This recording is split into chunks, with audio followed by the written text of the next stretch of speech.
my head. I reached the short ladder that led to the deck. Before I could go up it, a man dropped from the deck, bending his knees deep to catch himself. He straightened and looked at me, pale blue eyes in a soot-blackened and flame-seared face. He was a nightmare come to life, with the hair scorched back from his brow. He looked wide-eyed at what I carried and shouted up the hatch, "It's here! She has it!" Another man dropped down to crouch beside him. The side of his face was blistered, and he carried one arm close to his chest.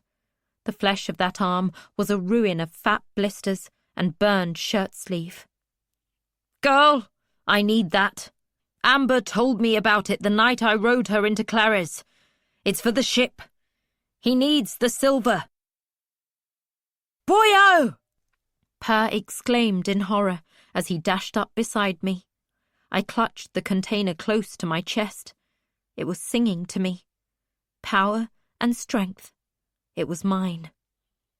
The ship roared again. It cascaded through the vessel and echoed in me. I could not find myself for his despair. I saw it mirrored on the faces of the men who had cornered me. The man with the burned face spoke quickly in a shaking voice. "Fire's spreading, Per. We can't stop it. Whatever they're using, water won't quench it. You need to get the girl off the ship now. But that silver stuff, I need it. For Paragon. He'll sink here and be gone forever unless he can turn into dragons now. Amber told me where to find it. It's the silver Paragon was promised if he helped you." The other man held out his hands to me. "Please, girl, you can't use the silver. It's poison to you. But it might be enough to let the dragons break free." If I kept it, I could make them obey me. All of them. I'd be like Vindelia, but much stronger. I'd be like Vindelia. "Take it." I thrust the silvery tube at them. The burned man reached for it. "No," the other man said. "You get them off the ship. I'll get this to Paragon." "The flames!" the burned man cautioned him. "Kennitson, you'll never get through." "It's Paragon. This is my family ship. Blood of my blood. I must." The man called Kennitson grabbed the container, cradled it, and scampered up the ladder one-handed. Another agonizing shriek split the air and raced through the bones of the ship. "Get up the ladder," Per ordered me, and I obeyed him as quickly as I could. I gained the deck and stood up into blowing smoke and falling ash. I looked up. Our furled sails were slowly burning, shedding fragments of ash and flaming canvas as they did. On one side of the ship, flame licked up in a wall. We would not escape that way. Smoke rose on every other side, and I had learned how quickly rising smoke could become a sheet of flame. My eyes streamed so that I could barely see. A gloved hand seized my shoulder from behind. "Get to the boats!" Beloved shouted in a gasping voice. "There's no saving him! Oh, Paragon, my old friend!" "Amber! Where are my parents?" The man with the injured arm shouted, and Beloved shook his head. "They ran toward the bow. Our attackers have been concentrating the fire there. Boyo, you won't get through the flames. They're lost." But the man chased after his friend with the silver. They ran forward. I saw them run. I saw them leap, and hoped it was a thin curtain of flames they penetrated, and not an inferno. The keening of the ship filled my ears and my whole body. I shook with his fear and anger. This was how we would all end. I knew that as clearly as he did. All this I saw as I was dragged away by Beloved. He was stronger than he looked, and in a corner of my mind I wondered if it was my dead father's strength that he used. We reached the other side of the vessel. He looked over the side through the rising smoke and swore. "They left us," Per exclaimed and coughed. Beloved kept a grip on my shoulder. He wrapped his arm over his face and spoke through the fabric of his sleeve. "They had to, or the boat would have caught fire too. They're there, trying to wait for us, but we'll have to jump and then swim. And the servants' boats are closing in on them." "Land," Per coughed. "Spark?" "I don't know." "I can't swim," I said. Not that it mattered. I wondered if drowning hurt less than burning. Probably. But the fishing boats were still shooting arrows at our ships. 2 of our sailors dashed up to join us, brandishing their swords futilely. "Do we jump?" Per coughed. His eyes were streaming. The smoke had a terrible smell and flavour, like burning flesh, like the body of the messenger my father and I had burned so long ago. Then something changed. The whole ship shuddered like a horse shaking off flies. The deck began to buckle under our feet. "Jump!" Per shouted, but gave me no time to obey. He seized me by the upper arm and dragged me away from Beloved. He did not give me time to clamber over the railing, but pulled me over it, knocking my shins hard against the wood. Strange how sharp that pain still was in the midst of everything else. Beloved leapt with us, kicking and flailing as he fell. I saw his flying body for only an instant before the cold water closed over me. I hadn't taken a breath, and Per had lost his grip on me. I went down into cold and sudden dark. The force of my plummet pushed water up my nose. It hurt. I gasped, took in water, and then closed my mouth tight. I hung in cold darkness. "Kick! Kick!" I told myself. "Paddle hands, do something! Fight to live! Wolf father!" No.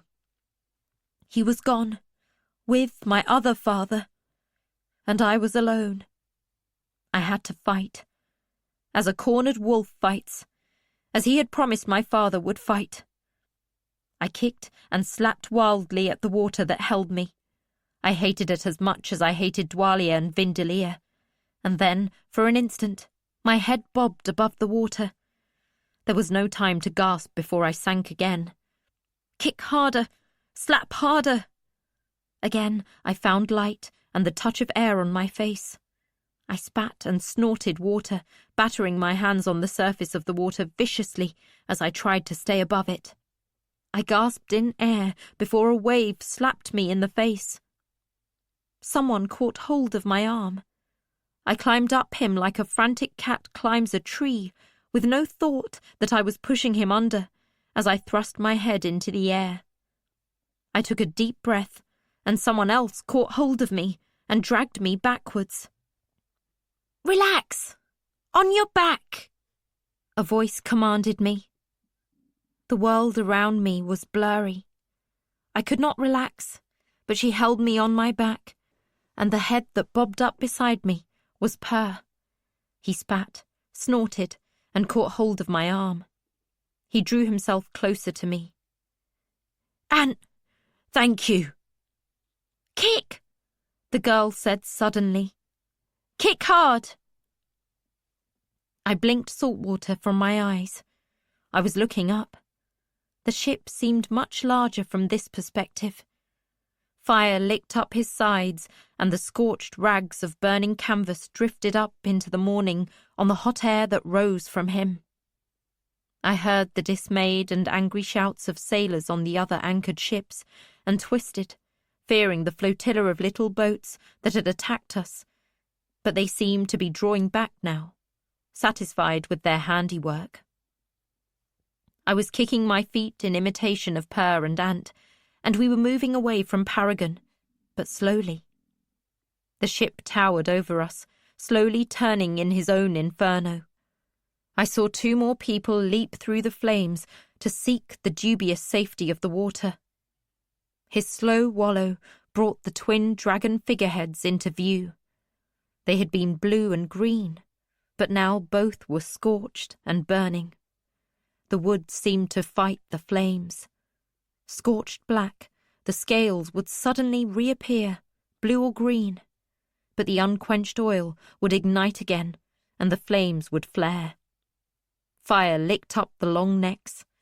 Both heads were thrashing wildly. The foredeck was engulfed in flames. Even at this distance, I could feel the waves of distress from the live ship, and his trumpets of fury and despair echoed over the bay from the rounded hills behind the town. A taller wave slapped over my face. I came up snorting and blinking water. As my vision cleared, I saw a flaming man leap onto the blue dragon. He clasped it around the neck and shouted something. He held aloft my father's glass container. The dragon opened its jaws to accept it from the man. As he did so, the man fell from his perch into the sea. The blue dragon tipped its head back and closed its jaws. I saw a single silver shard fall from the dragon's mouth. "Did it work?" Per gasped. "Did what work?" Ant demanded. "Catch a line!" someone shouted, and a rope slapped across my chest. Per caught hold of it, and so did I. It had been thrown from one of our ship's boats. I recognized the tattooed woman who held the other end of the rope. "There wasn't enough," Per said sadly. The woman began to take in line, dragging us toward the boat. The motion made the waves lap over us more strongly. Another slapped my face, and when I blinked the water away, it seemed that Paragon was falling to pieces. The masts were tilting and falling. The grand house aft was tipping into the bay. The railings were sagging and the planks loosening and drooping like snow on branches at the end of winter. Per spat out water. Only the hull was holding intact, and some of the deck and railings. "Where's Amber?" Per called to our rescuers. "Not here," the woman said. I watched a ripple of colour run along a plank section as I clung to a line dragging me through the water. Then hands were seizing me, and I was hauled over the side and dropped into a few inches of standing water in the bottom of a crowded boat. The ribs of the boat bit mine as I thudded against them, but no one was paying attention to me. Ant and Per were clambering aboard, legs hooked over the sides. I pulled up Per, and then Ant. "Paragon!" Per gasped. The wreckage of the Paragon was settling into the water. I saw someone clinging to a board and hoped it was Lant. My companions were not looking for survivors. Instead, they were transfixed by the sight of a great struggle in the water. A green head broke the surface, and then its flailing front legs caught at the wreckage. A green dragon dragged itself up onto the slowly sinking house of the ship. It spread its wings and shook water from them. Its wings were patterned with black and grey, the colours of scorched wood and dirty smoke. Abruptly, it threw its head high and gave a whistling cry. Words were mixed with her scream, for as her thoughts slapped my mind, I knew her for a queen. "Vengeance! Vengeance for me and mine!" Some of my companions covered their ears against that shrill cry, but others raised a cheer. She beat her wings more strongly, stirring the water and wreckage around her. She was not a large dragon, not much longer than a horse and team, but when she roared again, I saw her gleaming white teeth and the scarlet and yellow lining of her throat. She rose from her perch on the wreckage, fighting her way into the air until she was a green shape against a pale blue sky. She circled twice over us, and her wings seemed to grow stronger with every stroke. Then she dived onto one of the fleeing boats. I saw her snatch one of the rowers. 3 loosed arrows missed her, and one bounced from her scales. She lifted the hapless man higher, and as her jaws closed, his legs fell to one side and his head and shoulders to the other. We heard our enemies' cries of horror, but no one in our boat cheered. It was too horrific, too great a reminder of what a dragon could do to any human. Even a small dragon. "A blue one!" someone shouted. I had been so intent on watching the green one that I had missed the blue's emergence from the wreckage. He stood spread-legged upon the wallowing pile of timbers, wings of smoke veined with red lifted wide. He was larger than the green, and the roar he gave was deep and full-throated. He tucked his head and lowered it. I did not realize the body of a man was beside him until he nosed it. "Oh, sweet Ida, that's Boyo. He's going to eat Boyo." As if in response to that thought, the blue dragon lifted his head again. His thoughts rode his roar, and I began to understand that I heard his speech in my mind, while my ears heard his trumpet. "He lives. My friend is not my meat. I will feast on my enemies." His wings beat more powerfully and more slowly than the green's had. He lifted deliberately into the air. Screams from across the water told me that the green was still feeding. We watched the larger blue rise. Our oarsmen were not rowing. We floated in a spreading raft of debris. Higher and higher the blue climbed, and then he dived on his prey. He swamped the boat in passing, but carried off a stout oarsman in his jaws. He carried the man up until we could barely hear his screams. Like the green had, he sheared off the dangling parts of the man. But then, in a spectacular display of agility, he swallowed and then dived again to catch the man's falling legs and gulped them in passing. The oarsmen in our boat suddenly seized their oars. I saw why. Another survivor had hauled himself up onto the wreckage. He was crawling toward Boyo's body across the bobbing planks and debris. "That's Clef!" Per shouted. A sailor knelt in the bow of our boat, pushing debris from our path as we made our way toward the most densely packed raft of floating wreckage. Another of Paragon's boats was swifter than we were. I saw Spark climb out to dance and balance on the floating, tipping pieces until she knelt by the man's body. "Alive!" she cried, and a cheer rose from our company. They rejoiced in the survival of their friends, in life. I was not such a good person.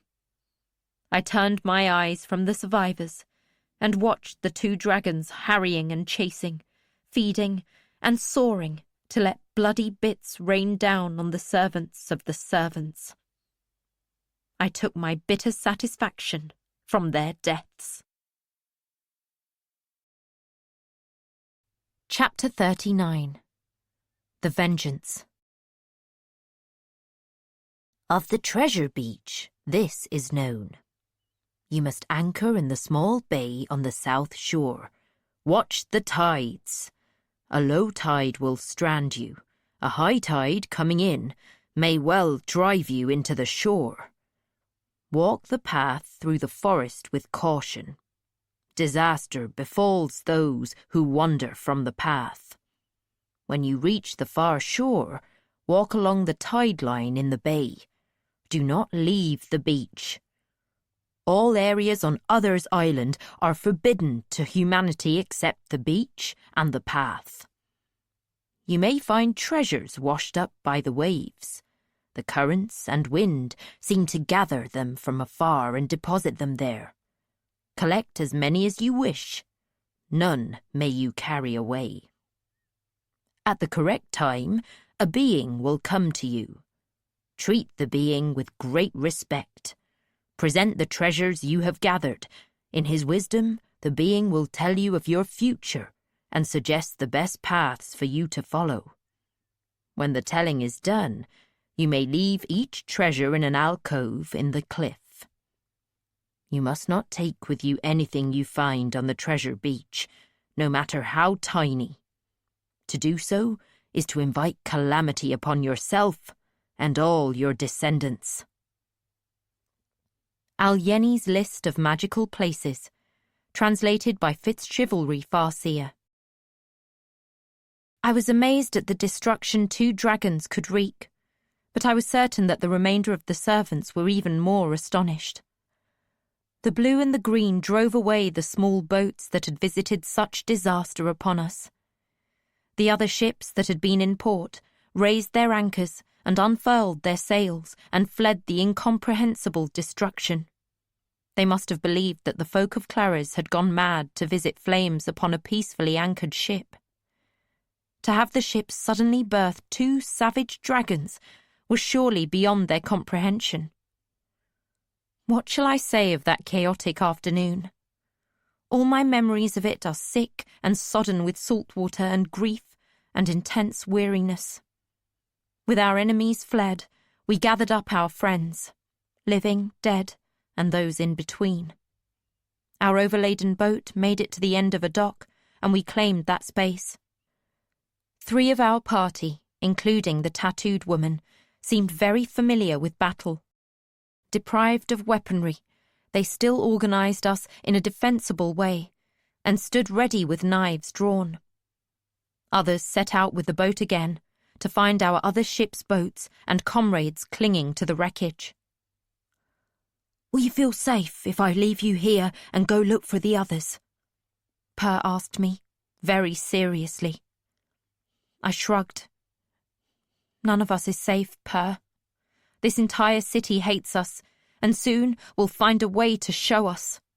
I gestured wide. "We have no means of escape. The ship became dragons. The other ships have fled or are destroyed by the dragons. We have few weapons and nothing to buy our lives with." It was all so clear to me. He gave me a stricken stare. I pitied him. Didn't he know we were all going to die here? "Go," I told him. "See who you can find." Before he returned, another of our ship's boats found us. Weary survivors straggled up onto the dock to join us. Spark was among them. Lant was not. Boyo was the man with the burned face and ruined arm. Clef helped him up the ladder to the dock. I was surprised he could still speak, let alone stand. "Has anyone seen my parents?" he asked. No one replied. His face went slack, and he sat down where he was on the dock. Slowly he fell over. The sailor called Ant went to sit beside him. "Have we any water?" she asked. We didn't. Spark came to sit beside me. She was drenched and shaking, and we huddled together for warmth. "Amber?" she asked me. "Per?" "Per is helping find the others. I don't know Amber." Spark stared blankly at me. "Amber is the fool, but only your father called him that, or beloved." "Beloved," I said quietly. I added, "I have not seen him since we jumped from the ship." There seemed nothing else to say. We sat there. No one came to attack us. The servants' boats had scattered. Some few had fled to the castle, harried all the way by the blue and the green dragons. The dragons were circling the stronghold now, screeching their anger. The archers on the walls were wasting all their arrows with shots that fell short or bounced off the scaly hide. In the town, people watched from their rooftops and the windows of the upper stories of their homes. We saw no one moving in the streets, and no one seemed to want to attack us. Perhaps the townsfolk did not even know if or why we were the enemy. The sun grew stronger in a bright blue sky, warming us and drying our clothing. I sat on the edge of the dock, swinging my bare feet over the water below, waiting to find out who was still alive, waiting for the townsfolk to attack us, waiting for anything to happen at all.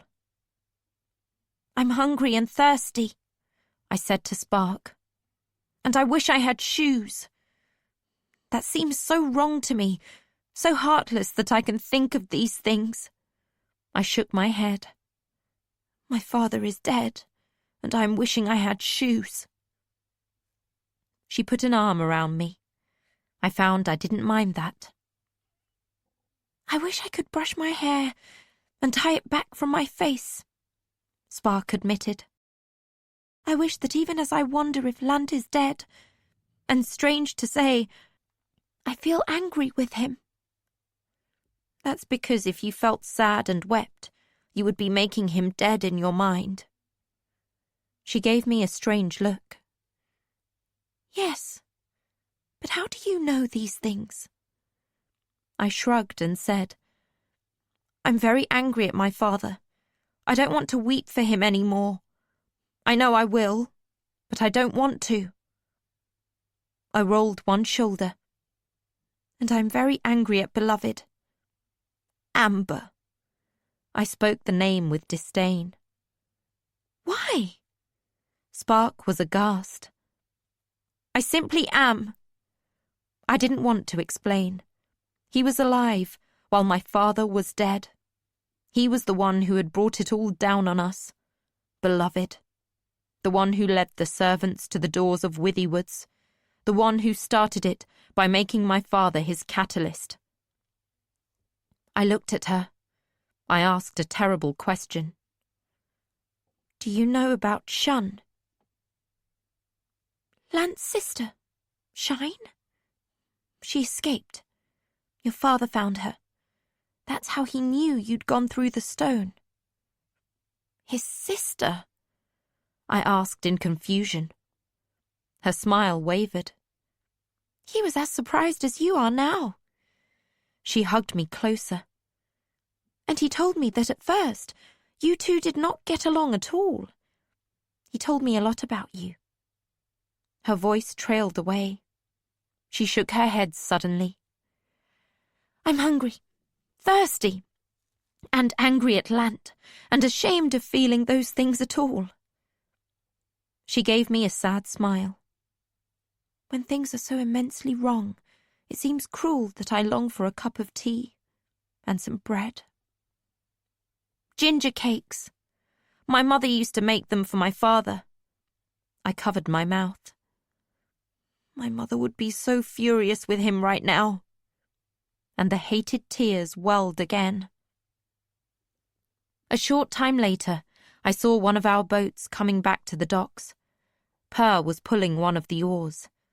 We both stood up. There was a body in the bottom of the boat, wrapped in a piece of sail. "Oh no!" Spark moaned. Beloved was sitting beside the wrapped corpse. They came alongside the dock, and Spark's first cry was, "Is it Lant? Is Lant dead?" "It's Kennitson," Per said in a dead voice as he looked up at us. "The flames took him." "Oh." Spark covered her mouth. I wondered if she hid her face so no one would know how relieved she was that Kennitson was dead instead of Lant. Per climbed up onto the dock. He came to me and opened his arms. We tugged one another tightly. He looked over my head and cried out, "Not Boyo too!" "He's alive!" Ant said from where she sat beside him. "But not doing well." Boyo lifted his head and then let it drop again. "Kennetson," he said dully. "He saved the ship." It was hard work to get the wrapped corpse up the ladder and onto the dock, taking the efforts of 3 of them. Beloved did his share, but it seemed to me that several of his crewmates regarded him oddly. He opened the canvas and stooped over the shrouded body to compose it. Beloved shook his head wearily and looked over at me. A smile slowly curved his mouth, but his eyes were sad. "There you are. Once I saw Purr, I knew you were safe." He took 2 steps toward me and opened his arms. I stood still. He let his arms fall to his sides, his embrace unclaimed. He stood looking down at me. "Oh, Bee, I will wait. I am a stranger to you, but I feel I know you very well." I do not think he could have said a more irritating thing. My thoughts flickered to my journal and book of dreams, now at the bottom of the harbour. No one could be so low as to read another's journal, though of course I had read my father's papers. I looked past him and said nothing. I was aware of Spark looking at me and then regarding him with sympathy. "How are you?" she said, and it was a sincere question. "I am hollow inside," he said gravely. "So many masks I have worn, and now they are all empty. I cannot summon even anger to sustain me. The loss is so... I want to go back there. I want to look at his body to make it real to myself." His words ran down. "You can't." Spark spoke the words sharply. "We are too few to divide ourselves, too poorly armed, and it serves no purpose other than to prolong your pain." She looked away from him. "He's dead," I said softly. I looked up at both of them.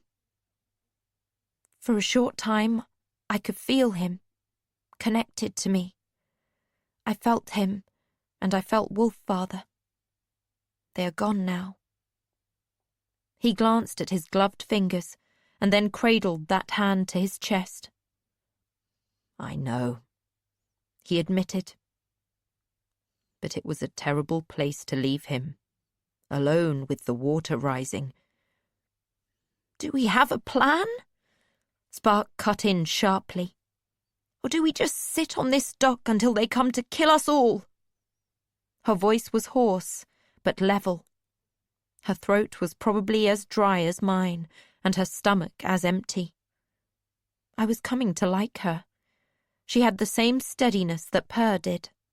That same, in this moment, practicality. Her words snapped Beloved into a straighter posture. He looked over the huddled survivors and our thin line of protectors. "Yes. One that is subject to much change, I fear." He pushed his damp hair back from his face. "For now, yes. We remain on this dock. We are not a large enough force to protect ourselves if we venture into the town. Here and now, we have a somewhat defensible position." And no food, no water, no shelter from the sun. Injured folk. I did not think much of the plan of the man who had replaced my father.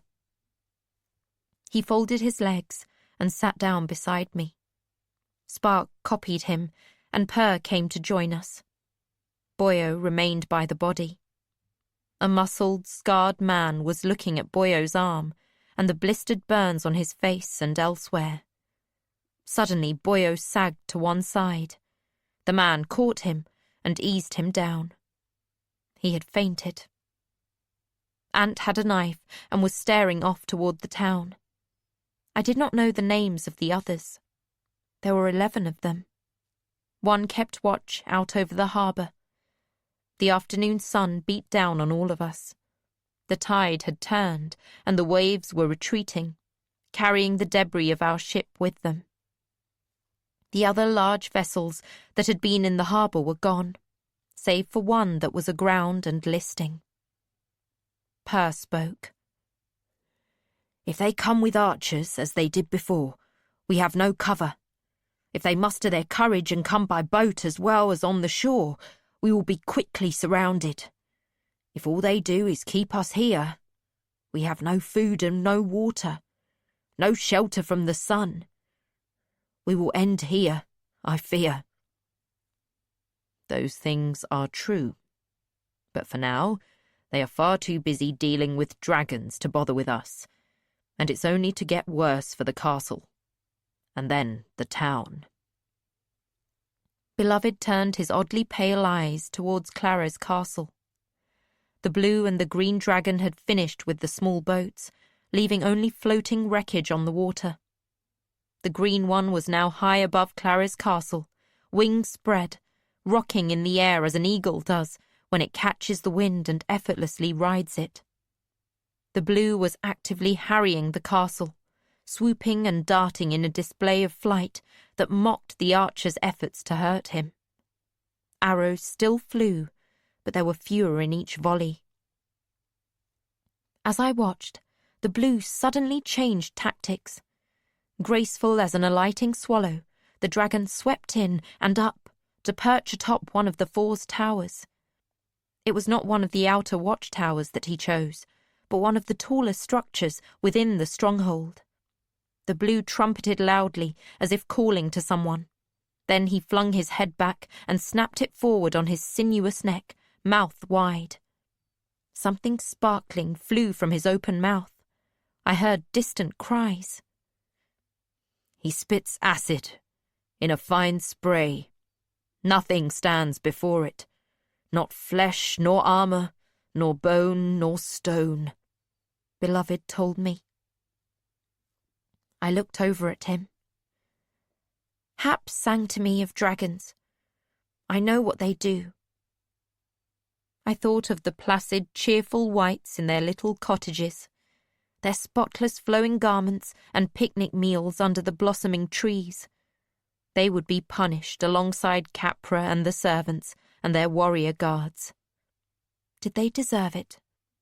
Did they know the harm their cached dreams had done to the rest of the world? I felt a twinge of pity for them, but no guilt. What was happening to them was as far beyond my control as a thunderstorm or an earthquake, or my own kidnapping and the sacking of Withywoods. The high-flying green gave a long, shrill cry. "Vengeance!" That was the word that rode on that sound. It echoed. "Vengeance! Vengeance! Vengeance!" Not an echo. "Oh my," Beloved said softly.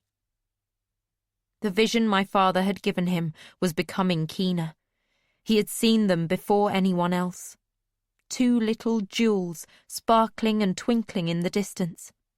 One glinted scarlet, and the other flashed bluer than the sky. Beloved lifted an arm and pointed. "Dragons!" he called to our companions.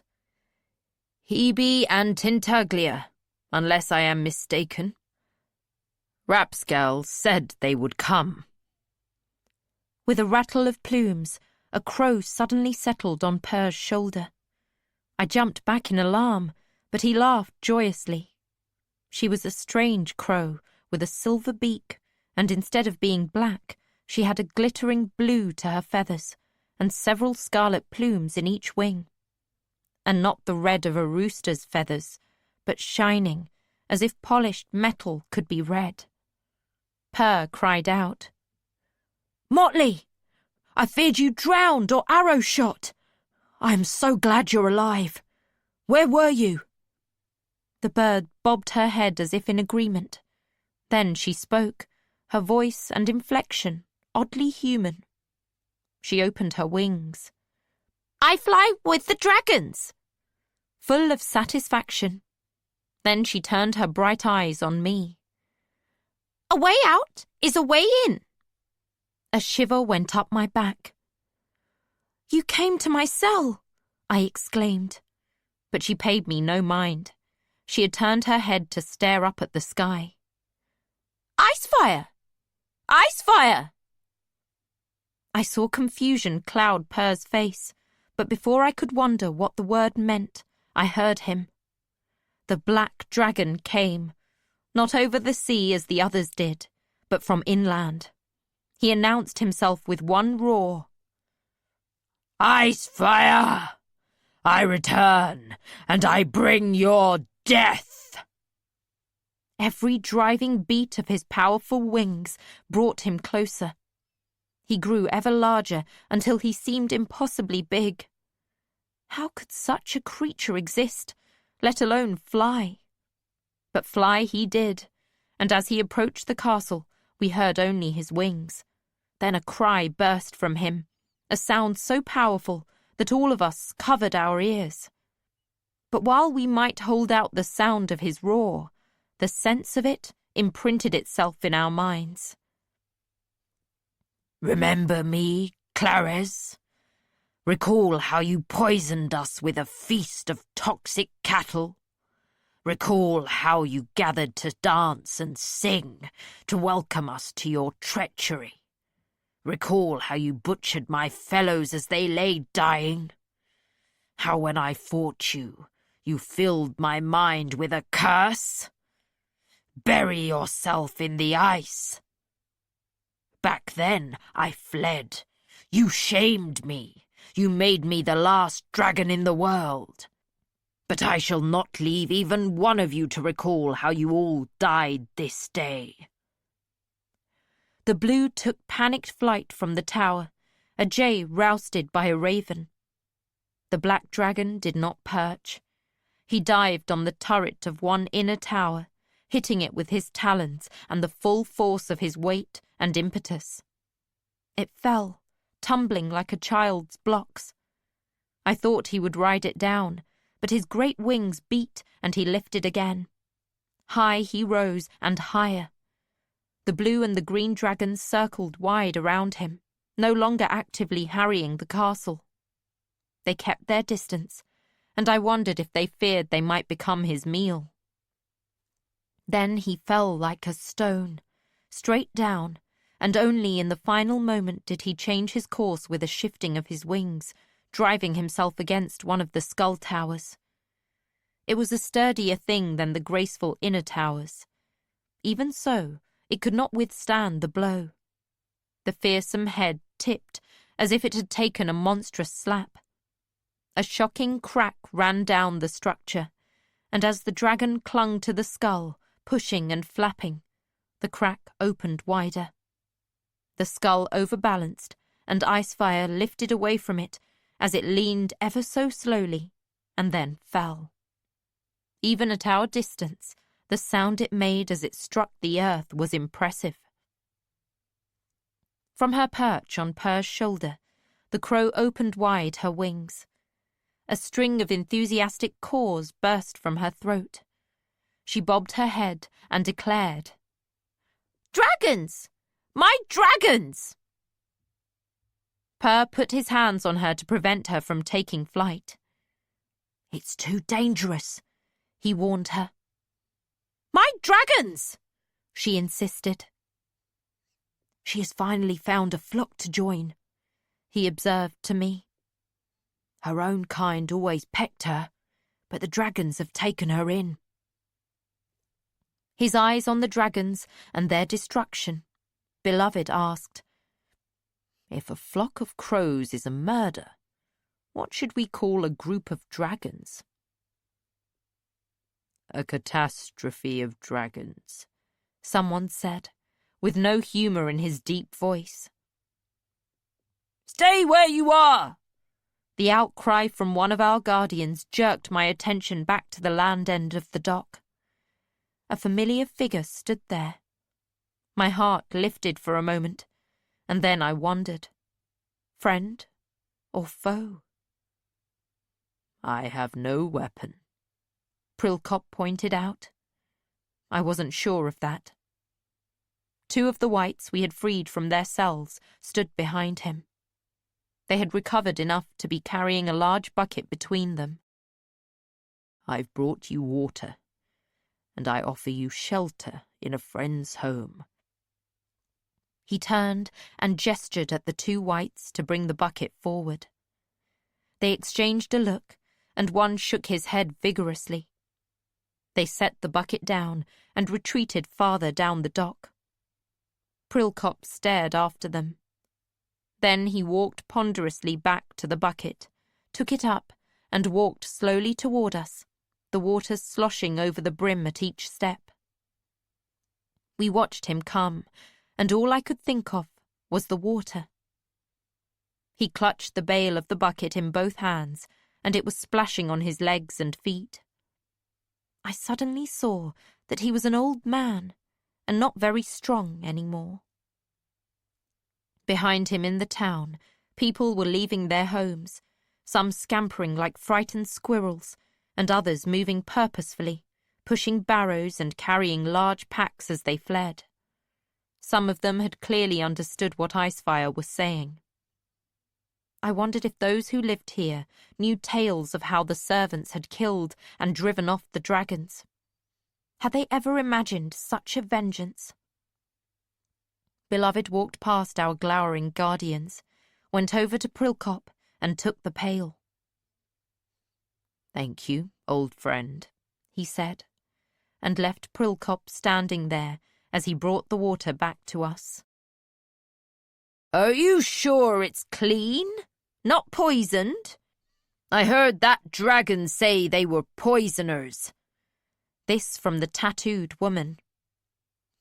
"It's not poisoned," Beloved assured them. He stooped and found a ladle in the bucket. He dipped up water and drank it. "It tastes fine. It's even cool. Come and drink. Water for Boyo first." We gave Boyo 3 dippers of water, and no one objected. I took one, even though they said I could have more. The guards had not given up their vigilance. I slipped closer to stand near them and hear what Prilkop was saying to Beloved. "They're destroying it all," Prilkop called to Beloved. "What bee began with her fire, they are finishing with acid and blows of their wings and tails. If they do not stop, Clara's castle will be nothing but rubble. I come to beg you to call them back. Let us change this path, beloved.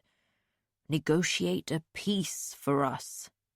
Help me return Clara's to what it should have been, what it once was." Beloved shook his head, and I do not think he was sad to refuse. "Easy enough to negotiate a peace with us. Allow us to leave on the first ship that will take us. That is all we ask. We have what we came for." Prilkop nodded. "The stolen child." In a flat voice, Beloved added, "We can do nothing about the dragons. Their vengeance is even older than mine. They will be thorough, and nothing will stop them." Prilkop said nothing, but his mouth sagged and his face grew older. The blue dragon had claimed the walkway on top of the west wall. He paraded up and down it. His lashing tail raised blocks of stone, destroying the crenellation. From time to time, he threw back his head and then snapped it forward, showering the interior of the fortress with acid. I could not see the green, and then, with a wild roar, a much larger blue dragon flashed past the 2 remaining skull-topped towers. A smaller red one flew low over the town, and then landed at the town end of the causeway. On that dragon's back was something I could not make out at that distance. A rider? "Hebe! Beautiful Hebe!" the crow cried. She tried to lift from Purr's shoulder, but he caught her, his hands moving so fast I barely saw them. Motley, she goes to battle. It is no place for you. Stay here with me, where you're safe. Safe? Safe? And the crow laughed, a terrible cackle. Purr had pinned her wings to her side, and she did not struggle, but the moment he set her back on his shoulder, she leapt from him. With 2 flaps of her wings, she was up and then arrowing toward the red dragon. "I come! I come! I come!" As you will, Purr said sadly. Likely she is right. There is no safety here for her, or us. The great blue dragon circled back. As Icefire had, she announced her name with a roar. "Tintaglia!" she trumpeted. "Vengeance for my eggs stolen and destroyed, for our serpents imprisoned and abused." She struck the tower a lashing blow with her tail as she passed. We stared. Nothing happened. And then slowly, slowly, the skull tipped back, beheaded from its stone support. It fell, dragging half the damaged tower with it. We heard the distant crash of cascading stones. You spent so many years at Claris. As a child, you laboured long in the scroll rooms. Your own dreams were stored there. You feel nothing? Prilkop asked quietly. I feel many things right now. Relief is one of them. Beloved stared coldly at the falling walls of Clara's castle. Satisfaction that what was done to me will never happen to another child. And the children that were in there? Prilkop was outraged. Beloved shook his head. This is the vengeance of dragons. No one can stop it. He turned to look at his friend, and his voice was terrible. The voice of a prophet. I spent him, Prilkop. I plunged FitzChivalry into death 12 times. No one can know what that cost me. No one. This is my future, my path, chosen by me, as the white prophet of this time. Are you so blind? He and I, we did it all. We brought the dragons back into the world. He turned away from all of us. Arms crossed on his chest, he shouted. Servants! You made this path. Long before I came into the world, you set us on this rutted route to this future. When you killed and destroyed for your own comfort, when your own wealth and power were all you cared for, this is the path you created. You delayed this reckoning. His voice dropped lower, and suddenly he was coldly calm. But my catalyst, I have won.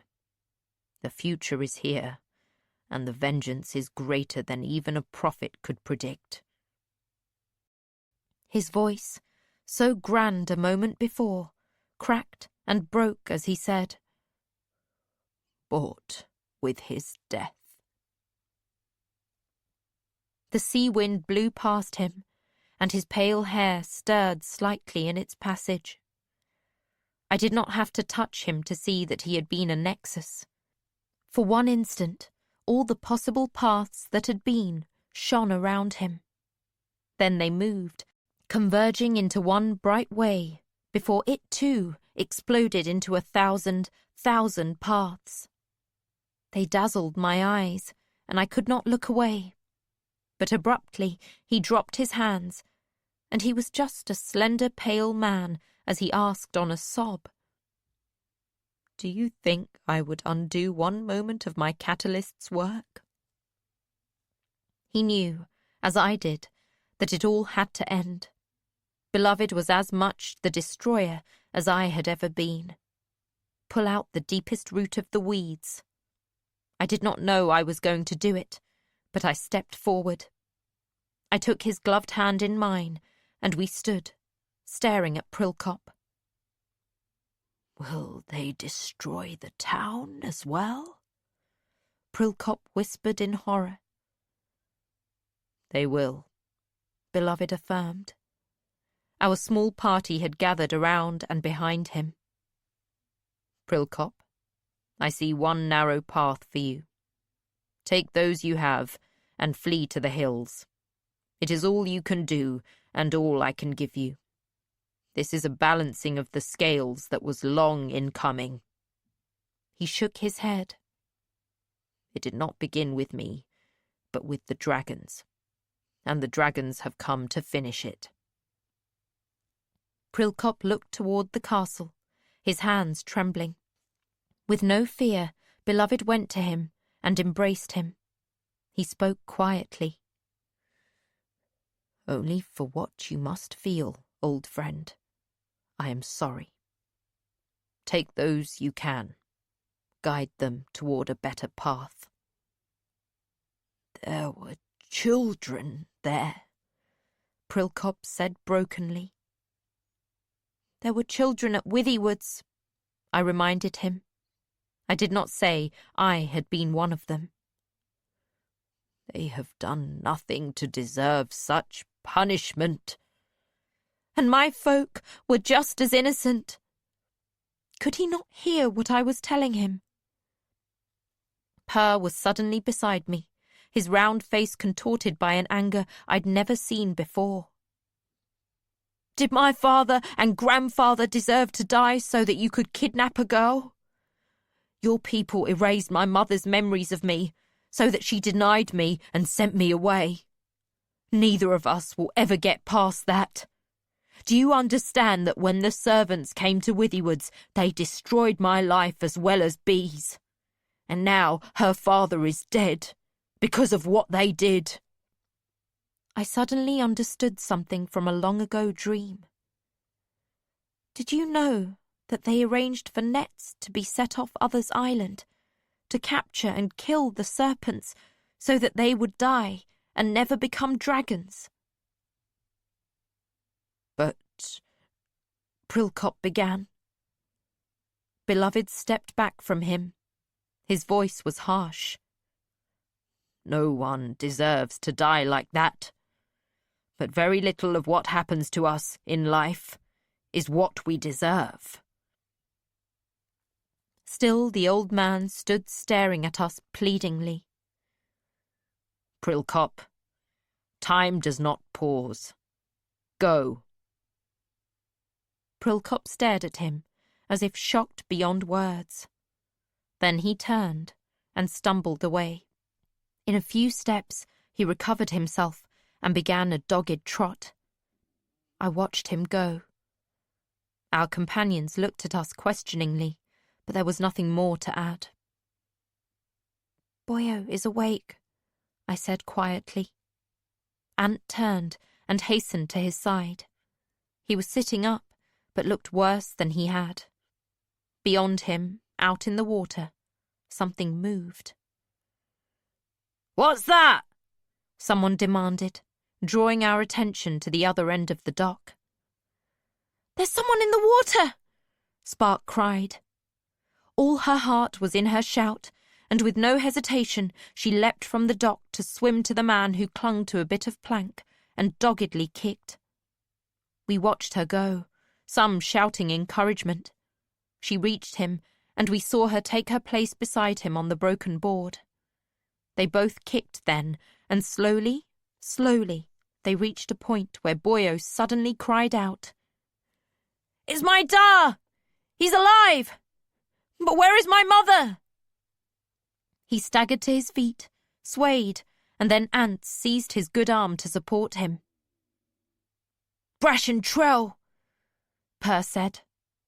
"Paragon's captain." His face shone with hope. Agonizing moments crawled by as they slowly drew closer. The waves pushed them toward us.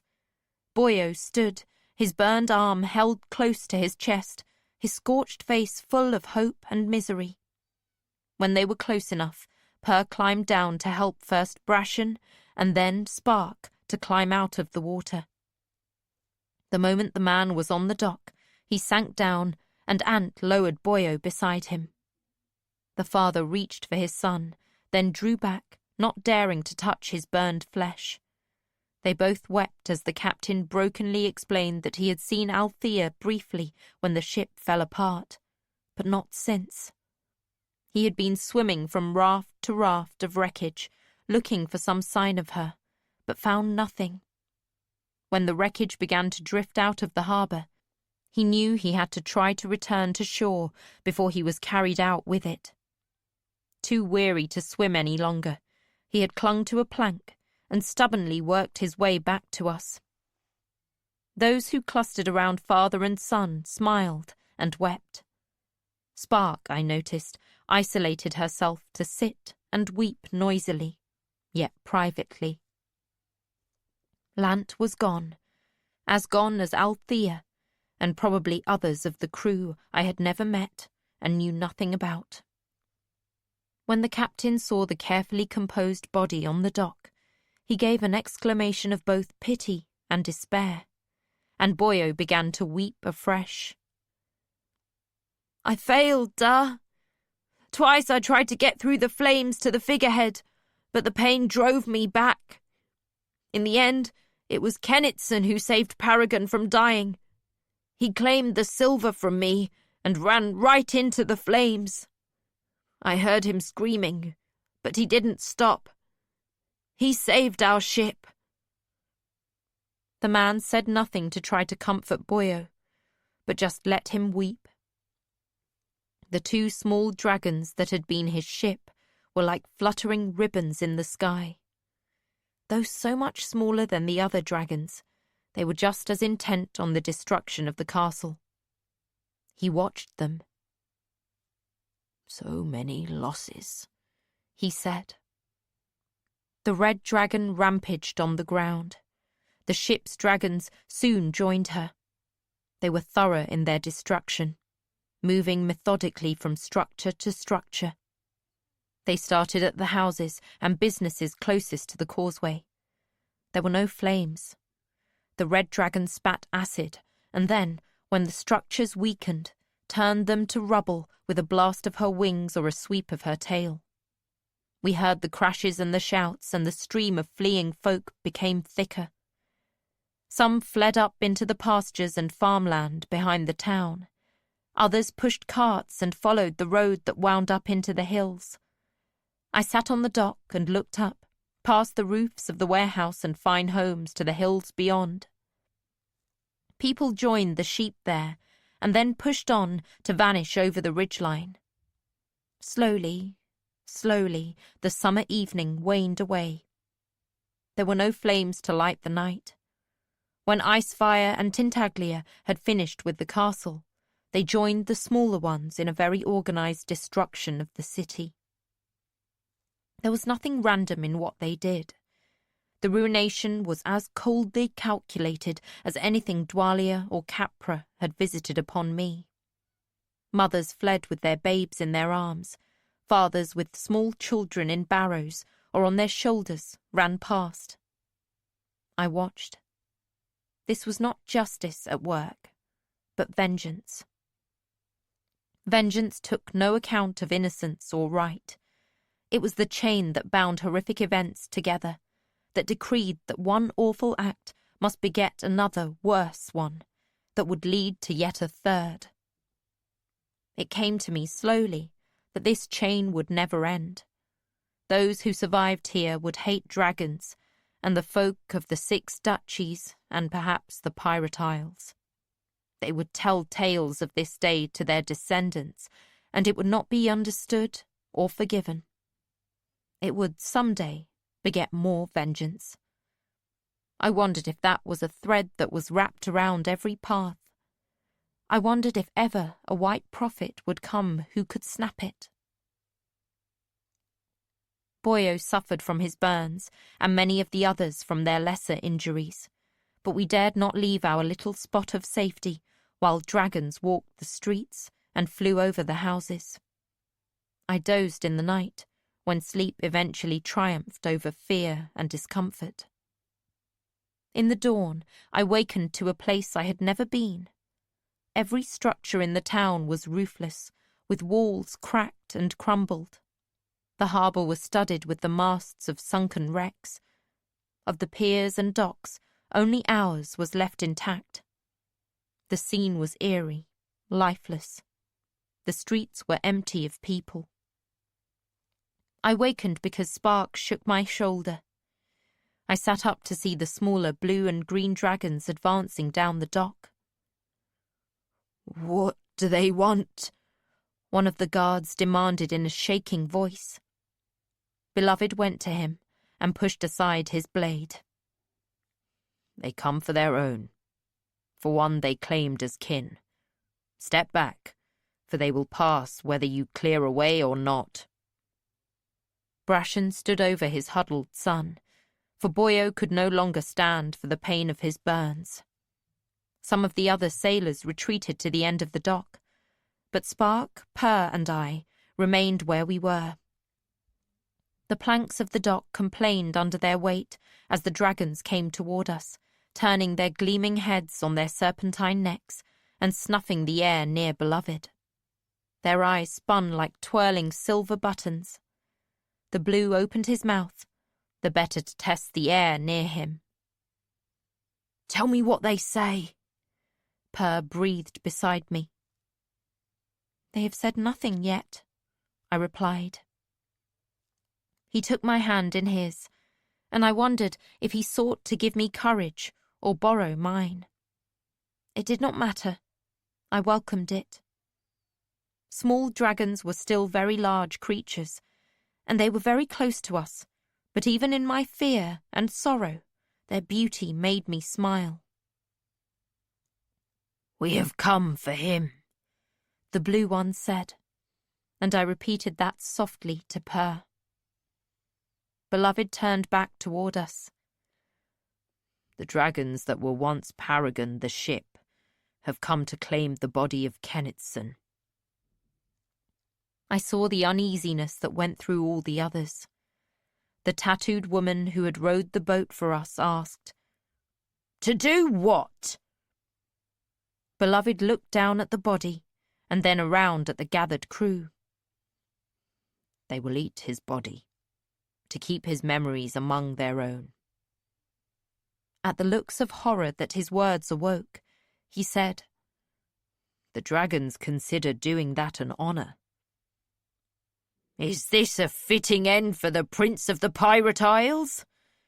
2 men stepped forward to stand beside her. Tears tracked wet on one man's face, but he held a knife in his hand and faced a dragon. There would be trouble. Beloved spoke. "Is it so different to how Paragon took Kennit's memories when he died on the ship's deck? Kennitson goes where his father's and great-grandfather's ship has gone, and that is a fitting end for any pirate." Only Beloved seemed resigned that these dragons would eat the body of one who had been a companion to so many of them. But when he mentioned to all of us to step back, everyone moved aside to let the dragons pass. The dock creaked and swayed on its pilings as the dragons halted by the body and looked down at it. I had thought there would be some ceremony, some decorous sharing, but no. Eager to be first, both Green and Blue Dragon darted their heads down to the corpse.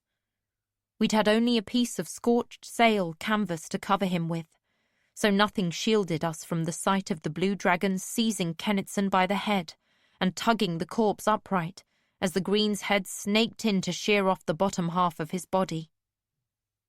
Before anyone could gasp, the Blue had lifted the head half, with its now unravelling entrails, and gulped it in. Bits of Kennitson's guts littered the dock. One of his sailors turned and harshly vomited into the harbour. Ant had lifted her hands to cover her eyes. Boyo clung to his father like a child, and Brashen's face was white. Spark gripped my other hand, and swayed slightly. "It is done," Beloved said, as if that somehow made what we had seen better, as if the gory bits littering the planks would disappear. "His memories will be within me," the blue dragon announced. "And in me," the green said, almost argumentatively. "I will sleep now," the blue announced. He turned carefully, but his tail still swept dangerously close. A step he took, and then he halted. He lowered his head, and his eyes whirled as he snuffed Brashen's chest. He turned his head sideways and regarded Boyo. "They burned us," he thrummed, as if he recalled something from long ago. He made a low sound, like an immense cauldron coming to boil.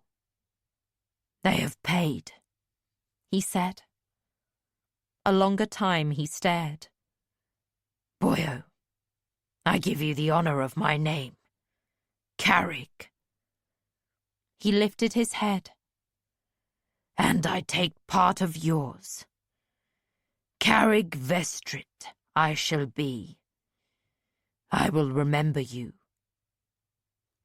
Head up, the small dragon moved ponderously down the dock and toward the shore. The green surveyed us silently. She drew breath and then reared up on her hind legs. She opened her mouth wide, and in the scarlet and orange striped maw she displayed, I saw death. Everyone crowded back, and one man fell from the dock to the water as she hissed without venom. She closed her jaws and looked down on us. "I was ever a dragon," she said disdainfully. The dock swayed from her impetus, and I feared it would collapse and spill all of us into the water as she sprang into the air. We cowered like rabbits as the wind of her wings swept us. A few moments later, the blue took flight, and we were left as we had been. Ant was weeping with terror. She shot to Brashen's side, and he put a sheltering arm around the young deckhand. Purr scanned the skies. "I don't see or hear any of the other dragons." "They are likely gone to sleep off their gorging." Beloved spoke reluctantly, as if he did not wish to remind us of what they had gorged on. But no one was deceived, and an uneasy silence followed his words. Beloved stood watching them fly against the darkening sky, and I could not read his expression. His shoulders rose and then fell. "I am so tired," he said, and I felt he spoke the words to someone who wasn't there. When he turned back to us, he spoke briskly. "The streets are quiet, and the dragon's gone. Now we must go to salvage food and find a better place to shelter tonight." Brashen and Ant and a sailor named Tuan stayed with Boyo, while the rest of us ventured out as a tight party, for the tattooed woman insisted we be defended. Clef went with us, carrying a knife and looking as if he wished to be attacked. We soon saw that not every inhabitant had fled. Some peered at us from the doubtful shelter of half-tumbled walls. Others were out salvaging or looting. They were poorly armed, and most fled as soon as they saw us. Once, a flung brick struck Spark a glancing blow on the shoulder, but there was no sign of the assailant. Nonetheless, we took that warning to heart. We salvaged canvas from the tumble of a sailmaker's sheds. Beloved sent sailors back with enough for a sling to carry Boyo. We made a camp against the standing wall of the sailmaker's house. The night was mild. Purr cut a square of canvas for me to sit on. One of the men fetched water in Prilkop's bucket. Beloved did not wish to let me go with those who went to search for food, but I was too hungry to obey him. It was not a difficult search. This town had lived in plenty, and had not taken much of it when they fled. Some of the gardens had fruit trees. After days of being at sea, we little cared if it was ripe or not. We filled our shirt fronts. Purr found loaves and buns and even little cakes scattered among the wreckage of a bakery, and I found a tub of butter. "I have heard that grease is good for a burn," I mentioned to Purr. He looked doubtful, but we took it along with our other looted food. Boyo was very good to me, as was Brashen and Kennitson, he added in a tighter voice. Althea, Cord. I had not stopped to think that he might have made fast friends among the crew. I thought of that as we walked, eating as we went. I had Purr, but if he had friends here, did I have less of him? Who cared for me in this world? Nettle and Riddle seemed very far away, and now they had a baby to share. Even Wolffather was gone from me now. As I followed Purr and the others through the deepening dark, the world seemed to stretch wider and emptier around me. When we returned, we found Brashen setting cool, wet rags on Boyo's burns. The younger man lay very still. His father had cut away much of his clothing, and his burns were more extensive than I had thought. There were places where the fabric of his shirt had adhered to the burned flesh, and there it stayed, colourful flags on scorched territory. Purr knelt on one side of him. "Do you think we can wake him enough to eat some bread?" he asked Brashen, who shook his head. His face was lined, and there was some grey in his dark curly hair. He looked at me and said, "So, this is the child we came to rescue. All of this death and destruction to bring her home," he said bitterly, and I suspected he thought me a bad bargain. Could I fault him for that? I had cost him a ship and his wife, perhaps his son. I knelt on the other side of his son with the butter tub. Clef had followed us and stood wordlessly behind me, along with the tattooed woman that everyone called Navigator. "I brought this to dress his wounds," I told him. His dark eyes were empty of hope, and he did not object. I dug my fingers into the soft yellow butter and very gently began to smooth it onto Boyo's face. The bubbled flesh felt terribly wrong under my fingertips. One of the big blisters broke and oozed fluid that mixed with the butter. Wrong. It was all wrong. What was right? I touched the flesh next to the burn. That was right. That was what his skin should be like. My fingertips dragged on the unburned skin. I wished I could pull it over the scorched flesh like a cool coverlet. His father abruptly leaned closer. "Butter does that?" he demanded in a stunned voice. "No, Farseers do that," Purr choked, and then he lifted his voice to shout, "Amber, come here!" I could not be bothered with any of them. This was fascinating. It was like using a small brush or cut plume to put the colour exactly where I wanted it on a painting. With inks, I could make the bee or the flower precisely as it was supposed to be.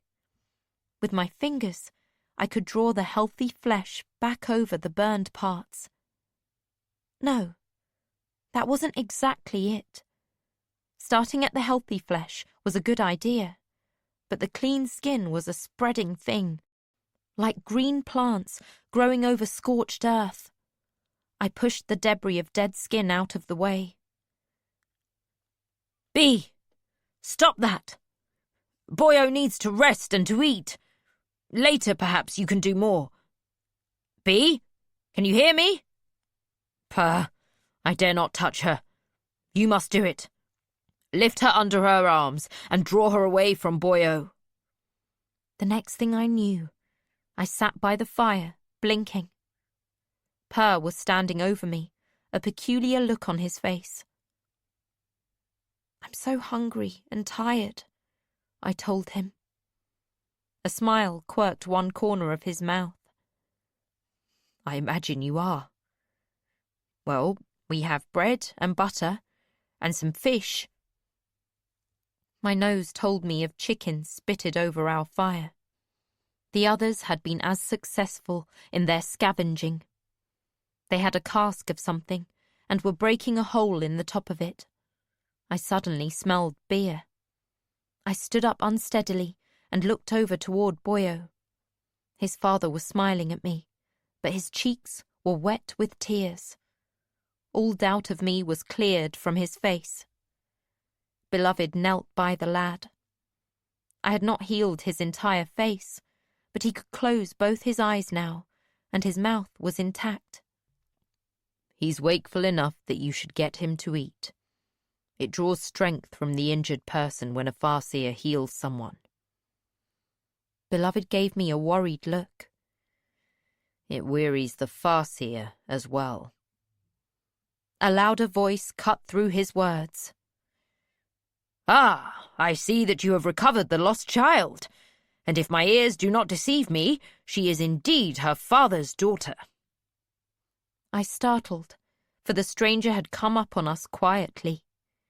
He was like no one I had ever seen, like a creature from a tale. He was tall and thin, gleaming scarlet, and dressed in bright garb. I stared at him. "Rapskull," Beloved said under his breath. Then Per had handed me a torn slab of bread. The cut end of it dabbled in the butter.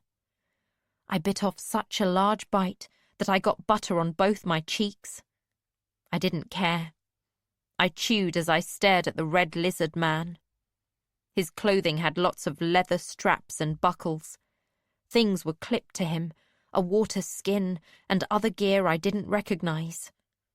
He reminded me of a festival puppeteer, but Beloved and Per seemed daunted by him. He looked around at us, and then asked, "And where is FitzChivalry and Kennitson? I promised he would fly with us to take our vengeance. Tomorrow we scour the hills for any who escaped us. He will enjoy that hunt." "Neither survived," Beloved said in a tight voice. "Oh dear, I do hope it was not the dragons. My apologies if it was. They're very focused when angered." Beloved looked stunned at the man's casual apology. "No, both died before the dragons came," he said in a subdued voice. "Oh well, that's good then. I would have hated it to have been the dragons. Very sorry to hear it, of course, and that the Prince of the Pirate Isles is dead. He seemed quite taken with Hebe, and she enjoyed his compliments. I ran into some of your fellows a short time ago. They told me of your other losses, including young Lant. A shame. He seemed such an engaging fellow." "He was," Per said quietly, and suddenly the red man seemed to realize that perhaps his words had been thoughtless. "Well, I should find some sustenance for myself. Hebe is sleeping, and I have some time to myself. Vivacia will soon be arriving. We overflew her on our way here. Doubtless she and her crew will be disappointed to discover they have missed the battle." He turned and began to walk away, leaving as abruptly as he had arrived. "Red man!" Navigator called after him. "Stay and eat with us, and drink to Kennitson, Prince of the Pirate Isles." He turned back, his gleaming eyes very wide. "I would be welcome here? Am I dragon?" He seemed surprised. "We will remember our dead tonight," Clef told him. Rapskull nodded slowly, and then suddenly grinned wide. "We would be honoured to join you. She is sleeping, her belly full of meat. When she wakes, I will bring her here." He turned and hurried off. The rest gaped after him, but I filled my mouth again. Spark came to find us, carrying a basket full of onions and carrots. "I harvested one of the gardens," she said quietly, as if a bit ashamed. "There was a little left of the house. I do not think the owners will be returning. How is Boyo?" "Much better. Bee can heal, like her father, and Vivacia is on her way here. Perhaps we have a way home," Purr told her. She smiled. "Good news all round, then," she said, but her voice held the note of sorrow suppressed. "I shall be glad to leave this place," she added. "As shall we all," Beloved affirmed. It was a peculiar night. Someone brought Brashen beer in a bowl. He drank it slowly, but did not leave Boyo's side.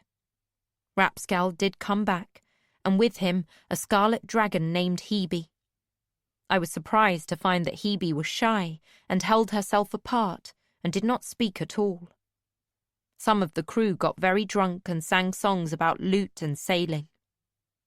Navigator was as drunk as any, and showing all that her tattoos were actually charts of harbours and waterways. After a time, she and Rapscal went apart from us, for she wished to show him a large tattoo on her belly. Purr put my piece of canvas down on the far side of the fire from the singing and laughing crew. When he came to sit beside me, he smelled of beer. Later, Spark came to lie down beside me. She wept quietly in the dark. Beloved sat apart from us. I watched him until I fell asleep. My last thought that night was that he was as alone as I was. I awoke to birds calling. I looked up at tree branches with bits of blue sky beyond them. Dwalia! My entire body jerked with fear. Then Purr said, "Bee, you've slept a long time. Are you waking up now?" I sat up slowly. Purr was bare-chested. Oh, his shirt had been my blanket. I offered it to him wordlessly, and he spoke as he put it back on. "Vivacia came into the harbour early this morning. Well, to the harbour. Too shallow for her to come closer. Their boat came ashore looking for us. That red fellow, Rapscal, he'd overflown them and shouted we were here. They've already taken Boyo. We'll go next." I looked around me, blinking. "Is there food?" I asked stupidly. "There is." The bread was stale, but he had saved me a peach. He warmed the bread on a stick over the embers and dunked it in the butter. It was good. I washed my hands and face and said, "The birds woke me. Did you have a blue crow with some red feathers?" It seemed a dream. "She went with the dragons, I think. They gave her such colours. She loves them."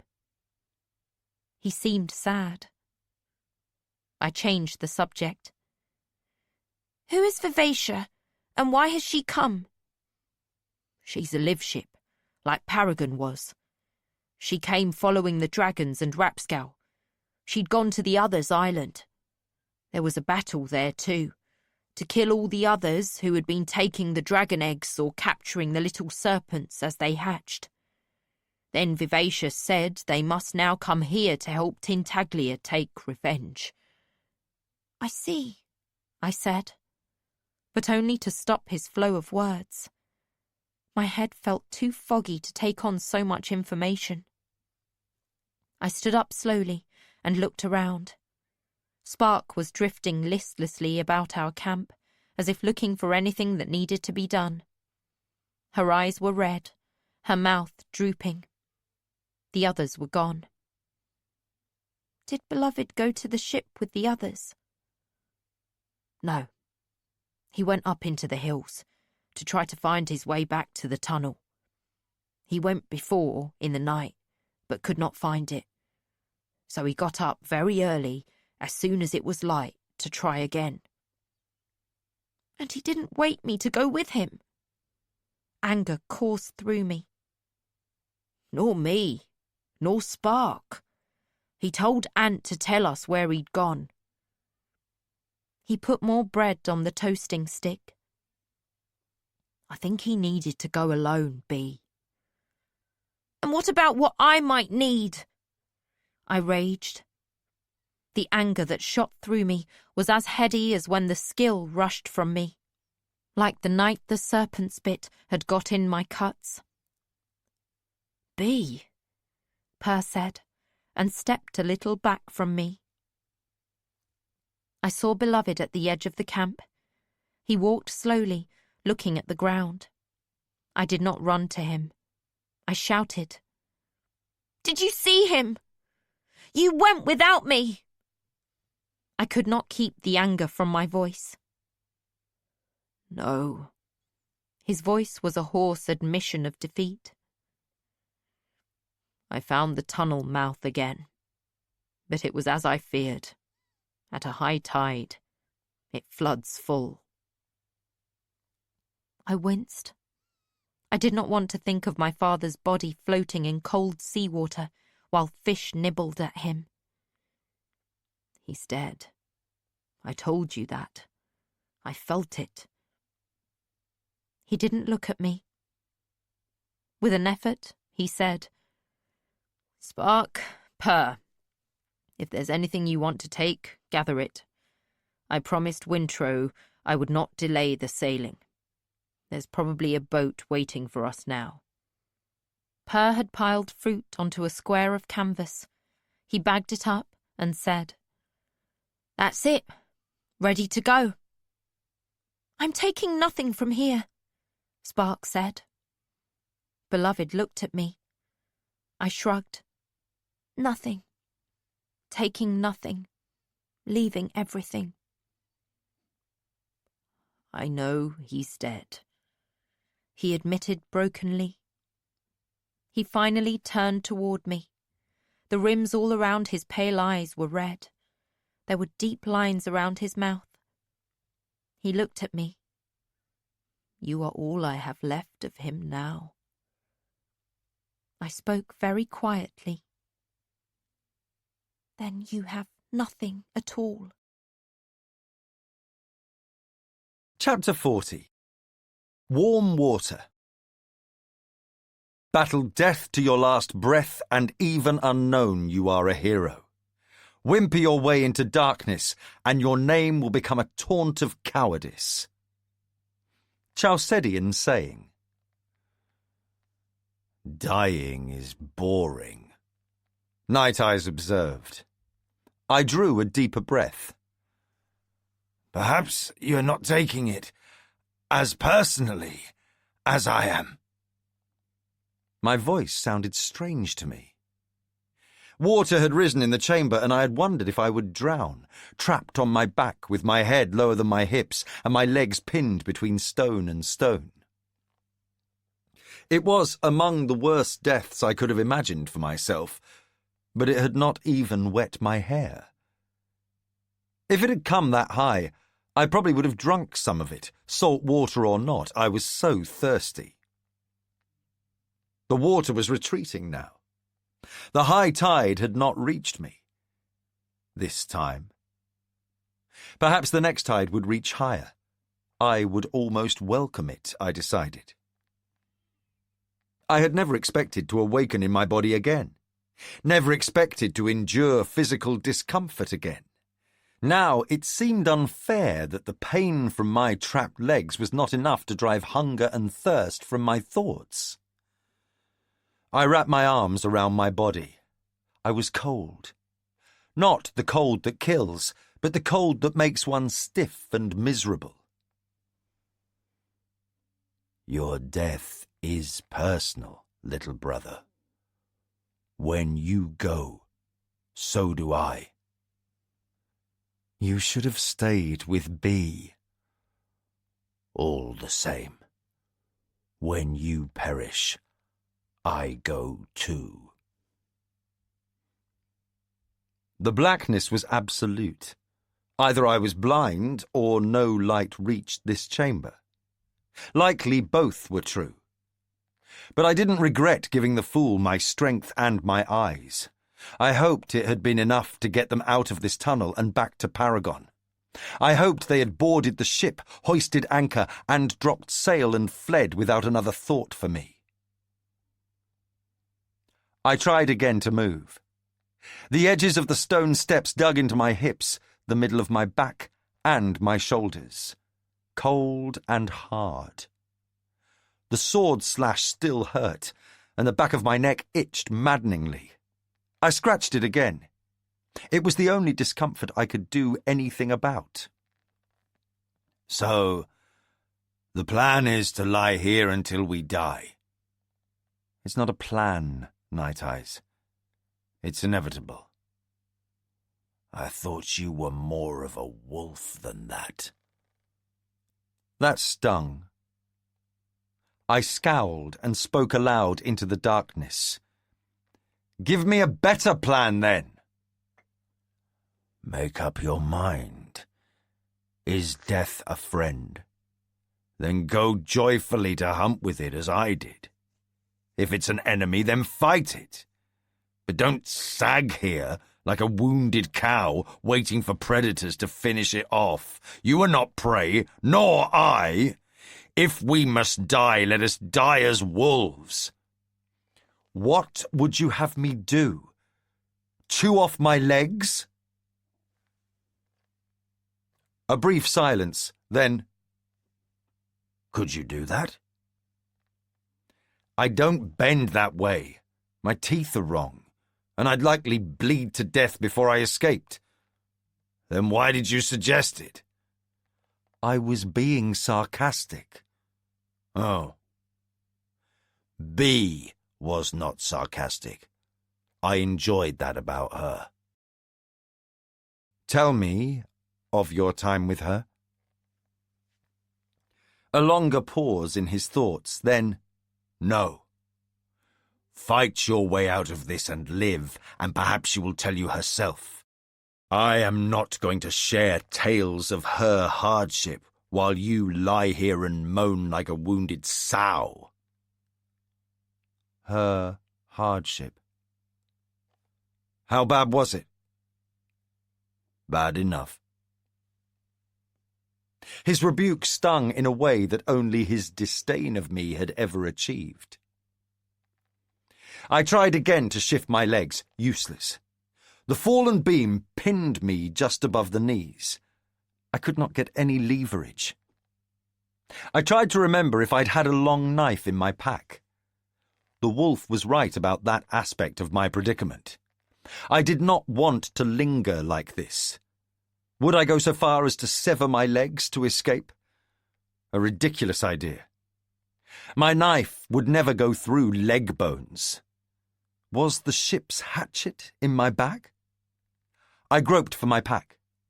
I'd had it slung over my shoulder before the blast flung me down the steps. It was gone. My groping fingers found only loose gravel and rubble, and standing water if I stretched my arms as far as I could past my head.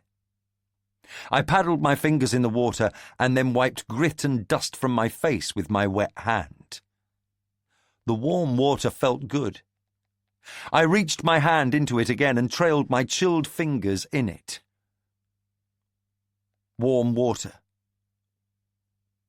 Warm water. I froze.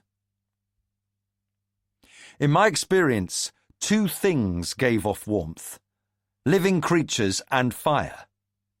My wit told me there were no other living creatures in my vicinity. A fire in water was not possible. For a single chilling moment, I recalled that forged people were invisible to my wit, yet alive and giving off warmth. but I had not encountered a forged one in decades, not since the Red Ship Raiders had created them during our war with the Out Islanders. "We found that hot spring once. It stank. I smell nothing." "Nor I." I opened my eyes wide and strained to see something, anything, but still there was nothing. I firmed my will to iron and reached out again, groping. The water was definitely warmer. I strained my arms in that direction as far as I could. I felt the slash in my legs straining with my reaching. Warmer yet. My fingertips brushed something I recognized at once. The side of my pack. Just a little more. I strained, dragged my fingertips down the sturdy fabric, seeking something to grip. Instead, I felt it overbalance and slip away from me. With a muffled tunk, it fell down one step, hopelessly out of my reach now. And that sound, the noise of something solid and dense, made me recall what had weighted my pack. One of Chade's fire pots was in there, with the heavy tube of dragon silver, and the elderling fire brick. I wondered which side of the brick was now up. I wondered if Chade's fire pot could explode underwater. The brick could not set fire to it. Was mere heat enough to set it off? What happened to dragon silver when it was heated? Probably nothing. Some time passed. A lot of time, or a little time. In the dark, degrees of pain, hunger, and thirst were more potent measures than time. Occasionally I shifted, to put the pressure of the edges of the steps in different uncomfortable parts of my body. I scratched my neck where it itched. I crossed my arms on my chest. I uncrossed my arms. I thought of B, of the fool. Had they escaped? Had they reached the ship safely? Perhaps they were even now on their way home. I yearned after them, and then rebuked myself. I did not want them here in the dark with me. Much as I might claim to disbelieve the fool's dream, his prediction had been too powerful. I thought of B's illustration in her book. The blue buck stood on one pan of the scale, the tiny bee on the other, and below it, in her careful script, the words of the red-toothed woman were written. A worthy exchange. It was. My thoughts wandered. I hoped Nettle's child was growing well. Riddle would be a good father. I hoped Lant and Spark and Purr would understand my decision. I thought of Molly, and wished I could have died in bed with her beside me.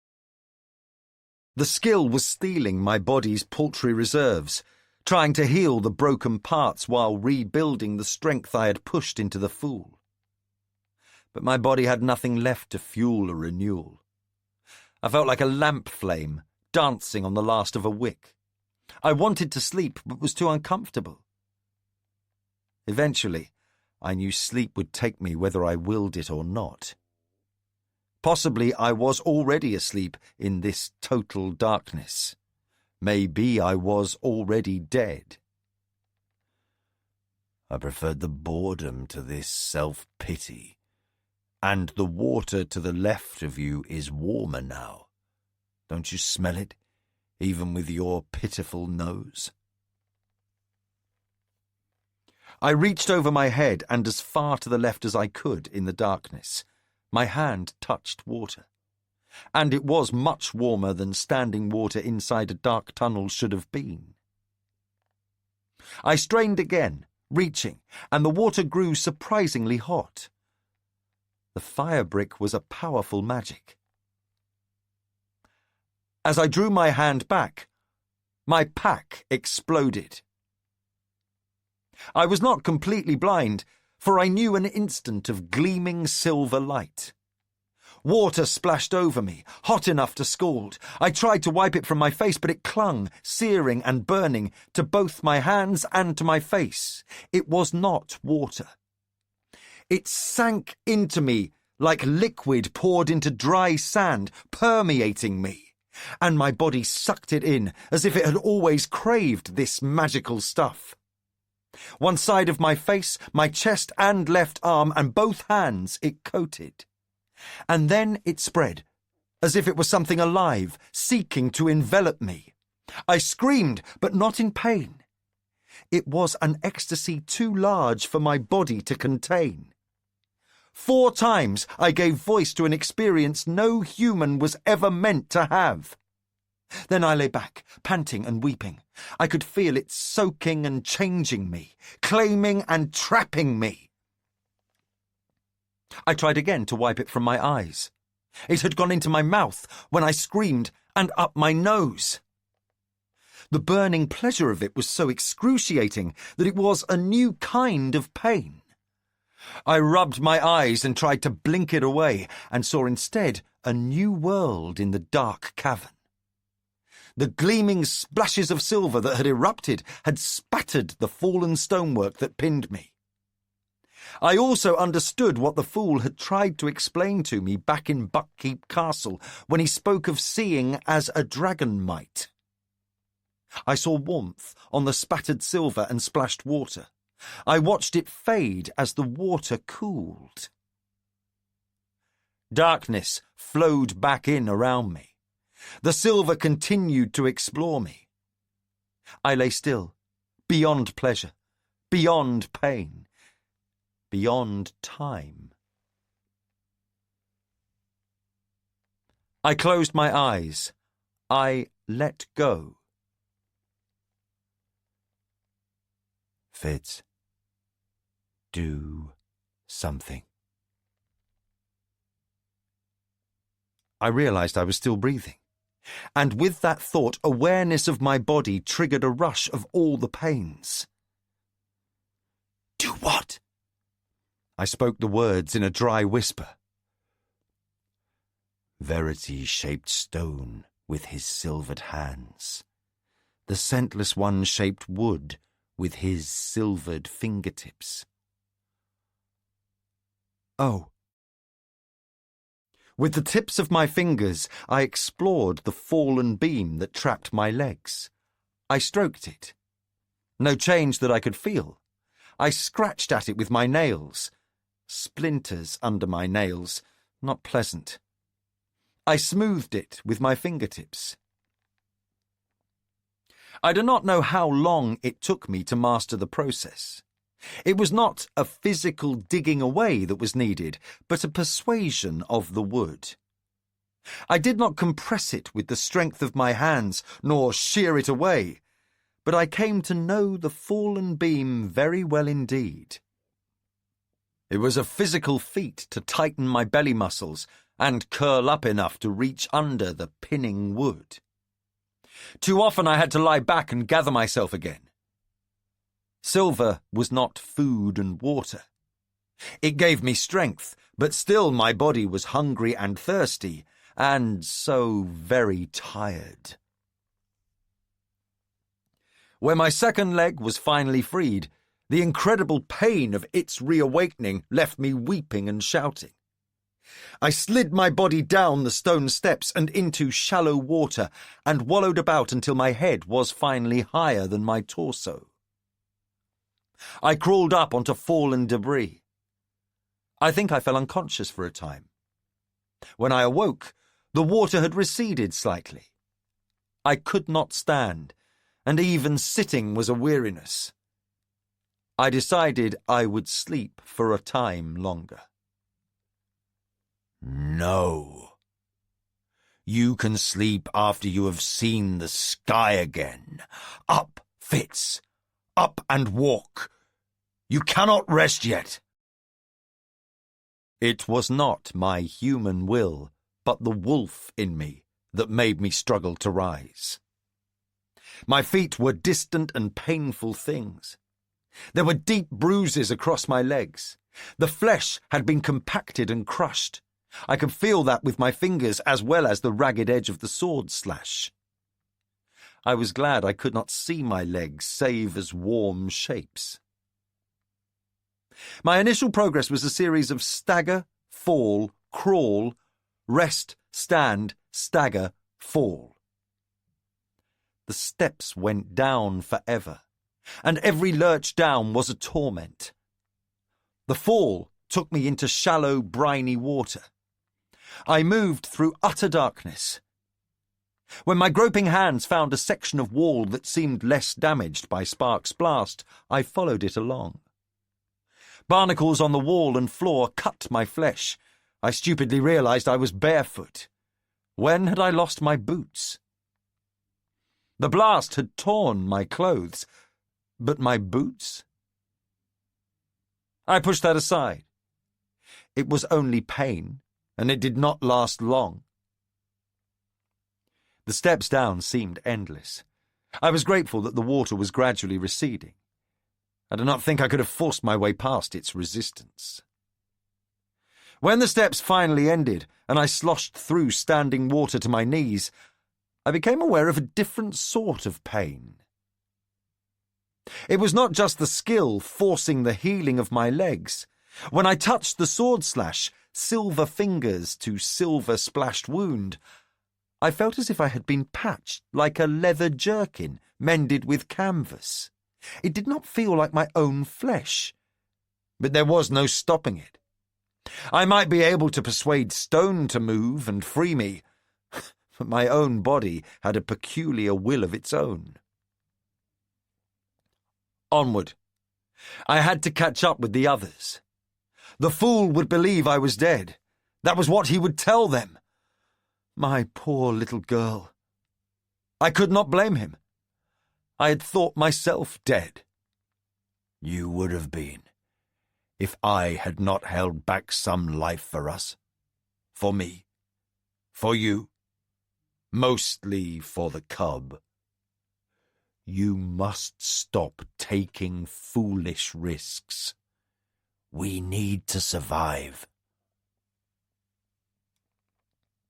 How long had I been trapped underground? A tide had been rising when the others fled. It had fallen, risen again, and now was ebbing, I judged. A day gone at least, possibly two. I wondered where B and the others might be right now. Had they escaped? Were they even now at sea on Paragon, sailing away from this horrid place toward home and family? I tried to skill to be. I had as little success as I always did when I reached for her. Trying to skill through the pain and the peculiar silver sensations was like trying to shout when one is breathless and running. I gave it up and trudged on. Catch up with them. Had they encountered the servants' guardsmen? Had the fleeing whites we freed betrayed them? Had they fought and won or fallen? Had they been taken prisoner? Whenever I wanted to stop and rest, I flogged myself with those thoughts and pushed on. I came to steps. I climbed them. Blackness became dark grey, and then a paler grey. I pushed on toward a paler shape of light, interrupted by lines, and it was a partly open door, overgrown by vegetation. I could barely push past the tangled greenery. Brambles tore at my frayed clothing and skin as I thrust thorny vines aside, until I emerged from the hillside thicket and stood under a clear blue sky. The grass was taller than my knees and mixed with twiggy brush. I collapsed and sat where I was, heedless of the protest of the sword slash across my thigh. I dared myself to look at it. It was sealed with silver, as if I'd patched myself with tar. I prodded it and winced. Under the patch, my body toiled on with its repairs. My vision was marginally cleaner. My palms were silver. I stared at them. My hands were skeletal, bones and bulging veins and tendons, all gleaming as if cast in silver. I'd eaten myself to make repairs. My clothing hung on me. I rose and tried to walk on. The ground was uneven and tufts of grass caught at my dragging feet. I stepped on a flattened thistle and fell over. It was hard to see the tiny pale thorns I picked out of the sole of my bony foot with my silver fingers. I could feel what I could not see, the silver giving me a sensitivity that my hands had never possessed. I looked at my hands in the sunlight. They glittered, gleaming and bright. It was either more silver than Verity had ever possessed, or a much finer quality than he had used. The coating on Verity's hands had reminded me of thick mud. Mine looked as if I wore elegant silver gloves that clung to every line and fold of my hands. I re-inspected the places where the silver had struck. Had the blast so shredded my clothing, or had the silver splashed and eaten it? Silver gleamed on part of my chest, in splotches on my legs. I knew it coated more than half my face. I wondered what it looked like. My eyes? I pushed the thought away. Straggling among the grass were long, crawling threads of clover, both leaves and purple blossoms. Molly had used the flowers to flavour warmed honey in teas. I gathered a handful and put them in my mouth, a faint trace of sweetness and moisture. They helped, but not enough. I managed to stagger upright and stood unsteady on my feet, trying to decide where I was. I was on one of the rolling hills behind the town, I thought. Below me were the ruins of Clarice Castle. I stared. It was castle no longer, but only mounded rubble scattered across the end of the peninsula. Bee's fire had not done that. A slow recognition worked into me. The dragons had come. Hebe and Tintaglia. This was the vengeance they had said they would take. Men would have needed months to topple this stronghold so thoroughly, and men tended to keep and exploit what they conquered. Dragon acid had eaten the walls, melting stone and dissolving wood. It looked like a dropped cake. I saw two figures moving over the rubble and spotted another man along the shore, pushing a barrow down what had been the road. It was littered with the wreckage of the buildings that had lined it. So few people. I wondered how many were buried under the falling rubble. Were my people among them? Where was Paragon? Not in the harbour, nor anchored outside it. Paragon was gone. There were no large ships there, not one. No barrows full of goods moved on the docks. No one strolled the streets of the markets and warehouse areas. All the structures lacked roofs, and the walls leaned drunkenly against each other. There was, however, plenty of wreckage sloshing around the pilings of the docks, and many masts of smaller vessels sticking up above the retreating waves. In the distant sky, something sparkled. Wings of red and blue. Tintaglia and Hebe finished with their destruction and winging home, and beneath them, a sailing ship. Paragon? I dared to hope. But it was leaving. Leaving me here. At the edge of the harbour below, a ship was putting on sail. I stared at her. No mistaking that stern and house. It was the live ship Vivacia, departing. Without me. Bee! I shouted her name, and then, Fool! Don't go! Wait!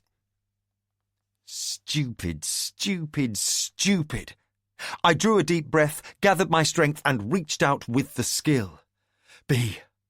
Bee, tell them you hear me. Tell them to turn back. I am here. Come back. I felt no sense of her. Not even the rush and rip of the skill current. Was my magic as damaged as the rest of me?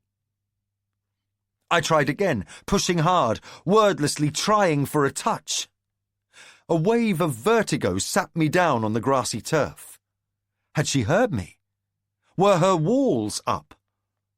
I watched the ship, hoping to see the sails change, to see it tack and turn. Was she even on the ship? Did she still exist for me to skill too? If she lived, she had not heard me. The ship moved slowly and gracefully away, leaving me. I stood, shaking with hunger and tormented by thirst, and watched the ship grow smaller. What did I do now? A rising tide of despair threatened to engulf me. I needed to know what had happened, and there was no one to tell me. What should I do? First, you live, stupid. Eat something besides clover, and drink. Find water. The wolf in me lived ever in the now. I looked for telltale signs of a stream or spring, taller greener grass or bog grass. I saw an area down the hillside that showed much trampling by hooves. Of the flocks I had seen, only 3 sheep remained, cropping the grass near the spring. I went toward it. The area around the welling water was bare of grass and carpeted with sheep dung. I was past caring.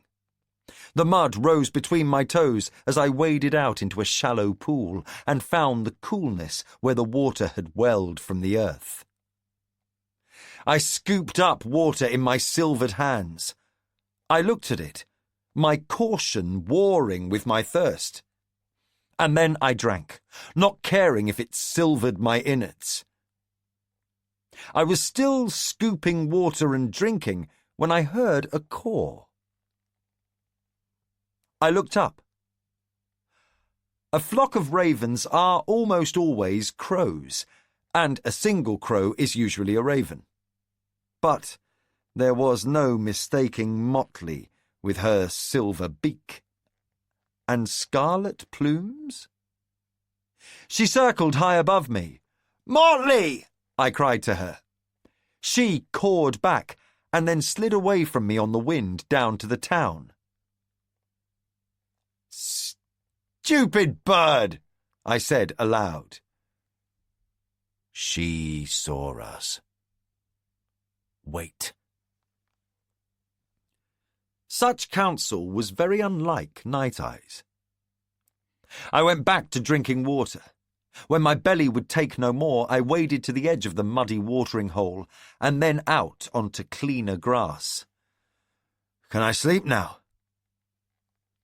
If you can't eat, sleep, but not out in the open. When did you become so foolish? When I stopped caring. I did not share that thought with him. It would almost have been a relief to have someone attack me, someone I could throttle and bite and kick. My worry had become anger at everything I didn't know and couldn't control. I sensed her with my wit and turned my head before she landed onto the sheep-cropped sward at my feet. Motley dropped a large piece of something and then did a bobbing crow greeting. "Eat! Eat, Silverman!" she urged me. She paused to groom her feathers. They had become even more resplendent, with a few scarlet flight feathers in each wing and a steel-blue sheen to the black ones. "Silverbeak," I responded to her, and she tilted her head and gave me a knowing look. "Consorting with dragons again?" I hazarded, and her caw was like a pleased chuckle. "What is this?" I asked, as I stopped to look at a moist brown cube. I didn't want to touch it. "Food," she told me, and lifted it into the air again. "Wait!" I cried after her. "Where are the others? What happened?" She did a circle around me. "Dragons! Lovely, lovely dragons. Paragon is dragons now. Motley, please. Where are my friends? Some died, some left. She called the words down. One comes. Which some? Left for where? Who comes? Crow! Motley! Come back! But the crow did not heed my cries. She flew away in a straight line, back to the fallen city, probably back to where she had pilfered the food, if food it was. I picked up the sticky cube and smelt it. A rich brown meat smell came from it. Eat it. Night Eye's assurance was all I needed. Without hesitation, I took a bite. It was delicious. Salt and beef, a chunk of food almost as big as my fist, and doubtless as much as she could carry. I surrendered my annoyance with her. I still needed to know, but my body said that food was more important than information at the moment, and more water. I went back to the spring. I drank, splashed my face and neck, and then scrubbed at the remaining crust of filth that clung to my trouser legs. Washing my hands had no effect on the silver that coated them. The sheep lifted their heads, and I looked up with them. Prilcop was slowly climbing the hill toward me. A white followed him at a discreet distance. I stood and watched them come. Prilcop regarded me with dismay and perhaps horror. Did I look so terrible? Of course I must. When he was close enough that I did not have to shout, I asked, "Who lived?" He stopped. "Of yours or mine?" he asked gravely. "Mine!" His question angered me with its subtle accusation. "Bee, and beloved, the boy you had with you, and the young woman." I tamped down my joy with my next question. "And Lant?" "The warrior you brought with you. When last I saw your folk, he was not among them. Probably lost in the water when the ship changed into dragons." Another jolt to my tottering mind. I waded out of the now muddied water and away from the dung-strewn area surrounding it. Prilcop came and walked beside me, but did not offer his arm. I didn't blame him. "Where did my people go?" "Another ship came to the harbour and carried them away. They are gone." I met his gaze. His dark eyes were full of anguish. "Why did you come to me?" "I saw a crow with a few scarlet feathers. I dreamed of that crow once. When I called to it, it came to me and spoke your name and said I would find you with the sheep." He looked around. "The few that remain," he added, and again I heard that accusing note in his voice.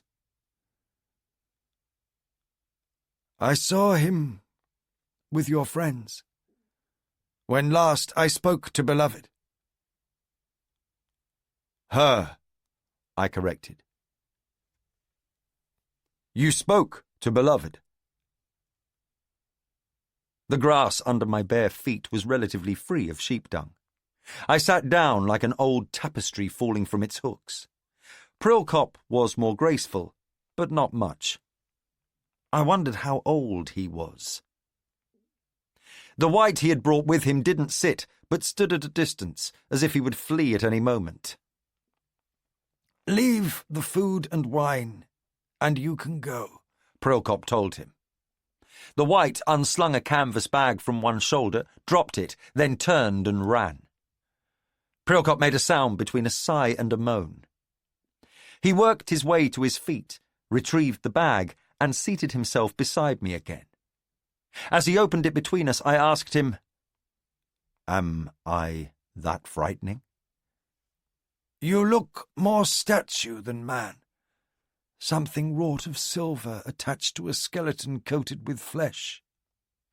Did Capra do this to you? Or a dragon? My own doing and no one else's. A magic gone wrong. I told him, for I was too weary to bother with more words than that. What happened? To Bee and to Beloved. To everyone else. They believe you dead. All of them. They mourn you savagely. Vanity is such a strange thing. They mourned me, and I was warmed that they loved me. He spoke words carefully, as he dug a cork out of a web-coated bottle of wine. He set it down between us and began to arrange a strange picnic. It's good wine, from the best tavern in town. I had to choose from what folk had left behind. The eggs are raw, from a half-fallen chicken house. The apricots are not quite ripe, but the tree was down, so I picked them. The same for the fish. I took it from a fallen smoking rack, and it's still wet inside. And you brought it for me? I was gathering food when I saw the crow. I think you are hungrier than I am. Thank you. I cared nothing for the condition of the food or its source. I was barely able to restrain myself until he had set out the food on the coarse sack it had been carried in. Eat while I talk, he suggested, and I was happy to comply. The food was as flawed as he said it would be, and I devoured it. Raw eggs are fine as long as the belly expects them. There were gaps in the tale, he told me, but I learned much that calmed my heart. He had seen Bee with the Fool and Spark and Purr. Lant was possibly lost. Someone had been badly burned. Harder to grasp was that when the ship Paragon had sunk, 2 dragons had emerged from the waters of the harbour. I had my own thoughts on how that had happened. And other dragons and a scarlet man had come to destroy all of Clarice. I was astounded when he spoke of a black dragon. It had to be Icefire. The scarlet man that Prilkop had glimpsed was probably Rapscal. There were things he did not know and could not explain. I could not imagine how Paragon had found the strength to become dragons. Then I recalled the fool's words about my missing tube of silver. Tintaglia and Hebe had said they would come as soon as they could, but I was surprised that Icefire had made the journey. Prilkop knew little of the Vivacia other than that a ship with a living figurehead had come into the bay. The dragons had flown in circles above, shouting down to it, and then all the folk that remained from those who had arrived on the Paragon had departed on board. Logic told me I should be glad they were safely on their way. But being left for dead, even when one has insisted on it, creates a gulch of hurt in the heart. No matter how foolish, it stung that they had gone without me. It echoed painfully how Molly and Burrich had continued their lives when they believed me dead. Stupid, stupid emotion. Would not I have done exactly the same? I pushed my thoughts into a new channel, forced myself to confront the tragedy in Prilkop's eyes. They have treated you badly ever since you returned to Clarice, but I know this is not what you would have wished on them. How have the folk of Clarice fared? What of your whites? He made a small sound. I have lived a long life, FitzChivalry Farseer. I have seen the fall of the Pale Woman's holdings on Aslevial and rejoiced in it. Remember, I had my part in preserving Icefire's life when he was encased in the ice Clarice, here. Yes, they treated me badly. He looked down at the white tracery of scars on his black hands and arms. Worse than badly, he admitted. He lifted his eyes. As your own family treated you, as I recall from beloved's telling. But never did you confuse one of your uncles with the others, did you?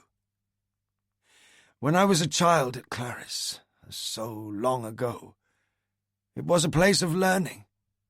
I loved the libraries. They told me who I was. There were all the deeds of the white prophets who had gone before me. There were the adventures of them finding their catalysts, but also there were collections of lore and accounts of ancient queens, as well as maps and histories of faraway places. You cannot imagine what Bee destroyed with her fire. I do not blame her. She could not argue with the forces that shaped her and set her on that path. But I mourn what was lost. I mourn, too, the whites in their pretty little cottages, now buried under the fallen stone of Clarice Castle. Some were only children. Their dreams may have been used for selfish purposes, but you cannot blame them for that any more than I can blame Bee for what she became. So many of them are dead. So many. He fell silent, strangled by his emotions. I had no reply. Innocents had died, but those who had tormented and tortured the fool, those who had stolen and abused my Bee, they were dead too, and I could not regret that. So, the 4 are dead. What will become of you now? He lifted his eyes. The look he gave me was guarded. 3 are dead. Capra survived. He studied my impassive face. Could he read my thoughts? You and your dragons killed almost all of us. I have gathered 17 of the whites. Once there were over 200 whites and part whites. Those who survived take comfort in Capra's leadership. For generations, she has guided them. Already, she tells us that the weakness was that there were 4. She will be the one now, and will keep our purpose clear. I have spoken with her, and she has promised that we will go back to our old ways. I set out to gather food for those who remain, but when I saw the piebald crow and called to her, and when she came to me, I knew my best course was to seek you out, to ask for mercy for those who remain, to diverge from your path just a little, for the sake of those under my protection. Was that why he had come? Or only now did he read my intent? I looked down at the emptied eggshells. Had he thought to buy me? I could have poisoned you, he said, a slight edge to his voice in response to my silence. No. You couldn't have. All those years when you raided the pale woman's food supplies, you never poisoned her. I know there is no killer in you, Prilkop. You should be glad of that. And it is a part of you that you can never tear from your soul. That is likely. I brought you food. Can we not trade that for the lives of my whites? I was silent, weighing that. He took my silence as a rejection of his offer. He stood abruptly. I do not think we have ever truly been friends, FitzChivalry Farseer. I came slowly to my feet. I am sad to agree with you, Prilkop, but I give you my greatest respect. And I cede the same to you. He offered me a peculiar bow, one that involved stretching out one leg behind him. It was more stiff than graceful, and I suspect it cost the old man an effort. I returned a very formal buckkeep bow to him. And so we parted. I never saw Prilkop again. As the sun grew stronger, I took shelter in a thorn thicket. The bottle of wine was my companion. After I'd consumed it, I slept the rest of the day away. I awoke hungry again, but in much better condition. Even my eyesight had improved, and Night Eyes remarked, "You see in the dark much as I once did. And as we once did. We hunt together." If Prilkop had warned Capra of danger, she had not heeded him. Perhaps he had judged me too feeble to pursue my prey immediately. Perhaps he had thought her well guarded. It was easy to find her. I ghosted through Clarice until I found a large stone building where the debris had been cleared from the street and a new roof begun. She had a few guards, but I did not have to kill any of them. The guarded doors and windows faced the street front, but I went to the back of the building. Silently, my silver hands slowly eased away old stone and mortar. I made my own entrance. Somehow, they had found a fine bed for her. The tall wooden bedposts upheld lacy curtains. I woke her before I killed her. My grip silenced her, and I whispered to her startled eyes, "For my beloved and for my bee, you die." It was my only indulgence. With silvered hands I strangled her. My wit told me of her panic and pain and terror, but I killed her as if she were a rabbit. I did not delay her death, but I did look into her eyes until she was no longer behind them. I hearkened back to Chade's earliest training. I went in, I killed, and I departed, and I took her half-eaten chicken with me. It was delicious.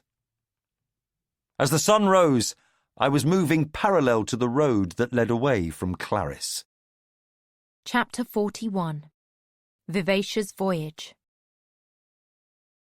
I mourn the good paper and lovely leather covers of the books my father gave to me.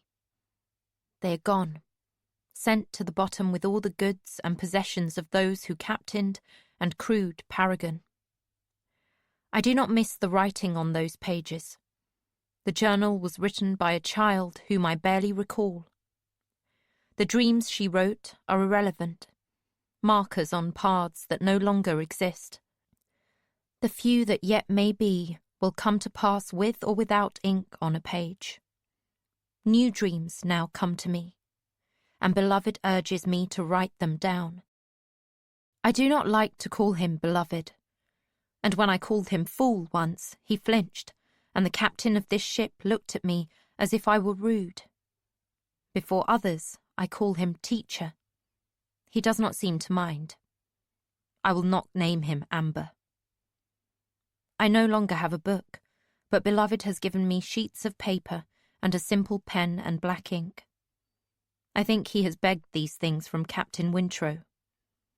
This is my first dream to record. An old tree blossoms and bears a single beautiful fruit. It falls to the ground and rolls away. It cracks open, and a woman wearing a silver crown steps out of it. I am sad that I must draw this only in black, on white paper. He has told me that he will read the dreams I write. that he must so that he can guide me. I write here what I have already told him, that he may read it again. I will not let my dreams be used to shape the world, and regardless of what he promised my father, I find it intrusive and rude that he reads my words here. B. Farseer's Journal. We put Clares behind us, and I was not sorry to do so. The only tear I felt was that my father was left behind, dead and unburned, in such a horrid place. The ship spoke in my mind the instant I set foot on the deck. "Who are you, and why do you ring so strangely on my senses?" I walled my mind as well as I could, but that only spiced her interest in me. She pushed at me, and it was like being prodded in the chest with a forefinger. "I don't know why you sense me. I am B. Farseer. I was a prisoner of the servants in Clares. I only want to go home." A very strange thing happened then. I felt the ship wall me out, but it was more relief than insult. We were a ragtag group that boarded Vivacia. The adults had already spoken to one another while I slept. It little mattered what they had agreed upon. I was like the nut carried in the stream. I was swept along by my fate. On board the ship, hammocks were hung for us, but there were no walls to divide us from the regular crew. I did not care. The moment my hammock was hung, I clambered into it and fell asleep. I awakened shortly after to incredulous shouts from the deck. I forced myself to roll until I fell out of the hammock. I hurried from the crew's quarters up onto the deck, fearing the ship was being attacked. The tide had carried some of the wreckage from old Paragon out to sea, and clinging to it was a survivor. Spark's hopes were dashed when they hauled aboard a dazed and sunburned woman. This was Boyo's mother and Brashen's wife, and she was somehow related to Captain Wintro. The live ship thrummed with joy, the timbers vibrating. I stayed to see her brought aboard and given water, and then returned to my hammock. I cried, not with joy, but jealousy, and slept again. On this ship, Beloved became a person named Amber. I had no idea why he had so many names, or why he was now a woman. Everyone else seemed to accept it. I thought of how my father had been Tom Badgerlock, as well as FitzChivalry Farseer, and perhaps I was the same. B. Badgerlock, B. Farseer, the destroyer, B. the orphan. 2 days into our voyage, I woke to Purr standing beside my hammock looking at me. "Is there danger?" I asked, sitting up, and he caught me before I pitched to the deck again. It was not just the hammock. The ship was rolling. "No, but you have been sleeping a lot. You should get up and eat some food and move about." When he mentioned food, my body asserted that it was hungry and very thirsty. He led me through the jungle of hammocks to a long table with benches alongside it. There were a few people sitting at it, finishing food, and a plate with a bowl covering it. "To keep it warm," Purr told me. It was a thick stew that smelled strange, yet was also good. Cinnamon and a creamy but sour smell. Onions and potato pieces. The meat was mutton, Purr claimed, but it was not tough and stringy. Purr pushed a large bowl of boiled brown seeds toward me. "It's rice. They tell me it grows in a swamp and they harvest it in boats. Try it with the stew. It's good." I ate until my belly felt tight, and Purr had scraped the bottom of the big black kettle clean. "Want to come out on the deck now?" he invited, but I shook my head. "I want to sleep," I told him. He frowned at that, but walked back to the hammock with me and helped me into it. "Are you sick to sleep this much?" he asked me. I shook my head. "It's easier than being awake," I told him, and closed my eyes. I awoke again, but didn't open my eyes to hear them whispering about me. "But she sleeps so much. It's all she does." Purr, worried. "Let her sleep. It means she feels safe. She's getting the rest she didn't get the whole time they had her, and sorting things out. When I came back, when Fitz took me back to Buckkeep Castle, for many days after I spent most of my time in sleep. It's the great healer." Nonetheless, a few hours later, when I opened my eyes, Purr was beside my hammock. "Are you awake enough to talk now? I want to know everything that has happened to you since last we were together, and I have much to tell you." "I have not so much to tell you. They stole me, and they dragged me to Clarice. They treated me badly." I stopped speaking. I didn't want to recount it for Perseverance or anyone else. He nodded. "Not yet, then. But I shall tell you of all I have done and seen since you covered me with the butterfly cloak and left me in the snow." I climbed out of the hammock, and we went out on the deck. It was a fine blue day. He took me to a place near the figurehead, but not in anyone's way. He told me his story, and it sounded to me like a tale of heroes on a quest. I wondered if Hap would ever make a song of it. I cried several times to hear of all my father and Purr had done to seek me. But they were good tears, as well as sad ones. In all the days when I had wondered why my father had not come to save me, I had wondered if he had ever loved me at all. I went back to my hammock and my sleep, knowing that he had. It was the ship that woke me the next time. She drilled through my walls. "Please, help us. Come to me at the foredeck. You are needed." I thought I would wake the others when I dropped and fell from the hammock to the deck. It was always dark below decks, but from the number of occupied hammocks around me, I guessed it was night. There was a single dim lantern, swinging with the motion of the ship. I didn't like to look at it. I made my way through hammocks full of sleeping sailors like ripe fruit hanging on a tree, through shifting shadows, to a ladder. I went up onto Vivasia's deck. The wind was blowing fresh, and I was suddenly glad to be awake. I looked up. The canvas was belled out like a rich merchant's belly, and beyond it were realms of stars in a clear sky. The deck of a sailing ship is never deserted when underway, but tonight's wind was steady and kind, so not many sailors were scurrying about. No one noticed me as I moved forward. There was a short set of steps, and then I was on the crowded foredeck. All sorts of lines terminated there. They were taut and humming a wind song. Past them was a smaller deck, a feature I'd never seen, that poked out toward the figurehead. On that deck, a man was stretched out. As I stepped toward him cautiously, 2 other people stirred.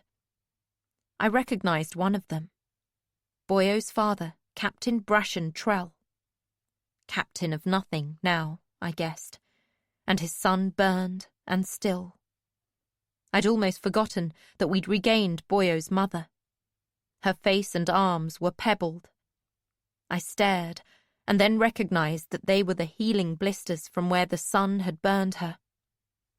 She looked at my scarred face, and her brows drew together in pity. I looked away. Her name is Althea Vestrit.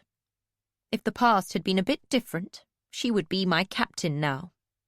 Regardless of that, she is still of my liveship family, as is her son. And Trell served on my decks for many years, and I value him as well. What do you want of me?" I spoke the words aloud and in my mind. The ship didn't answer. "She's here!" Brashen-Trell was wearily surprised. "Althea, this is the child I told you about. The one they came to rescue. She touched Boyo in Clares, and where she touched him, his burns healed." "Hello, Bee," she said. Softly and sadly she added, "I am sorry that you lost your father." "Thank you," I replied. Was it correct to thank someone for feeling bad about a death? I knew why the ship had summoned me now. Boyo smelled bad. When I knelt beside him, I felt how the ship cradled him. It was not that there was a hollow in her deck where she held him, but where he touched her wizardwood, she reminded him how to be alive and gave him gentle memories of his time on her deck. Memories that were not just his, but his mother's and his grandfather's and his great-grandmother's. All had sailed on this ship. Vivacia held all the memories of those who had died on her deck. "That's why the dragons ate Kennitson," I said to myself. "Yes." "Paragon's dragons ate Kennitson?" Althea asked in disbelief. "They meant well by it. They wanted to keep him with them. They shared the body." "Oh." She touched Boyo. "Did you need something?" She wanted me to leave. "The ship asked me to come here. She wants me to help." "What can—" Althea began. "Shh!" Brashen warned her, for I had already put my hands on Boyo's good arm. I wanted to fix him. He was a wrong place on this perfect ship. I should make him right. "He's thirsty," I told his parents. "He hasn't moved or spoken today." "He's thirsty," I insisted. He needed water if I was going to make anything happen. His mother seemed afraid to touch him as she lifted his head. She trickled water into his dry mouth. He choked a little, swallowed. That was my first way to help him. "More water," I told her. She held the cup to his lips while I reminded him how to drink. He drank that cup and 3 more.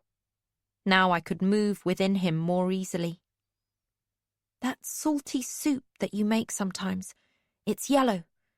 That would be good." Even without opening my eyes, I knew they stared at me. The woman got up and hurried away. She was frightened, and she was eager to do anything that might help her son. She would make the soup. I rocked gently as my hands talked to his body. I found a little tune, one I'd never known before, and began to hum it as I worked. 2 voices began to sing words to the song. The ship and the father sang softly together, and it was a little song about knots and sails, a teaching song like my father's rhyme about the points one looked for in a good horse. I wondered, as I pushed dead skin and flesh away and fastened good skin, if every family and every trade had those little songs. I found a place where something that didn't belong in his body was trying to grow. I killed it and pushed it away. It slid away like slime, stinky and nasty. His body was working on itself in so many places. I knew them all.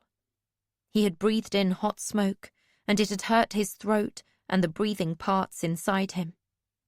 His arm was burned, and his chest and the side of his face. What was the worst hurt? I asked his body, and it was his arm. I went to work there.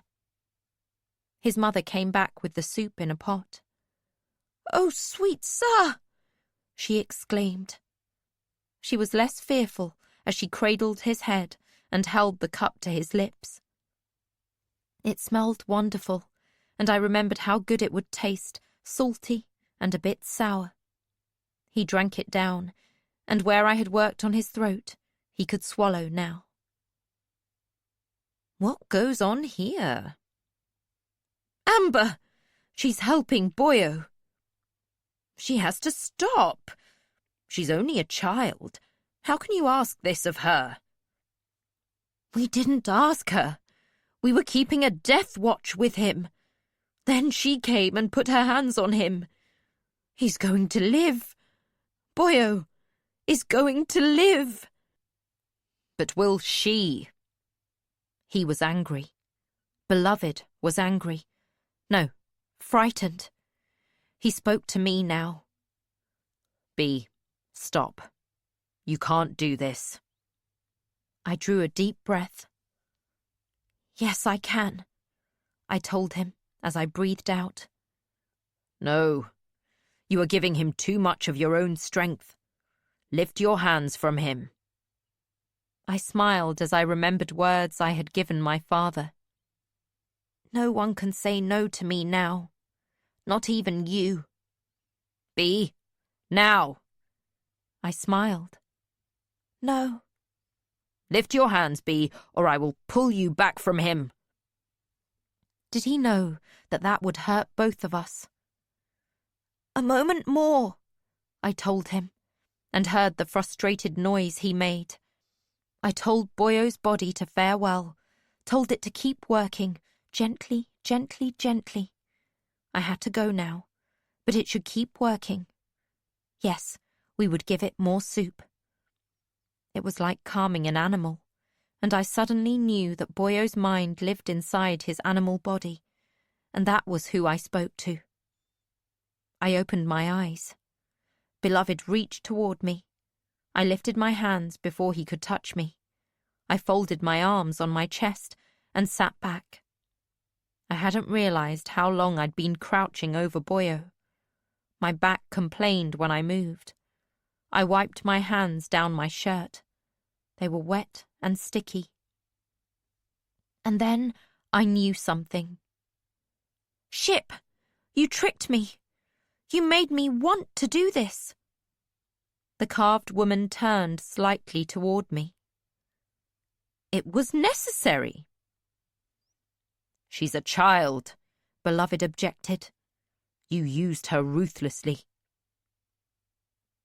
I didn't realize, Brashen said, and he sounded both guilty and unrepentant. It didn't hurt me, I objected, but when I tried to stand up, I could not.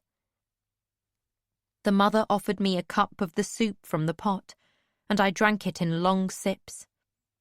There were warm spices in it, and some of them stung my tongue. Beloved watched me drink. Boyo was breathing, and it was a good sound. I set the cup down on the deck and said, The ship made me love her. I think it was like that thing dragons can do. I was suddenly very tired again. When they make themselves so important to someone. I read about that. Somewhere. Humans call it a glamour, the ship said quietly. Your name is B. I give you thanks. At the end of this voyage, we will all go our separate ways. It grieved me that Althea and Brashen might have to go without their son.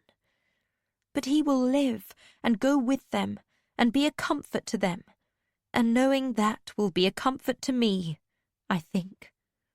Even as a dragon. As B should be a comfort to me, and Per, and her sister Nettle. Ship, interfere with this child again, and I shall... You have no threat to offer, Amber. Be still. She has done enough for Boyo. What would I ask again of her? He had fallen silent, but I could see words piling up in him like unrecorded dreams. I will be fine, I assured them as I stood. I had to smile. Vivacia, you are as beautiful and perfect as you told me. I could love you. I was only a little tottery, and very tired. Don't tell that. I am going to go sleep. Good night to all of you. Behind me, the adult spoke softly. My hearing has always been keen. Brashen spoke with regret. She must have been a very pretty child once. Such scars. But thanks, sir, she is here with us now. She has great heart. I beg you to be more careful of her. She is not strong. Not yet. That was beloved. He was wrong. I could be as strong as I needed to be. It bothered me that he tried to protect me, that he thought I was weak and tried to make others believe it as well. It made a hot little fire of anger in me. My legs trembled slightly as I made my way back to my hammock. I couldn't get into it. I thought of the first time I'd had to climb onto Priss's back, my horse. Per was right. I'd be glad to see my horse again. When beloved spoke, I startled. B, that healing was a kind thing, but you must think first of your own health. You are not well yet. I won't ask you to promise me, but I will ask that you let me know if you are going to do something like that. Someone must be with you who has your best interests at heart. I do not think the ship would have let me go too far, I said. I smiled inside as I felt a warm, wordless reassurance that she would have stopped me. To him, I showed an expressionless face. You are like your father. That isn't really an answer to my request. He smiled, sad but serious. I sighed. I wanted to sleep, not talk. Even more, I didn't want his concern for me. It wasn't his task. I found a lie. You needn't worry. My ability to do this is almost gone. The smile changed to a worried scowl. What do you mean? The night I fought Simph and Dwalia and Vindalia, Simph had a vial of serpent spit. What Dwalia called serpent potion. I think it had traces of silver in it, like the silver paragon used to turn into dragons. I yawned wide. Suddenly, I wanted to explain.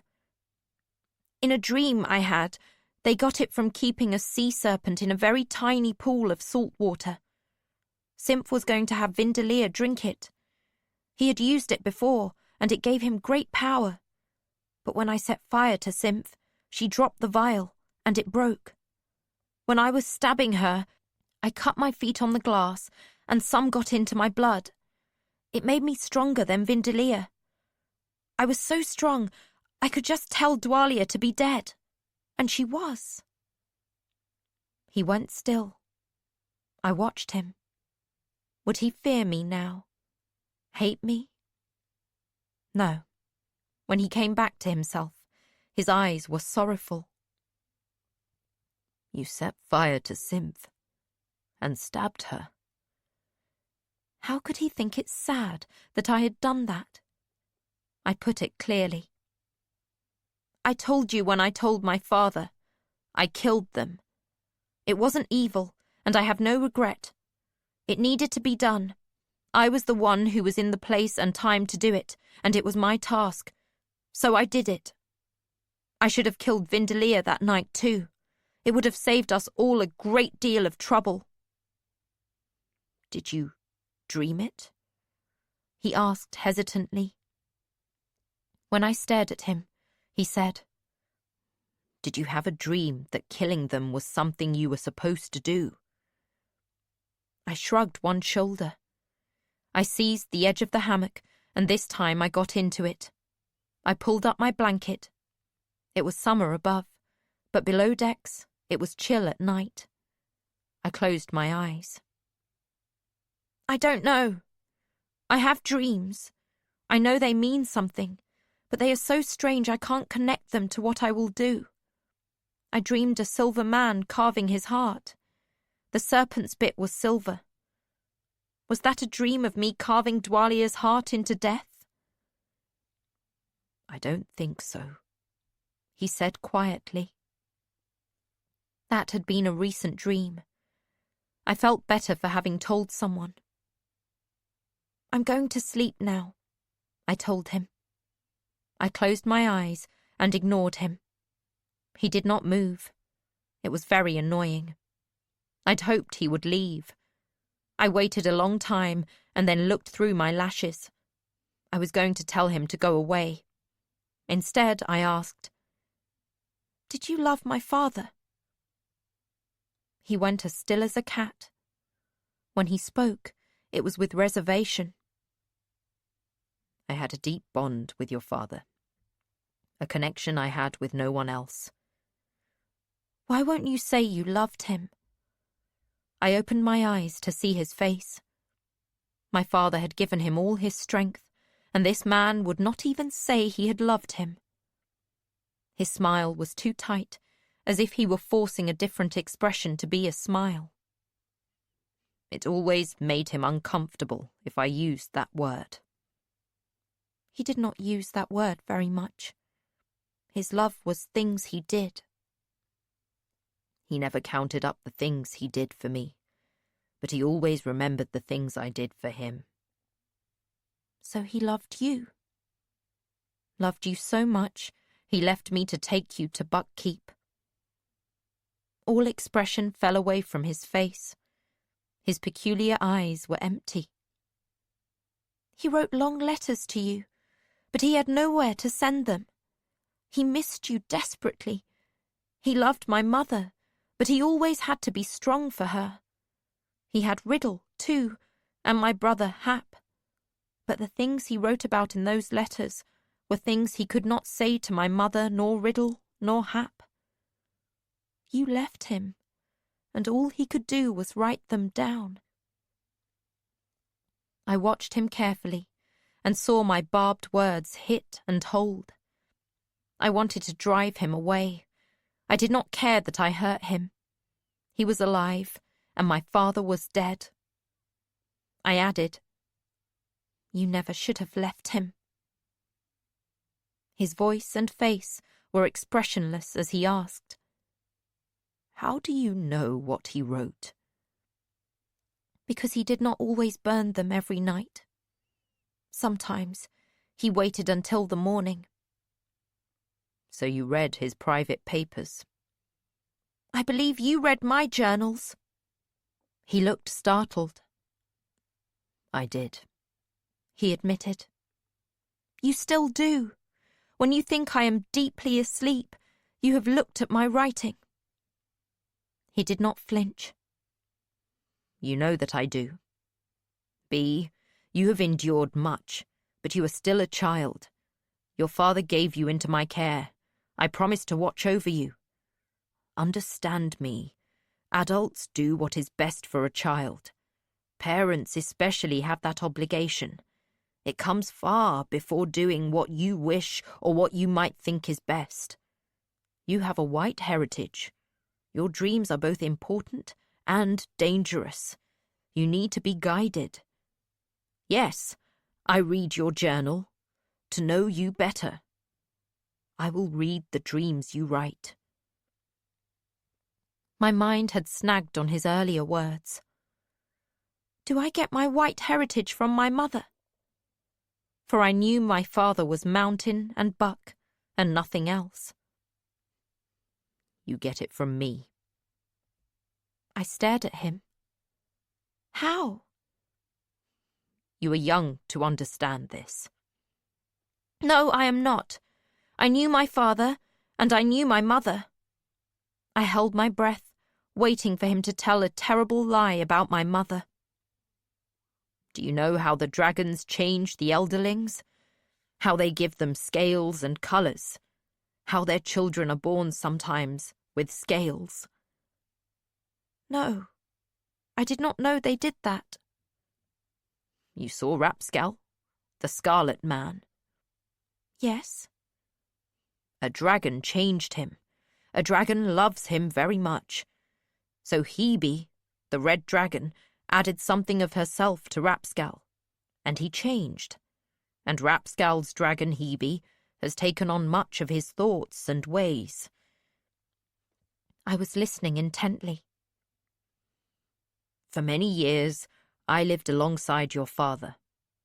I think we both changed each other. I saw his thoughts wander into a different trail. He said once that he had become the prophet, and I the catalyst. I thought long about his words. I decided that I wanted it to be so. For once, I wanted to make the change. So I came to Clara's castle and tried to be the changer. You were not very good at it. No. But when I first met your father, I would never even have thought of trying. He gave a great sigh. I expect you to be angry at me, Bee. I will tell you this. I did what your father wanted me to do. I got you out safely. When I intrude on your life and privacy, it is because he charged me with taking care of you. My word to him comes first. I had hoped to win your respect, if not forge a closer bond. I understand that you resent that I am alive, and Fitz is not. But why unleash this tonight? I steeled myself and looked into his pale eyes. Tonight, you tried to act like my father. You said things he might have said. But you are not my father. I don't want you to behave as if you are. You can teach me, yes. There are things I need to learn. But you are not my father. Don't pretend you are. Actually, he began. Then he stopped. He concealed something. He'd read my dreams and my journal, my most private thoughts, and still try to keep secrets from me. Insult most deep. I struck back. An omission was as good as a lie. He wrote you a last letter, one he did not burn, for I think he wrote it mostly for himself. He told you that he understood why you had left, that your friendship had never been anything but how you could use him. He wrote that he was better off without you, for my mother loved him for who he was rather than how he could be used. In that letter, he said he hoped never to see you again, for you had twisted his life and robbed him of joy, that he was pleased to take control of his life and determine his own direction now. But he saw you again, and it happened again. You only came back to him to use him again. You destroyed our home, and he lies dead because of you. All you.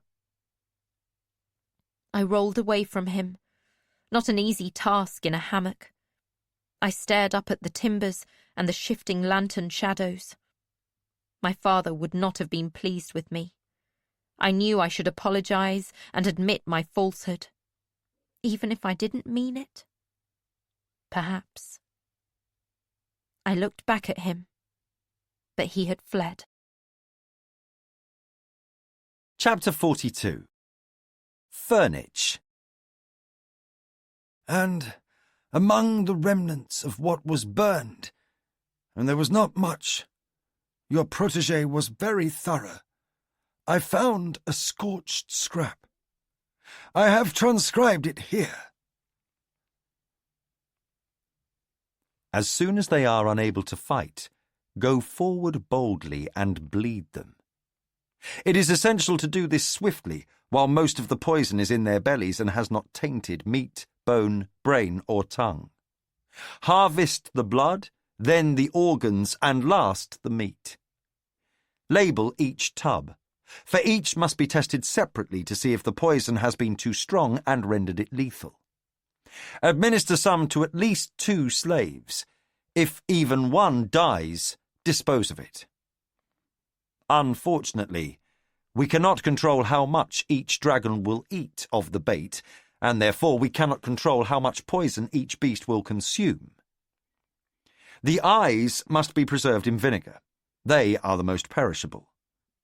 Slice the meat thinly, salt it, and dry it. Of the entire creature, only the stomach may be summarily discarded.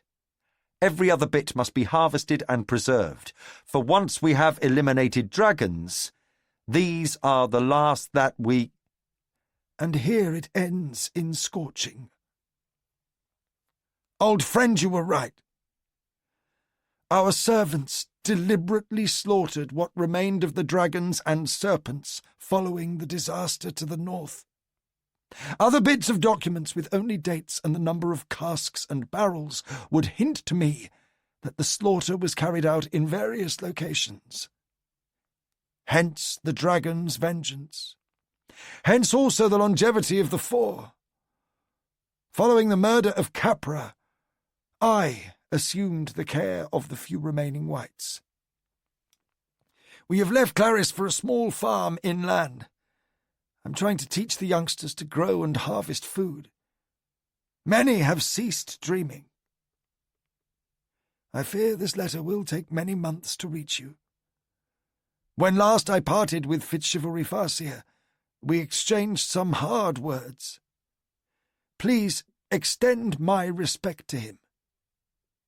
I do not doubt that he will return to you, just as you made your way back to him. Letter from Prilcop to Beloved. The fool had told me of how he had returned to Clarice the first time. All I had to do was to make that same journey in reverse. I had to get to the other side of the island of Clarice, to one of the deep-water ports, Cecil or Crupton.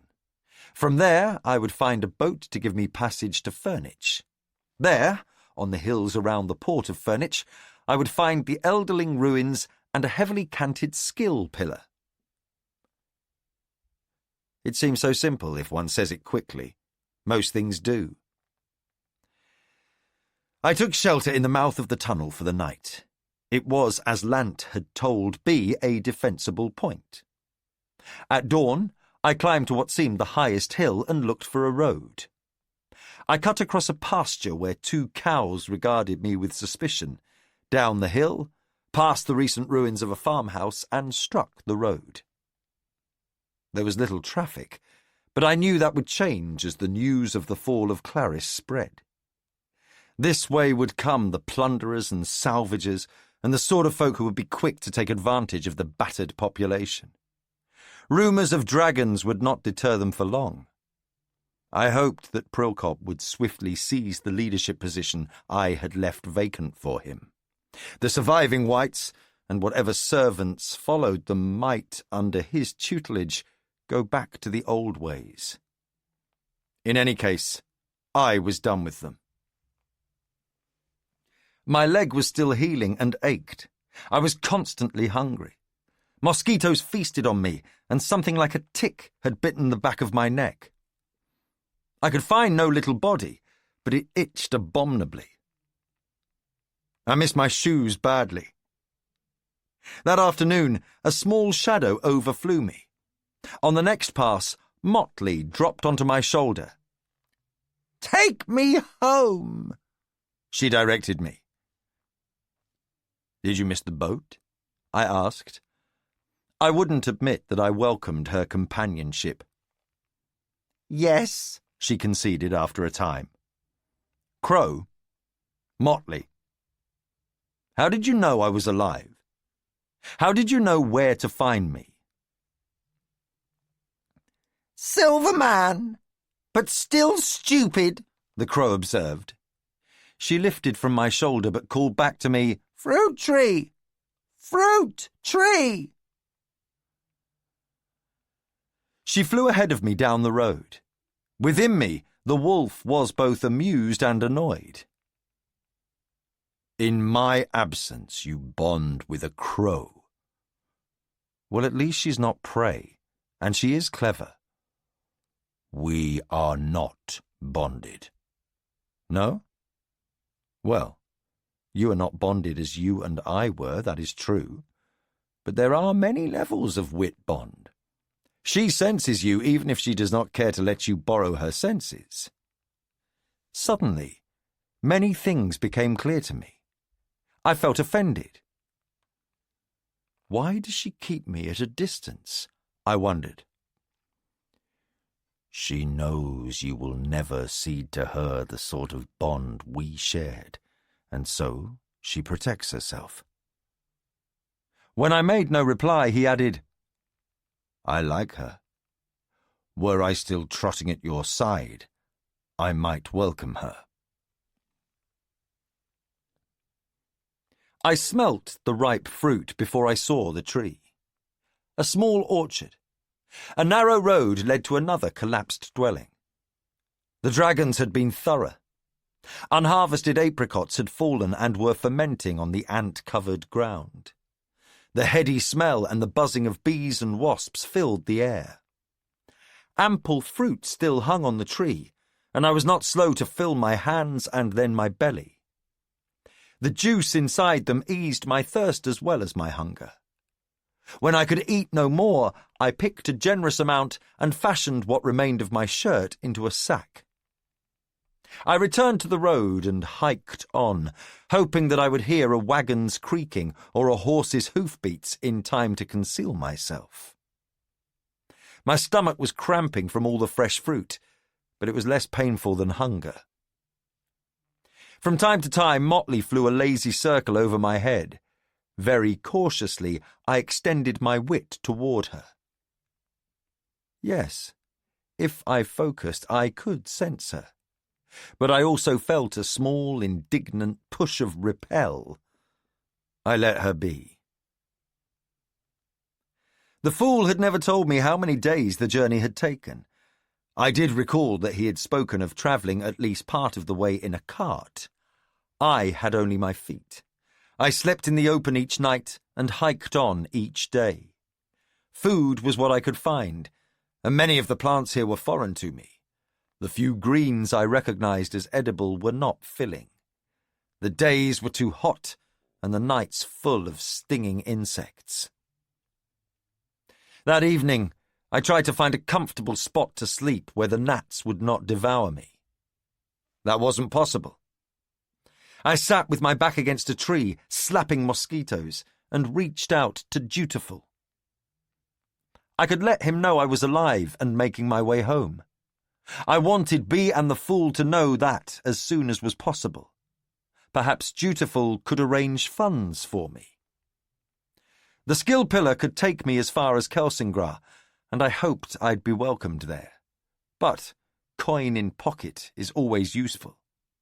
Disaster had stripped me down to the silver-holed clothes on my back, the knife in my belt, and the few small assassin's tools left in my little pockets. I centred myself and pushed away my awareness of gnats and a rock poking me and reached for Dutiful. Only to fail, as I had not failed with the skill in many a year. I swatted the little bloodsuckers from the back of my neck, pulled my shirt up over my head, and tried to think. I tried again. And again. It was like trying to scoop a tiny fly from bubbling soup, always to miss. I stopped and pushed my frustration aside. Calm.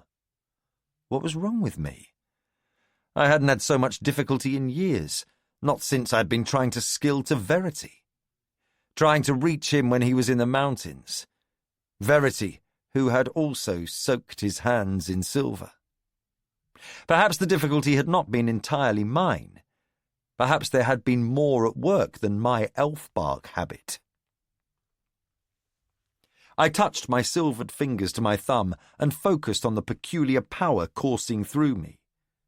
Pain? No. Pleasure? No. It was too intense to classify. I focused on Buckkeep, on Dutiful, and for a moment I was in the skill current. I plunged into a depth that I had never known existed.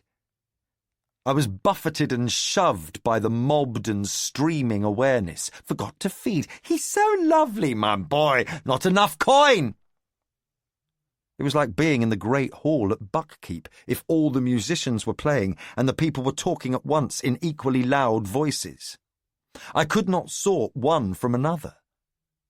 Then an immense presence, powerful and disciplined, would cut through the prattle like a commander's order being barked above the discord of a battle, or a great fish swimming through a dense school of minnows. All would part and then close up behind it. Once, long ago, I'd encountered one of those great beings in the skill current. I had nearly lost myself in her. In this strata, there were many of them, and as they passed, I felt other entities attached to them, combining to grow that awareness. I wanted to... I dragged myself clear of it, and came to biting my lower lip so hard I tasted blood.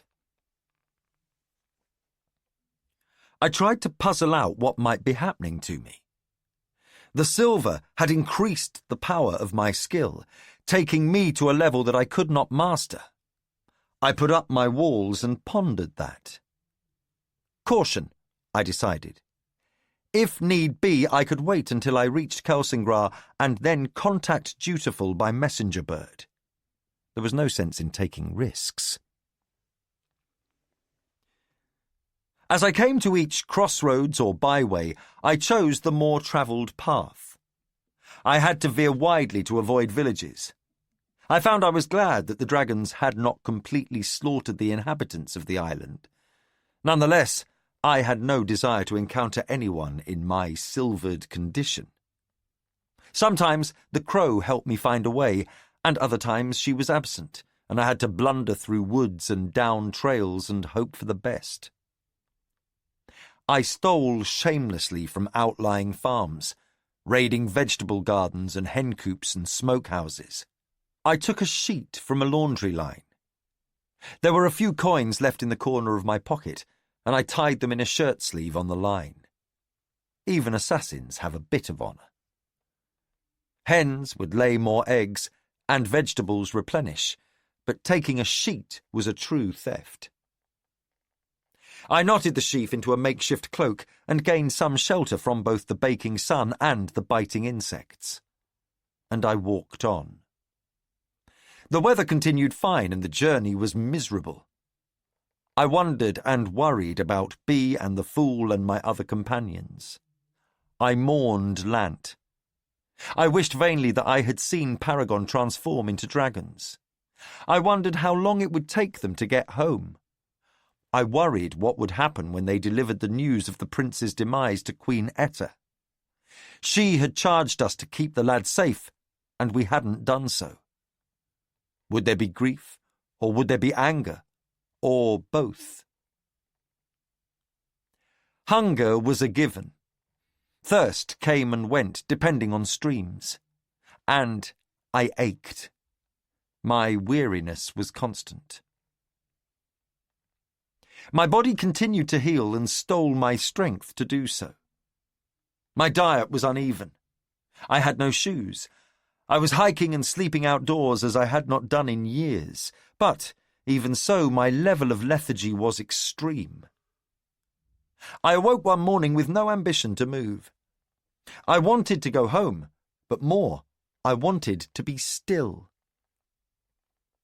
I lay on the bare earth in the shade of a tree with drooping leaves. Ants began crawling over my hand. I sat up, slapping them away, and then scratched the back of my neck. The tick bite was slow to heal.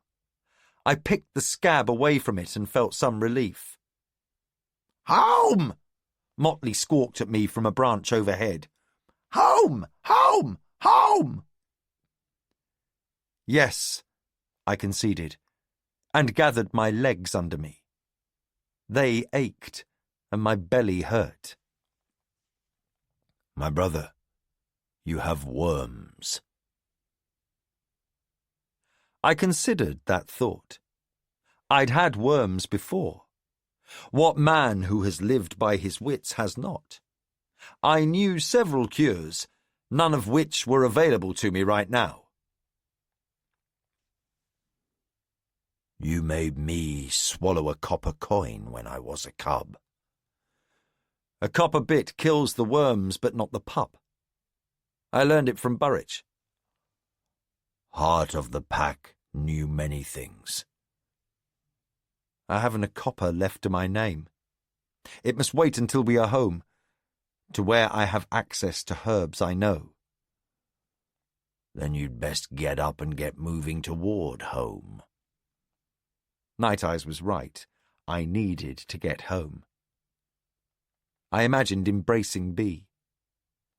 With my silver hands and gleaming face. Ah, no. I pushed that last thought aside. I was becoming adept at doing so. When I was home, it would all come right. I'd see Nettle and my new grandchild. There would be a way to deal with the silver. Chade would know something, some way. No, Chade was dead.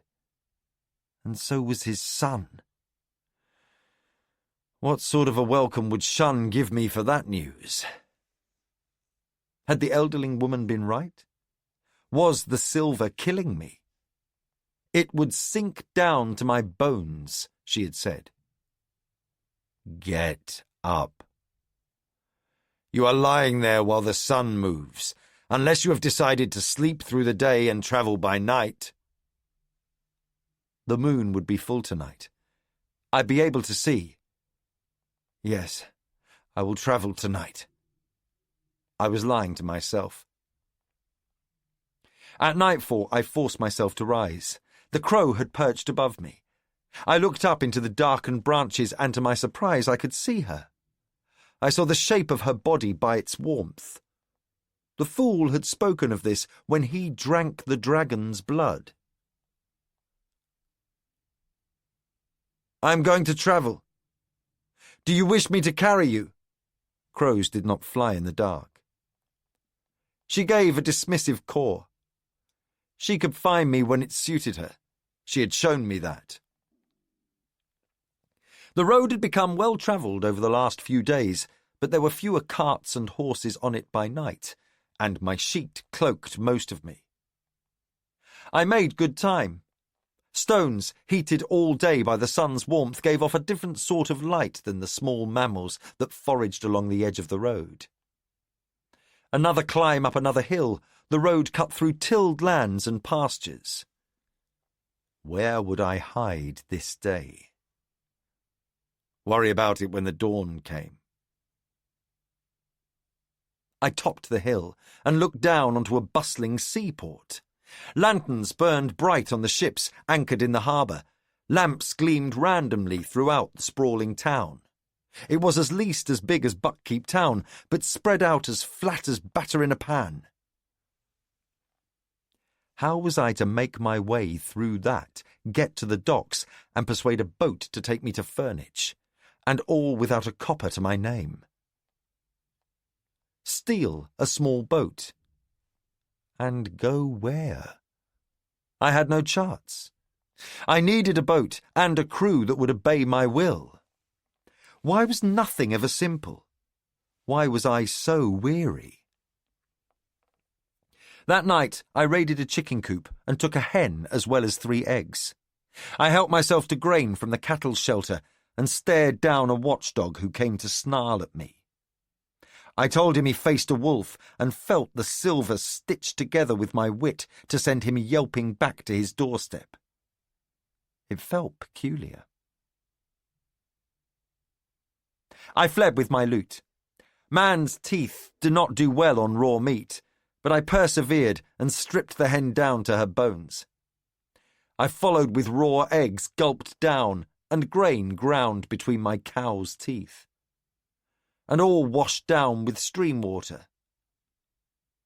On a rocky berm beneath 2 grain fields, I settled for the day. I waited for night. Before the moon rose full and white, I skulked toward the busy port.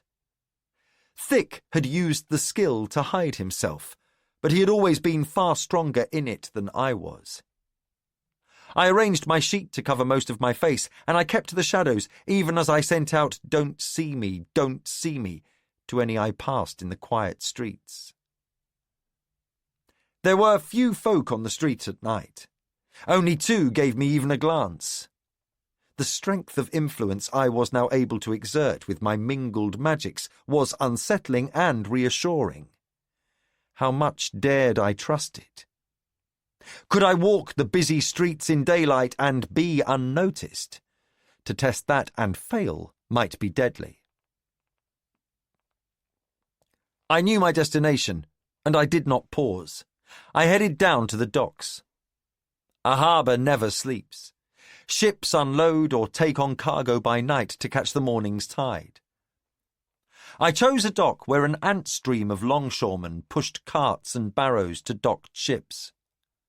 I stayed to the shadowed areas as I studied the moving cargo.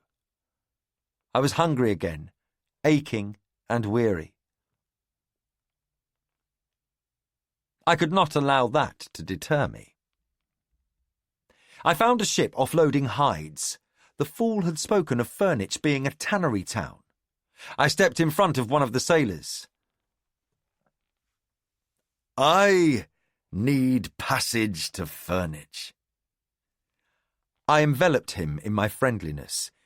"You really want to please me," I whispered. He halted, glaring at me as I peered from under my sheet. His face went slack. Then he suddenly smiled, as if I were an old friend. "We have just come from there," he told me. He shook his head. "But it is not a pleasant place. If you must go there, I pity you." And yet, I must go there. "Of the ships in port, are any bound there?" "The Dancer! The second one there.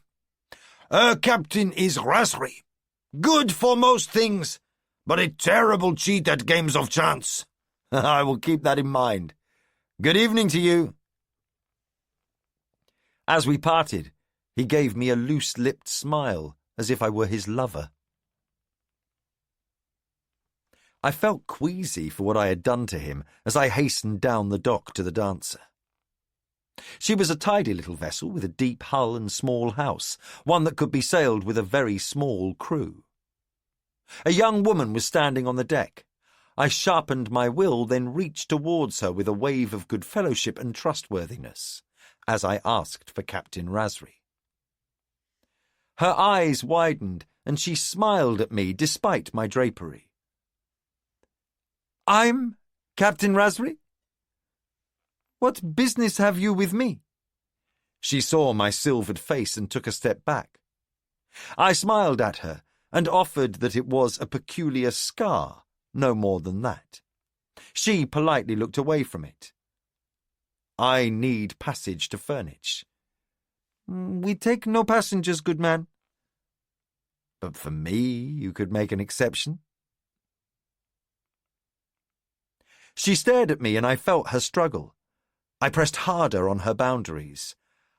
"I could," she admitted, even as she shook her head, no. "I can be a handy person to have aboard. I know my way around a deck." "You could be a help," she agreed as her brow furrowed. "How many days is it to Furnich?" "No more than a dozen, if the weather holds fine. We've 2 ports to visit on our way." I wanted to tell her that we would go straight to Furnich, but could not bring myself to do so. Already I regretted what I was doing to her. "When do we leave?" "On the early tide. Soon." I was no sooner on board than Motley swooped down and perched on my shoulder. The puzzlement on the captain's face gave way to delight. "Thank you. Thank you," Motley told her, and did the same when the crew approached. I introduced myself as Tom Badgerlock, while the crew was charmed and distracted by Motley, and I settled acceptance over them like a blanket. By morning I was on my way. It was the most miserable voyage of my life. The ship was called Dancer for a reason. She bowed and bobbed, rocked and wallowed. I was seasick as I had never been before in my life. Yet, despite how wretched I felt, I did my best to be as useful as I had presented myself. I found that I could remove corrosion from brass by smoothing it with my fingers, and made every fitting on Dancer gleam. I smoothed fraying lines so that they ran easily through the blocks and tackles. I ran my hands over stretched and weary canvas to tighten it. I ate no more than one man's share at the table, despite my constant hunger. The journey seemed interminable. Imposing my will on the crew took strength and focus when my supply of both was dwindling. I dreaded each port stop, for it meant days tied up as they took on and offloaded freight. Each time we made port, I would slip away at night to skill a plentiful meal at an inn. Sated, I would return to Dancer and sleep heavily. When I awoke, I would feel stronger for a day, but then the lassitude would return. In the long heaving nights I thought of Verity and how he had used his skill to defend the 6 duchies. Even at a distance, he had been able to find the out-islander ships and influence their captains and navigators. How many had he sent into the teeth of a storm or onto the rocks? How had he felt to use the power of his magic to kill so many? Had it bothered him? Was that why he had seized on the wisp of an old legend and gone off into the mountains in search of elderling allies? The night we reached Furnich, I conveyed to the captain and the crew that they had done a great kindness, something to be proud of. I left them looking puzzled but rather pleased with themselves. Motley settled on my shoulder. "Home," she reminded me, and I took strength from that word. Furnich was a dreary town of bad smells and sour folk. Turning cattle into meat and leather is a messy business, but it did not need to be as squalid as Furnich made it. The town was dirty, and the air tasted of hopelessness. It crouched in low, ill-kept buildings all around the bay. On the hill above it, I could see the tumbled ruins of what had been an elderling city. It had obviously been deliberately destroyed. I hoped that no more destruction had been done to the skill pillar than the last time Prilkop and the Fool had used it. The Fool had described it as nearly toppled, but if there was any room to wriggle under it, I would take my opportunity and hope that it would take me back to Kelsingrar. There is a danger in using the stones. Wolf, there is a danger in delaying my return, and I fear that is greater. I felt his doubt and tried not to be prey to it. As I plodded through the town, I was hungry, but saw no tavern where I wanted to eat. They seemed deceitful and untrustworthy places. I would go straight to the elderling city, find the skill stone, and leave this disgusting place. The aura of ugliness was like a stench in the air. In Kelsingrar they would know me. There would be food and kindness there. This place had never known kindness. I stopped to breathe and leaned against the wall of a stable. My feeling of despair was like a wind that swept through me. The intensity of it was oddly familiar, as was the buzzing in my ears. Here they betrayed us. For years they deceived us and pretended to be our friends, and then, when need was upon us and we fled here, they slaughtered us. They ended us as they ended the dragons and even the serpents in the sea. For a moment I saw them. The elderlings ran through the streets seeking a safety that did not exist. They had fled the collapse of their cities and come here to an outlying settlement where the air was not poisonous and laden with ash, but, as they emerged from the portal stones, hired soldiers were waiting to kill them. For the servants had known that their cities would shake and fall, had known that both dragons and elderlings would flee here. To end the dragons, they must end the elderlings as well. And they had. The memories of that bloody betrayal had sunk into the memory stone of their city. When later generations had salvaged the stone of the elderling city to build furniture, they had salvaged the horror and betrayal as well. Small wonder that the folk of Furnish regarded the black stone ruins with hatred. The closer I came to the ruined villas on the hillside, the deeper and darker the memories flowed.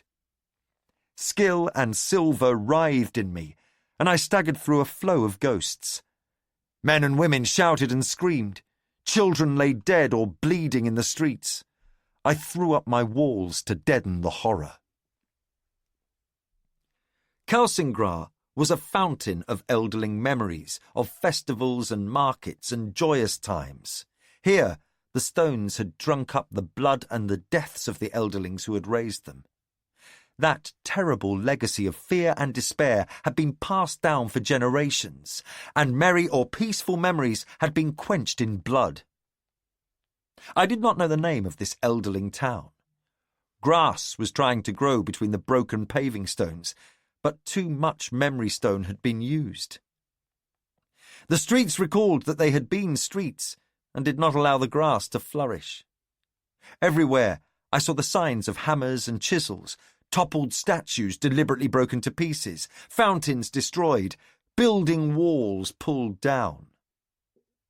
Where would the standing pillars have been? In the centre of the town, as they were in Kelsingra? Atop a tower? Within a market square? I wandered the empty streets of the hilly town, wending my way through a tide of screaming ghosts. Motley would lift from my shoulder, circle, and then return to me. Once this had been a beautiful place of opulent manors and walled gardens. Now it was like a fallen buck, infested with maggots, all its majesty and graciousness tainted with memories of death and hate and betrayal. Only my wit assured me that they were not real. My wit made me aware that there were real people too, not far from me and following me. In my efforts to keep my walls tight and my mind my own, I had neglected my camouflage of skill. Perhaps they were just curious adolescents, following a peculiar stranger wearing a sheet. Had they seen my silver-splattered face? Motley cawed overhead.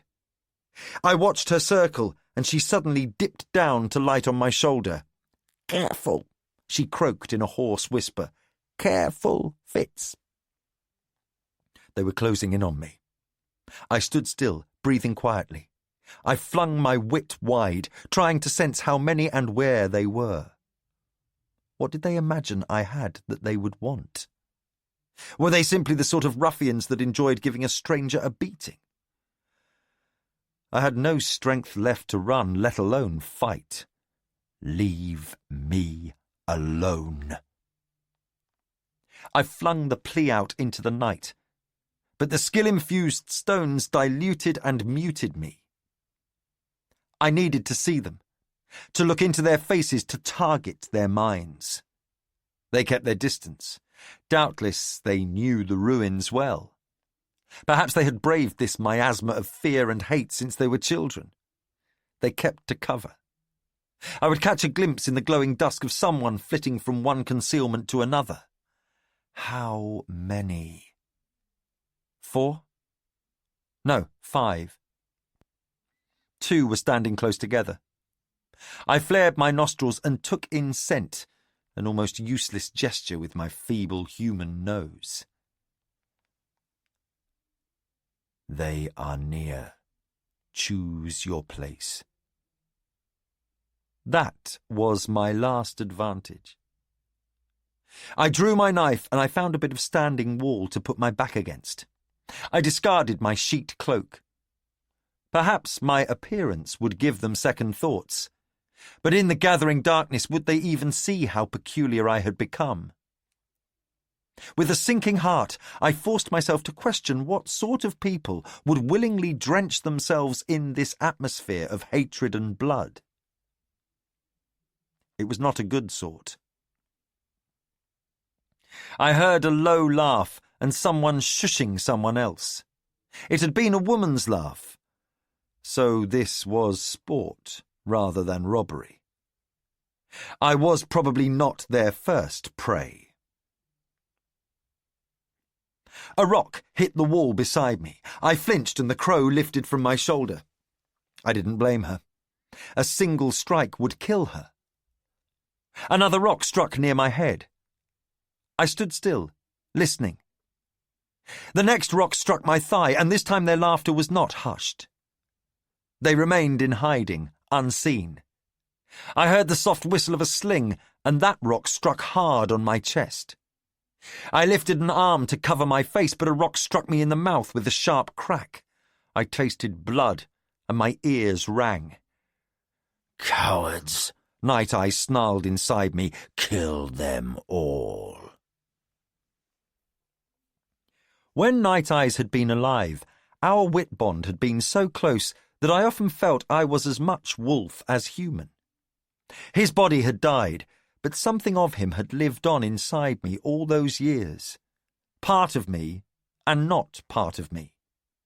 And from my earliest time of trying to master the skill magic, my beast magic, my wit had been tangled with it. Galen had sought to beat it out of me, and others who had tried to instruct me in the wit or the skill had decried that I could not seem to separate the two. When Night Eyes, infuriated by my pain, struck out with the wit, my silver skill rode with it. I had a glimpse of the woman moving from a broken wall to a thicket of brambles. I fixed my attention on her. "Die," I said quietly, and she was the first to fall. She dropped suddenly and limply, as if stunned, but my wit told me she was gone. Heart stilled, breath stopped.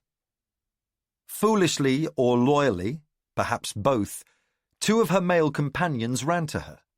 After all, why not break cover? A cowering, cornered man was no threat. I lifted a shaking silver hand. I pointed at one. "Die," I told him. And as his fellows stood in consternation, "Die," I suggested. And he did. So easy. Too easy. "He did it!" Someone shouted. "I don't know how, but he's dropping them! Saha! Ba! Get up! Are you hurt?" One of them ventured from cover, a scrawny youth with dark, ragged hair. His eyes were on me as he sidled toward the bodies. "They're dead," I said. I hoped he would run. I hoped even more he would fight. A woman, cautious as a doe, rose and stepped from the tall grass. She was lovely, her loose dark hair curling to her shoulders. "Saha," she said, and all laughter had fled from her uncertain voice. "He killed them!" her companion cried, his voice rising to a shriek.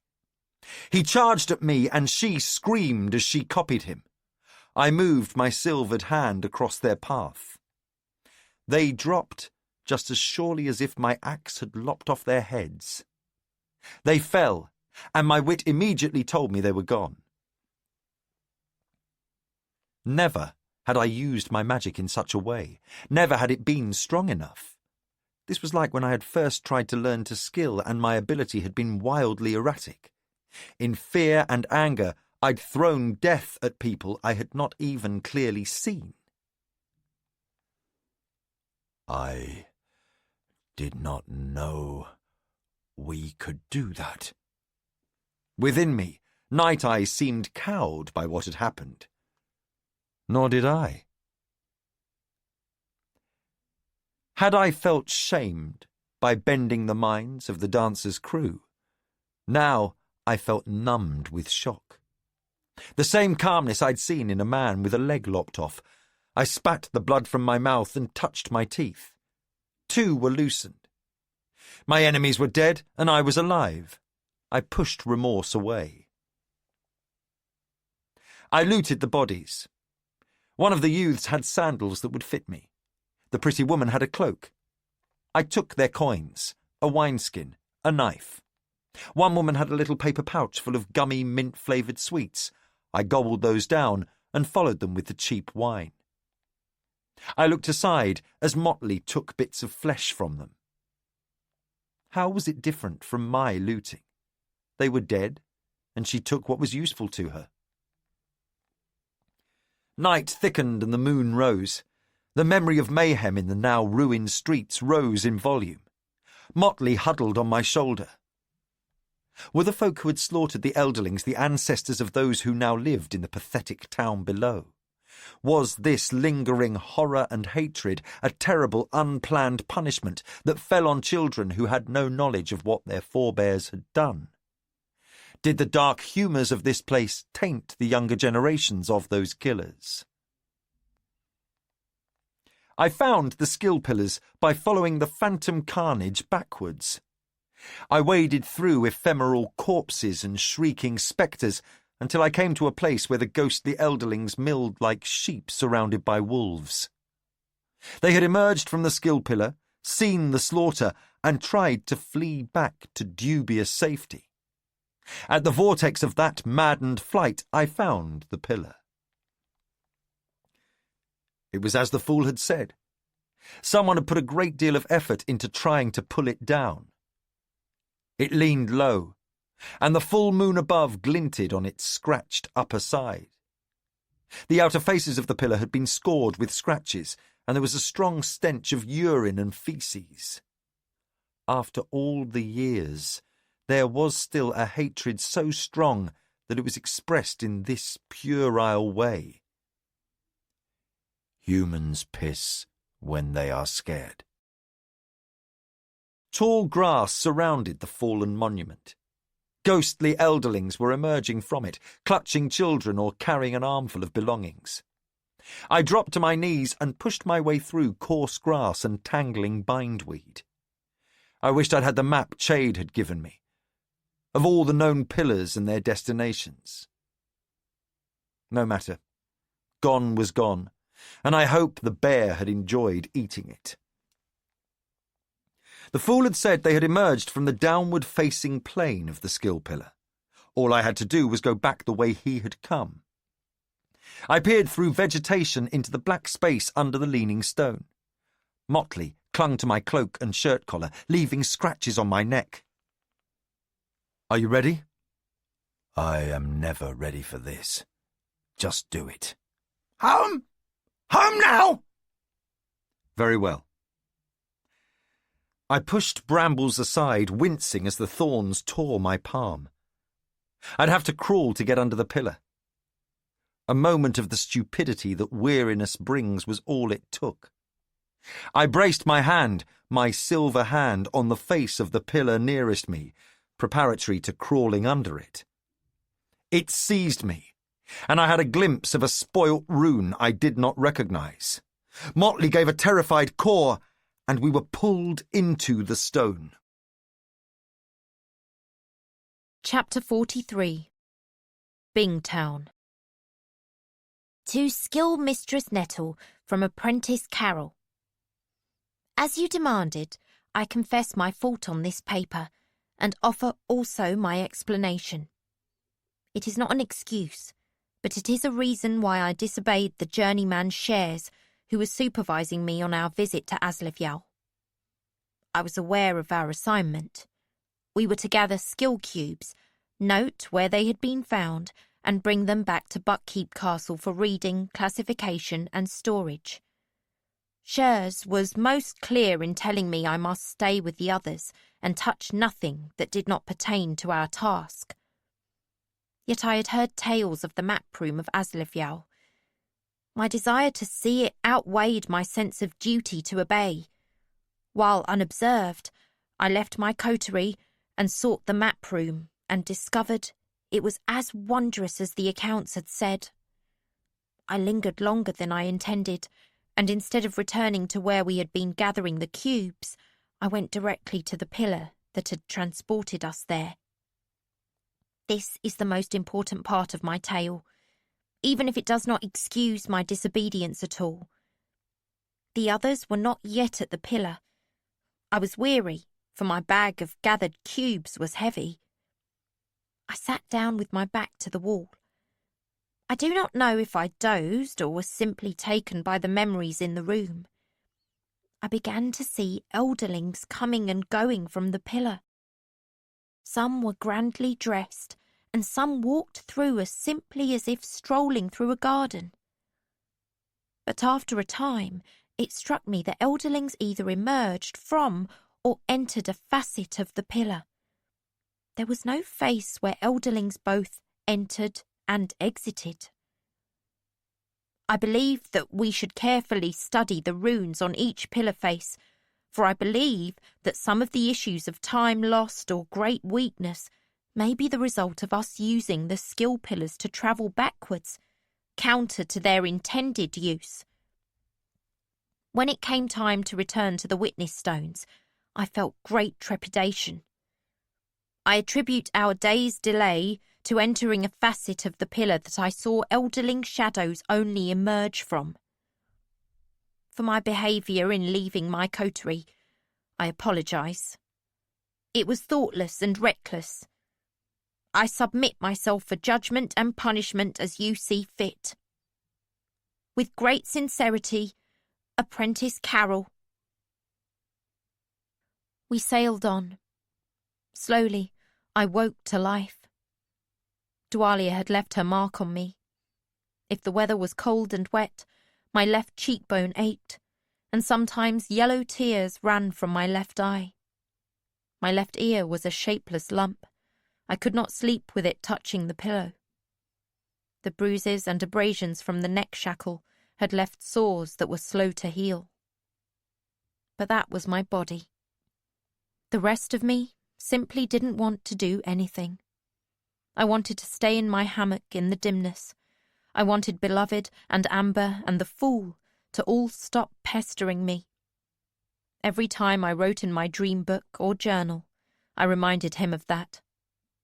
Despite the reminders, several times a day he would seek me out. If I were in my hammock, Amber would sit nearby and busy herself with a bit of needlework. Sometimes she left clever little carvings of animals, and these I guessed were the Fool's work, for my father had written of such things. I longed to possess them, but I always left them where Amber had placed them.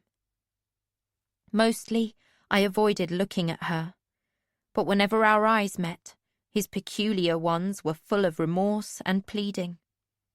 He was never less than patient with me. I had a little fire of dislike for him, and every chance I got, I fed it. I thought often of how he was here, and my father was not. I imagined what my father and I would have done on this journey home. We would have talked with the ship and watched the seabirds. He would have told me the history and geography of the 6 duchies, and explained Bingtown and the rain wilds to me. My father would have been steady and fair with me. But he was not here, and every time I looked at the changeable man who was trying to replace him, I disliked him more. Per was more direct with me. He insisted I come to the table for meals, and while I ate, he showed me knots. Boyo was up and tottering around. He joined us at table once, and I was so embarrassed by his gratitude that I could not look at him. His mother always smiled at me. Captain Wintrow gave me a necklace with a gem that glowed in darkness, and a mug that magically warmed whatever was in it. "You need to know this ship while you have the chance," Per rebuked me one afternoon. "When will you ever sail on a live ship again? Never. They will all turn into dragons. Be here while you can." I knew he was right, but trying to do anything made me so tired. One day, he insisted on showing me how to climb the rigging. "Please, Bee, only 5 steps up, just so you feel how the ropes are under your feet. All you have to do is follow me. Put your feet where I put my feet, and my hands where I put my hands." He wouldn't let me refuse. He didn't ask me if I'd be afraid, and, just as it had been with Pris, I could not break my pride enough to tell him it terrified me. And so we climbed, and climbed. Many more than 5 steps. There was a tiny room at the top of the mast, with short walls of webbing. He helped me inside, and I was glad to hunker down and feel safer. "This is the crow's nest," he told me. His face became sad for a moment. "Not that I have a crow anymore." "I know you miss him." "Her. Motley. She never came back after she went after the red dragon that day. Maybe she lives with the dragons. She was very taken with Hebe." He was quiet. "I hope she is alive. The other crows used to peck her because she had a few white feathers. Would it be worse with shiny red feathers?" "I'm sorry she's gone. I'd have liked to know a crow." He said suddenly, "Bee, you healed Boyo's burns. Why don't you fix yourself?" I turned my face away from him. It stung that it mattered to him, that he noticed the scars on my face and wrists. I knew he had no magic, but he still seemed to hear me. "It's not about how you look, Bee. It's about pain. I see you limp. I see you putting your hand over your cheek when it's hurting you. Why don't you just make them better?" "It doesn't feel right," I answered him after a time. I could not say that I didn't want to have to do it myself. My father should have been with me, to smooth my face with his hands and admit to me how badly I'd been hurt. Why did I have to mend myself? Because Amber was here instead of my father. But I could not say any of that, so I found other words. "My father wore his scars. Riddle has scars. My mother wore the marks of all the children she had borne. My father even said they marked my victories. To just make these go away." I touched my crushed cheek. I could feel how the bone was pushed in. "It wouldn't undo what they did to me, Per." He tilted his head at me. Then he opened his shirt.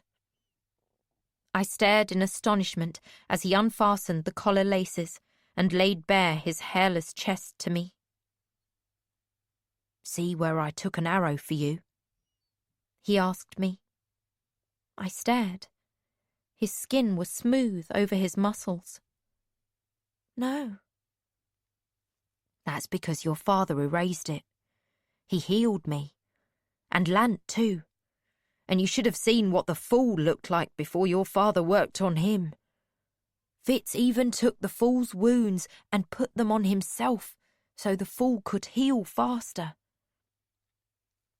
I was silent, wondering how he had done that. It did not increase my respect for the fool that he had given my father his scars to bear. Per touched my cheek. I realized I had been silent a long time. "I can see that this hurts you. You should fix it. You can't make it unhappen, but you don't have to carry around what they did to you. Don't give them that power over you." "I will think about it," I told him. "And now I want to go down. I don't like how we are waving about up here." "You would get used to it. And after a time, you might even like coming up here." "I will think about it," I promised him again. And I did. 2 days later, at a time when the winds had died and our sails hung limp, We climbed the rigging again. I wasn't sure that I enjoyed it, but I could convince myself I was not that scared. For several days we were becalmed, and slowly I made the crow's nest a familiar place. Often it was already occupied by a sailor named Ant. She didn't talk much, but she loved the rigging. I liked her. Bit by bit, in the night, in my hammock, I repaired myself. It was not easy. I did it slowly because I didn't want anyone to notice it.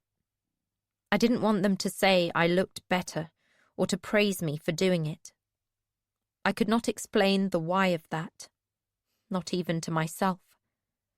But my ear, the crumpled ear my father had touched and called a victory, I left that as it was. I came to love the ship. I think it was because I could feel how Vivacia felt about me. If I put my hand on the silvery wood of her railings, I could feel her. It was like my mother looking up from her sewing and smiling at me when I came into the room. A small welcome and a good wish for me. I was not bold enough to speak to her very much, but she was full of kindness toward me. That was the only conversation I needed with her.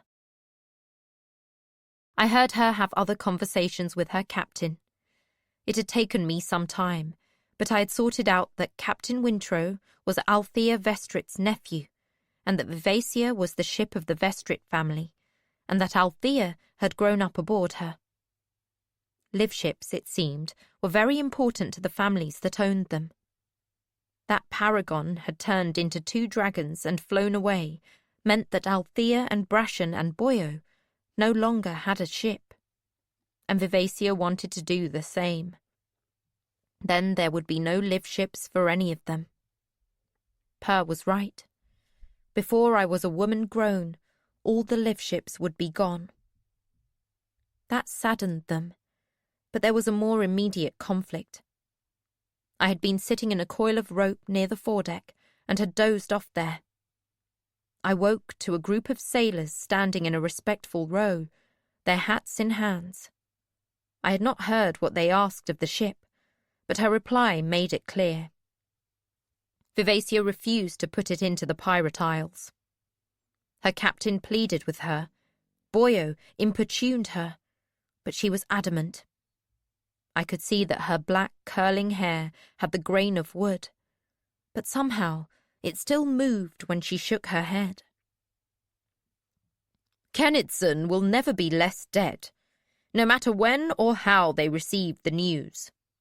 We all know how terrible it will be for Queen Etta and Sorkor, and indeed all the pirate isles. Do you think I did not care for Kennitson? He was not blood of my blood, but I cared for him. I knew his father, and perhaps understood him far more than I enjoyed. I respect some of what he did.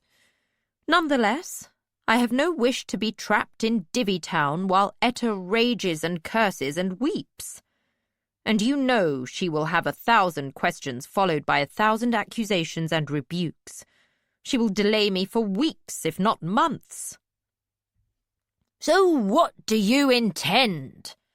Navigator asked the question. I intend to bypass the pirate isles. I know you need supplies. I'm not the mad ship, to care nothing for my crew's lives. I can compromise. We can stop briefly in Bingtown. Then I will go up the Rainwild River to Trehorg. For silver, to become the dragon I was always meant to be. What of me? Captain Rintrow asked discouragedly as he came to join the discussion. What will Etta think of me? Do you think I will ever be able to return to Divvy Town if I do not bring Queen Etta the news of her son's death? He shook his head. It will be the end of my career there, perhaps even my life. Althea and Brashen and Boyo were coming to join them. Did they fear a mutiny on the ship? Vivacia was silent for a time. Then she said, with both firmness and regret. I know only that I have been too long a ship. Wintro, I am trapped. I need to be free. I will free myself, as you should free yourself. It has been years. Etta will never love you as she loved Kennet. She is a woman whose love was won by coldness and neglect. She thought a man who did not beat her loved her. And Kennet? He never admitted to himself that he cared for her as anything more than a convenient whore. He was fonder of you than he ever was of her. Wintro, go home. Take me home. It is time we both were free. So long a silence followed the ship's words that I wondered if they had all left. I opened my eyes to slits and saw Althea set her arm across her nephew's shoulders. The crew stood embarrassed for him, looking aside from his downcast face. "She's right." Boyo whispered the words. "You know she's right." But at that confirmation, Wintro shrugged away from Althea's touch and strode away from both family and figurehead. I judged it better to continue to feign sleep and never speak to anyone of what I had overheard. Most of Vivasia's crew was from the Pirate Isles. The ship's refusal to put into port there left those sailors bereft and resentful. I felt the tension simmer and was puzzled. The crew knew it was not Wintro's decision, but the ship's. So what did they expect him to do? But when we were within sight of the Pirate Isles, Captain Wintro offered his compromise. He gave our ship's boats to those who wished to leave Vivasia's deck and go to Divvy Town. Only one boat he would keep back, despite knowing it would not hold us all, should some disaster befall Vivasia. Yet given the opportunity, it was only a dozen or so who chose to depart. Some who had long sailed with Vivasia decided to stay with her, to see her become the dragon. "That will be a tale to tell for years, and a sight I will not miss," declared one man. And at that, two who had sought to leave decided to stay. Wintro bade farewell to the others and assured them that the ship's accountant would see them paid. And Boyo said to the oldest man, "I trust this to you, to give to Queen Etta. All of you leaving the ship here, this must not go astray." But what he gave them was only a rather plain necklace with a dull grey charm on it. I did not understand why the crewmen were so stricken with gravity. They promised him many times it would go directly to her. The boats were lowered, and we watched them row away across the waves, and we left the Pirate Isles behind us. That night, Captain Wintro got very drunk, and Althea and Brashen with him. Boyo stood the night watch and commanded the ship. Clef kept him company, and Purr. They sat on the foredeck near the figurehead and sang some rude songs. The next day, they all went about their work with blotched faces and shaking hands. Amber and Spark helped to fill the gaps left by the departing sailors, and the ship seemed almost to sail herself in her drive to reach the rain-wild river. I had another episode of the sickness in which I became weak and feverish. When Amber sought to reassure me that all would be well, I said that I'd been through it before and wished to be left alone. Amber seemed to find that astonishing, but acceded to my wishes. It was Purr who brought me water and soup, and when the fever had passed, begged permission of the captain that I be allowed to take a bath in his quarters. I was given a tub to stand in, a cloth to use, and a bucket of hot water. I had longed for a tub full of steaming water, but Purr explained that given Vivasia's refusal to stop in the Pirate Isles, we had to conserve our fresh water. With what they gave me, I could rid myself of most of my peeling skin. I emerged a colour that was a shade closer to Purr's skin, and feeling much better. It was peculiar that the very boredom of our uneventful voyage became difficult for me. After months of plotting each day how I would survive, there was suddenly very little for me to do. No one expected chores of me. Over and over, I was told to rest. In those idle hours, I was left to recall every detail of what had befallen me. I tried to make sense out of all that had happened. My father was dead. The people who had stolen me were dead, or mostly so.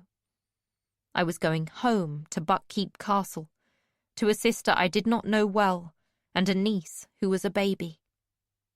I thought of the things that had been done to me, and the things I had done to survive.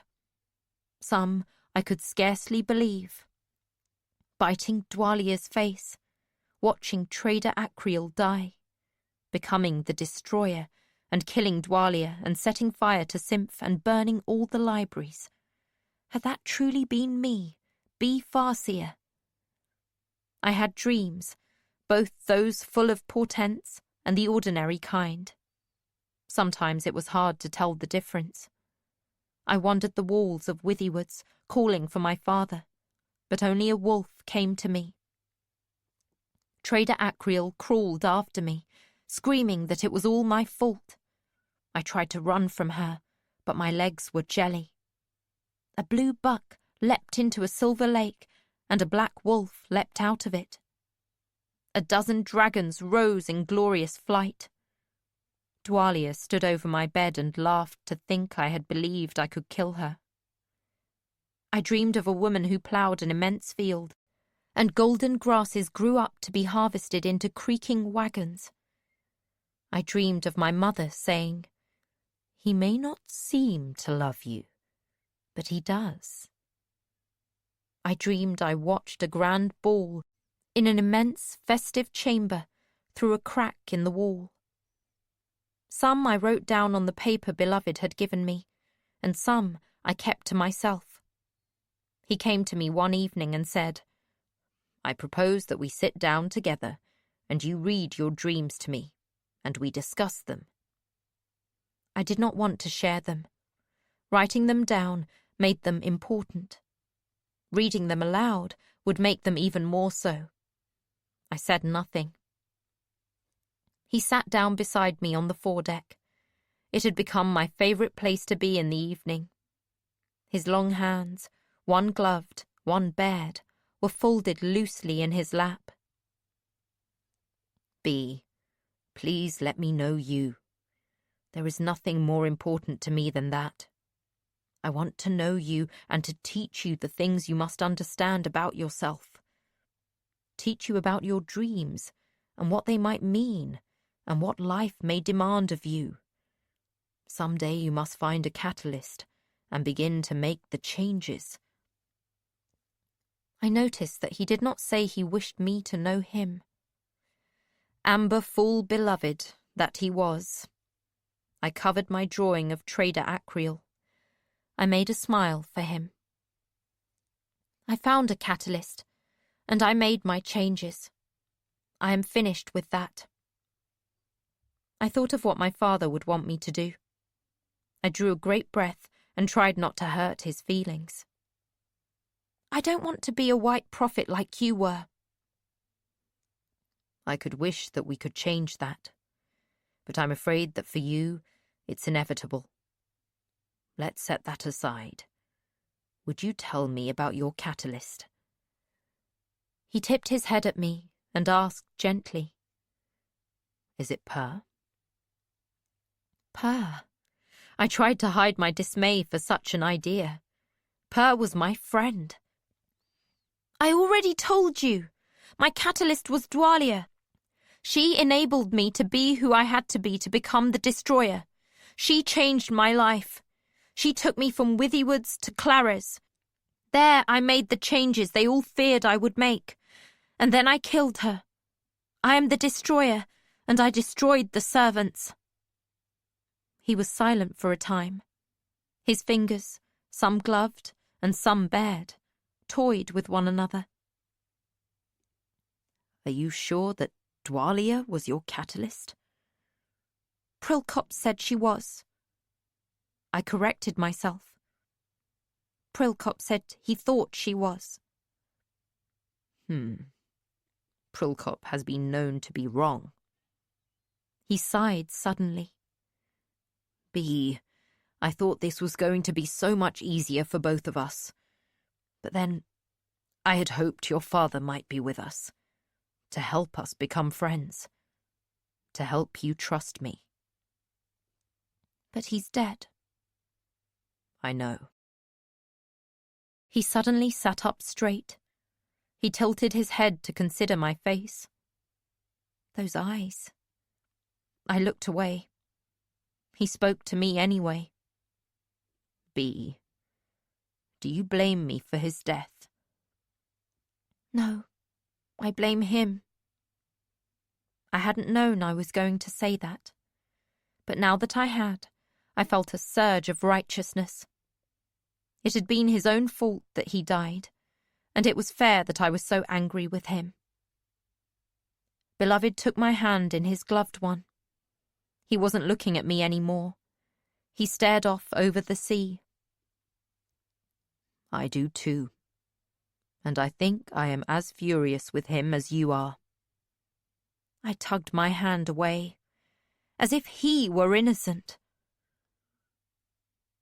We sailed up the shifting coastline they called the Cursed Shores. Day by day, we drew closer to Bingtown, until the night we could see its lights in the distance. Beloved set out plans for us. We would disembark in Bingtown, send a messenger bird to Buckkeep Castle that we needed funds for passage home, and wait to hear back from them. Althea had invited us to stay in her family home until our funds arrived and our passage was arranged, and Amber had gratefully accepted. Until our funds arrived from Buckkeep, we were paupers, dependent on her charity.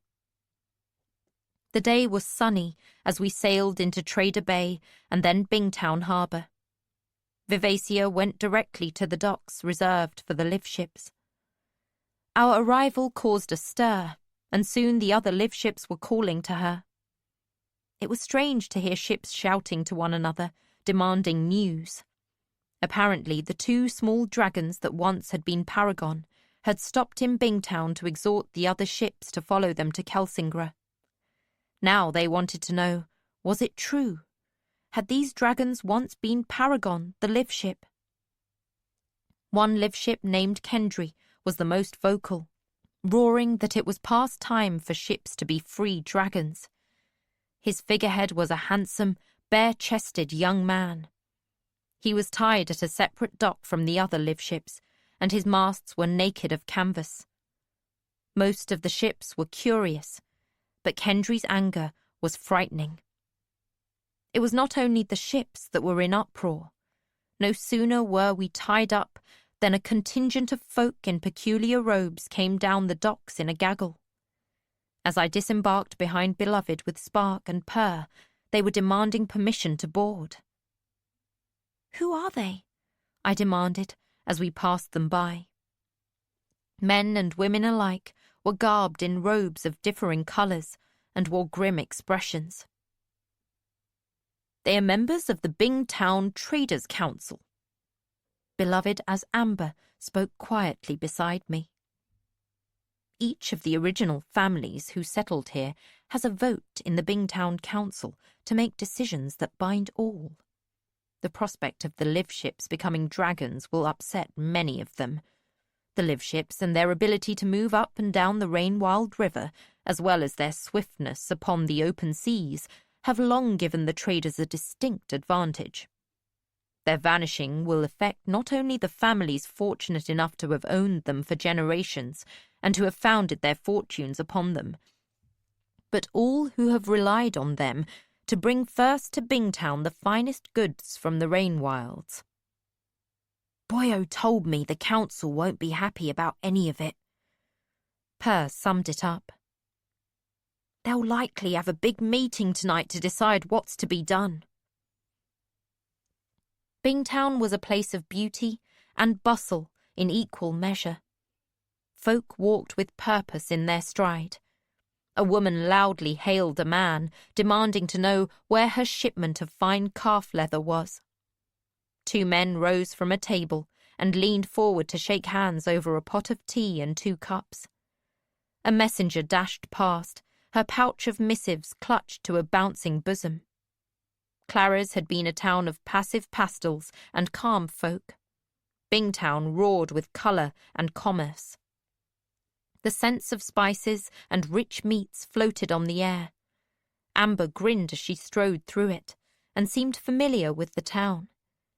She was not certain of every turning, but soon found a place where we could send a messenger bird to Buckkeep Castle. Spark produced a small pouch and counted out careful coins from it to pay. As we left, Spark hefted the little bag. "Not much left of our funds, Amber." "We are fortunate to have any. Whatever we have, it must suffice," she said. She was attired somewhere between a man and a woman's garb. We were all in borrowed bits of clothing, for we had come aboard the Vivacia, with only the clothes in which we had gone overboard. In comparison to the smartly clothed traders and the colourfully garbed folk on the streets, we looked like beggars. We were on our way back to the ship when Spark shrieked and bolted away from us. I looked up to see a man charging toward her. He seized Spark around the waist and hugged her tight, then spun her around.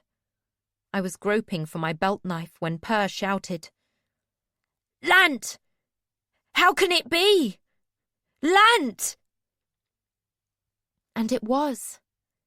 He was baked brown from the sun and more ragged than any of us, but it was Lant indeed. His restoration was enough to decree that we would spend what little coin we had to share a small meal. We sat at a table outside a tea house under a canopy. Lant supplemented our coins with his. "I was clinging to wreckage when the sea rose past me, fleeing the harbour. Her crew threw me a line, and I clung to it until they drew me aboard. I begged them to take me back, but neither mate nor crew would hear of that. I'd landed in the middle of a mutiny, for they'd left their insane captain behind them in Claris." It was a fine tale as he told it. He had worked aboard her as a common sailor, and when she put into a port, he had left her and taken passage on a vessel bound for the Spice Isles. From there, he had found work on a little boat happily bound for Bingtown. He had arrived within a day of Vivacia and quickly come to find us. I tried to be glad for Spark and Purr, but their joyous reunion made me want to weep. Beloved wore Amber's smile, but in a chance moment I saw melancholy in his eyes. They bought drinks squeezed from fruit and seasoned with a tingling spice. When it came time to pay, the tea woman refused our money. She touched the wooden earrings she wore and said, "They've brought me more luck than ever I could have imagined. I am glad to see you back in Bingtown, Amber, and look forward to seeing your shingle once more swinging on Rainwild Street." We were on our way back to the ship only to be met by Althea before we reached the harbour. She grinned to see Lant with us. "I see you found them. Come, I will take you to my family home." Her invitation was more of an order than a request. As we fell in with her, she led us up cobbled streets toward a section of the town where gracious homes gazed serenely over garden walls festooned with fragrantly blooming vines. When we had left the crowds of the city behind us, she spoke hastily. "We go to fetch my mother. The mood of the Traders' Council is a testy one. They assailed us for the Vestrit vote, urging us to forbid other traders from allowing silver to be given to the live ships. My mother controls that vote. They were very bitter with Brashen and me, accusing us of failing our duties as traders when we allowed Paragon to become dragons." "As if you could have stopped him," Purr injected. Worse, as if we should have stopped him. Paragon was right. Once we knew it was possible, both Brashen and I knew it was the correct choice for him, no matter how hard it was for us. So, you will argue that the ships should be allowed to seek the silver and become dragons? No, Althea replied grimly. For a short woman, she moved rapidly, her speed making up for the shortness of her stride. Brashen and I will not attend the council meeting at all, nor Wintro. This way. She turned aside from the shady thoroughfare onto a carriageway. A short distance down it, we encountered a stout wall of worked stone, but no gate barred our passage, and we entered a type of garden I had never seen before. Flat, grassy areas spread out to either side, as if sheep had grazed them to an even height, but left no dung. There were tall trees, and beneath them shady banks of flowers. This vista stretched out beyond us in all directions. To one side I saw a little building with its walls made of glass. Inside, plants pressed up against the glass like children peering out. We walked, and Althea muttered. I should have sent a runner for a carriage. I was too angry to think. The grounds are exceptionally beautiful this year, Amber observed, winning a wry smile from Althea. Money buys good servants, but yes, they are exceptionally lovely. Nothing like the storm-battered neglect you saw the first time you visited. She shook her head. I wonder if we will be able to keep the grounds like this with Paragon gone. Well, the last word came out on a harsh exhalation of breath, and she bounded up the wide front steps. Without a pause, she opened the door and entered, calling out, Mother! We're in port, and we've important news. Two servants in matching livery were hastening toward us, but Althea waved them off with, We're fine, Reynolds. Good to see you. Anger, where is my mother? We heard a questioning. Althea? Is that you? From down the passage, and then a door opened. Stick in hand, a grey-haired woman emerged. The hand that clutched the stick had knotted knuckles, and her face was lined, but the woman stepped briskly as she came toward us with a smile. And who have you brought home with you this time? Wait, Amber!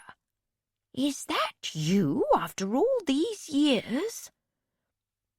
It is, Amber replied, and the woman's eyes and smile widened. Come in, come in. I had just requested tea and a bite.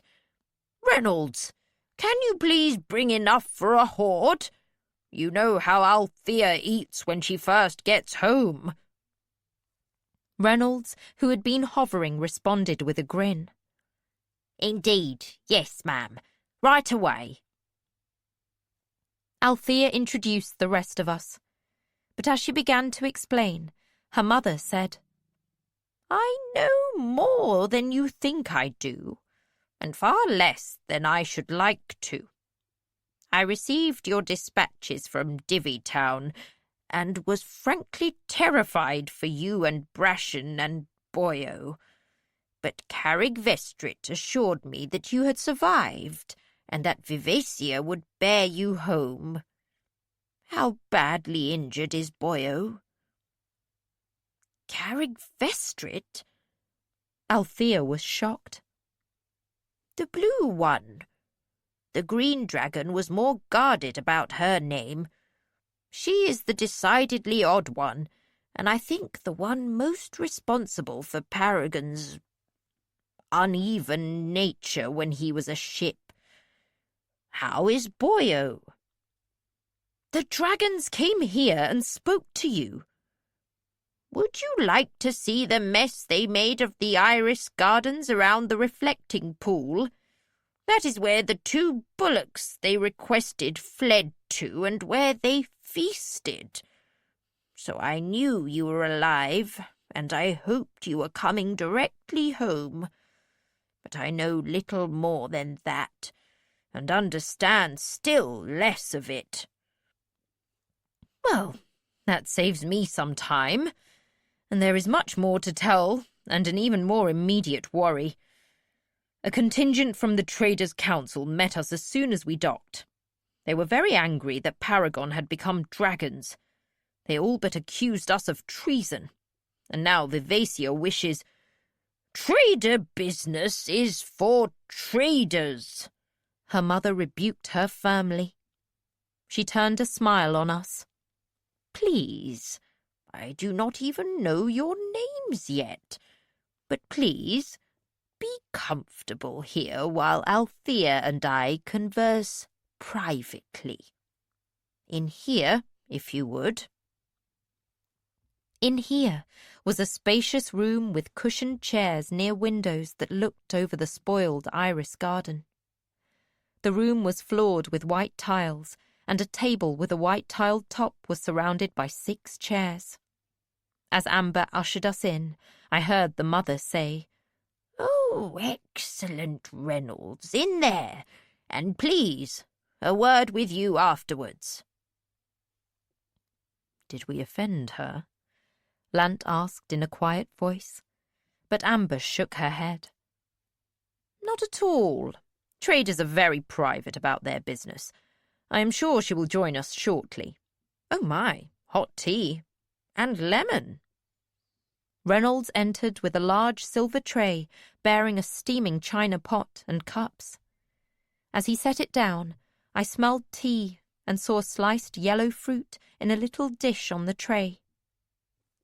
2 other servants followed, carrying similar trays of little cakes and cold sliced meats and tiny bread rolls. "Real food," I said aloud, and Per laughed. "Like Withywood's food," he affirmed. I felt awkward and shy, but Amber was not. She seated herself and dismissed Reynolds with a nod after he poured cups of tea for each of us. My teacup had a painting of a rose on it, and a delicate little handle. The tea was dark and strong. I copied Amber, squeezing juice from the lemon into the tea. Tea had always both calmed me and cleared my mind. Lant put little cakes on a small plate and set them in front of me. I looked at them, and my throat went tight as I recalled a winter feast that had never been. Per bit into one that was dusted with cinnamon. I took one and broke it. It was pink all through. I tasted strawberry, like my mother had grown. I hid my tears as I ate. The tea smelled like the kitchen at Withywood's in the morning. It was hard to swallow. Amber was speaking to the others. "Funds from Igrot's hoard. I believe Althea put a goodly amount of her share into restoring her childhood home, for it had been neglected due to lack of funds even before the mercenaries invaded and vandalized half the town. I know she fears for their fortune with the live ship gone, but I am sure that Paragon was not Ronica's only business investment. I am confident that Althea and Brashen and Ronica can generate income with any ship, even if it does not speak to them." "Would you like more? You've hardly eaten," Lant asked me quietly. I was surprised at the concern in his eyes. Then I realized that my father's absence would be sharply real to him this day. "I don't know," I said, and he nodded gravely. Per was still eating. Amber and Spark had risen from the table and taken their cups to the windows to look out over the destruction. There was a tap at the door, and Reynolds entered. He looked a bit uncomfortable as he said, "If it please you, Trader Vestrit noticed that the child is shoeless. There are children among the servants who have outgrown shoes and skirts, and she thought I might offer something to you for her."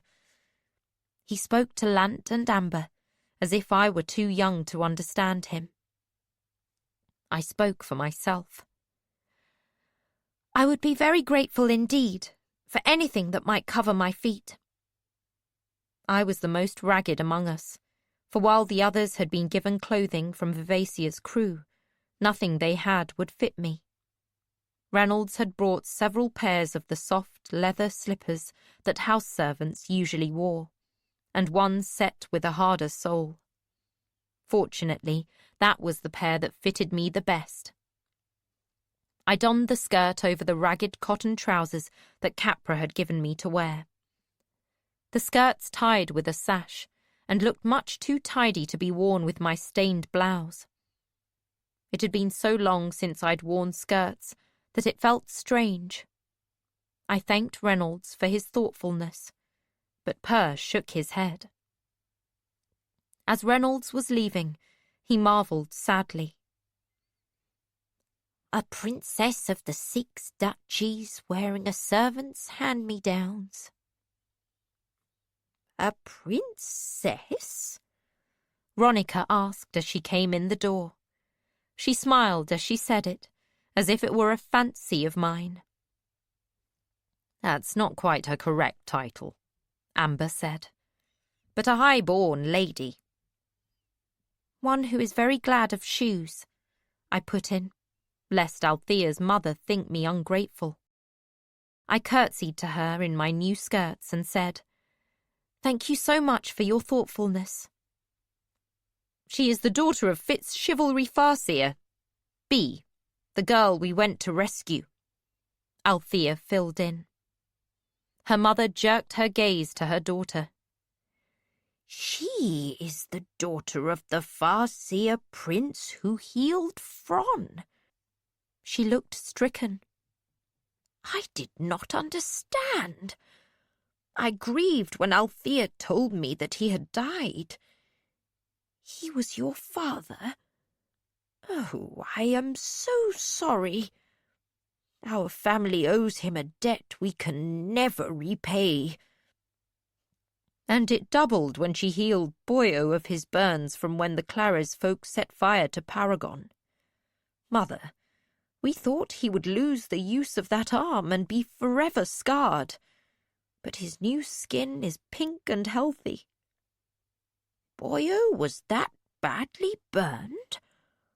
Obviously there is a great deal to your tale that you have not told yet." "There is, and precious little time to stand here and tell it. Mother, we must get back to the ship. May we use the carriage?" "Of course. Just let me change my shoes. Reynolds! Reynolds, the carriage, please, as quickly as possible. Althea, come with me while I change. I have many questions for you." And they hastened off.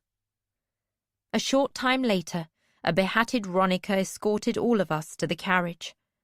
Purr and Lant had left not a crumb or a drop of tea on the table. I'd almost forgotten how to manage skirts, and I stepped on my hem climbing up into the very grand carriage. Purr had only a moment to gape at the matched black horses that would take us back to the docks, and then the door was latched behind us, and we were on our way. As we rattled over the cobblestoned streets, Ronica Vestrit leaned across to take my hand in hers. "Had we time, my dear, there would be a feast in your honour, and I would see you decked out as befits, not your station, but your kindness. I have only 2 grandchildren, and your family has saved them both. I regret that our visit will be so short, and I grieve at your loss. I am saddened that you must be on your way again tonight." "What is this?" Amber interjected. Althea spoke tersely. "I've sent a bird down to the harbour. Wintro and Brashen will have seen to replenishing our water and bringing on as many supplies as time allows. As soon as the Traders' Council meeting is convened, we will be departing Bingtown Harbour and heading for Trehorg. We've sent a bird ahead to Kelsingra to demand for Vivacia what should be hers by right. Enough silver for her to become a dragon." "But," Amber interrupted, "I should have told you first that my mother has received bird messages from Malta and Rain. Buckkeep has already sent magic users to Kelsingra. Some were overcome by the voices of the city and could not stay long, but others could keep their walls, as they put it, and they helped many people there. When they went across the river to the village, they could do even more, away from the stones of the city." Ronica Vestrit was smiling as she spoke. "Including Rain's sister," she added. "And we have sent our bird to let Kelsingra know that we will be bringing you back up the river to them. Your buck magic users have some method of travelling between the 6 duchies and Kelsingra using magic statues, as I understand it. And perhaps they will be able to take you home that way." "They could," Amber said quietly. I could tell she was startled by this news. "And very quickly indeed." She took my hand. "It may be a bit frightening, but it would cut many days from our journey home." "I've travelled through a stone before," I reminded her, as I disengaged my hand from hers. I fell silent, thinking of being trapped with the others in the ruins of Calcid, of Repin falling back into the stone. The coach rattled us along. Chapter 44. Up the River. A disappointing night. I slipped from my room and went very quietly to my father's study. Last night, I had taken some of his writing from his desk. In them, I read of a day he spent with my mother, when they were very young. He wrote of reading to her something her mother had written for her, a recipe for candles. So strange to read such sentimental words from the pen of one who holds himself on such a tight rein. And he wrote something there that I had never known. On the night she summoned him to tell him that I would be born, when he followed her to the room where I would come out of her body, those were the candles she burned. How could he not have told me such a thing? Was he saving it until I was older? Does it still exist, that precious writing of my grandmother's? I put his pages back with the edges uneven, exactly as he had left them. Tonight, when I heard him finally go to his bed, I went again to his study. I wanted to read again how tenderly he thought of her, how astounded he was on the night I was born, and how certain he had been that I would not live. But the pages were not where he had left them, and when I stirred the dying fire on the study hearth, that I might have been a bit more light to look for them, I saw their fate. I saw the words I recalled from the last page, "I will ever regret," curling on the page as the flames ate them. I watched them go, watched them forever lost to me. Why, I wonder, does he write and then burn? Does he seek to banish his memories? Does he fear that writing it down makes it important? Some day, I hope to sit next to him and demand that he tell to me everything he can remember of his life. And I will write it down and never let the flames steal it. From B. Farseer's journal. We reboarded Vivacia, but she felt like a different ship. Althea, Brashen, and Boyo were aboard, but Paragon's crew members had disembarked. From overheard conversations, I knew that Brashen had seen that they had funds for their immediate needs and promised them that they would be paid their full wages in the next 2 days, and given recommendations for future work. For some of them, it had been years since they had lived ashore.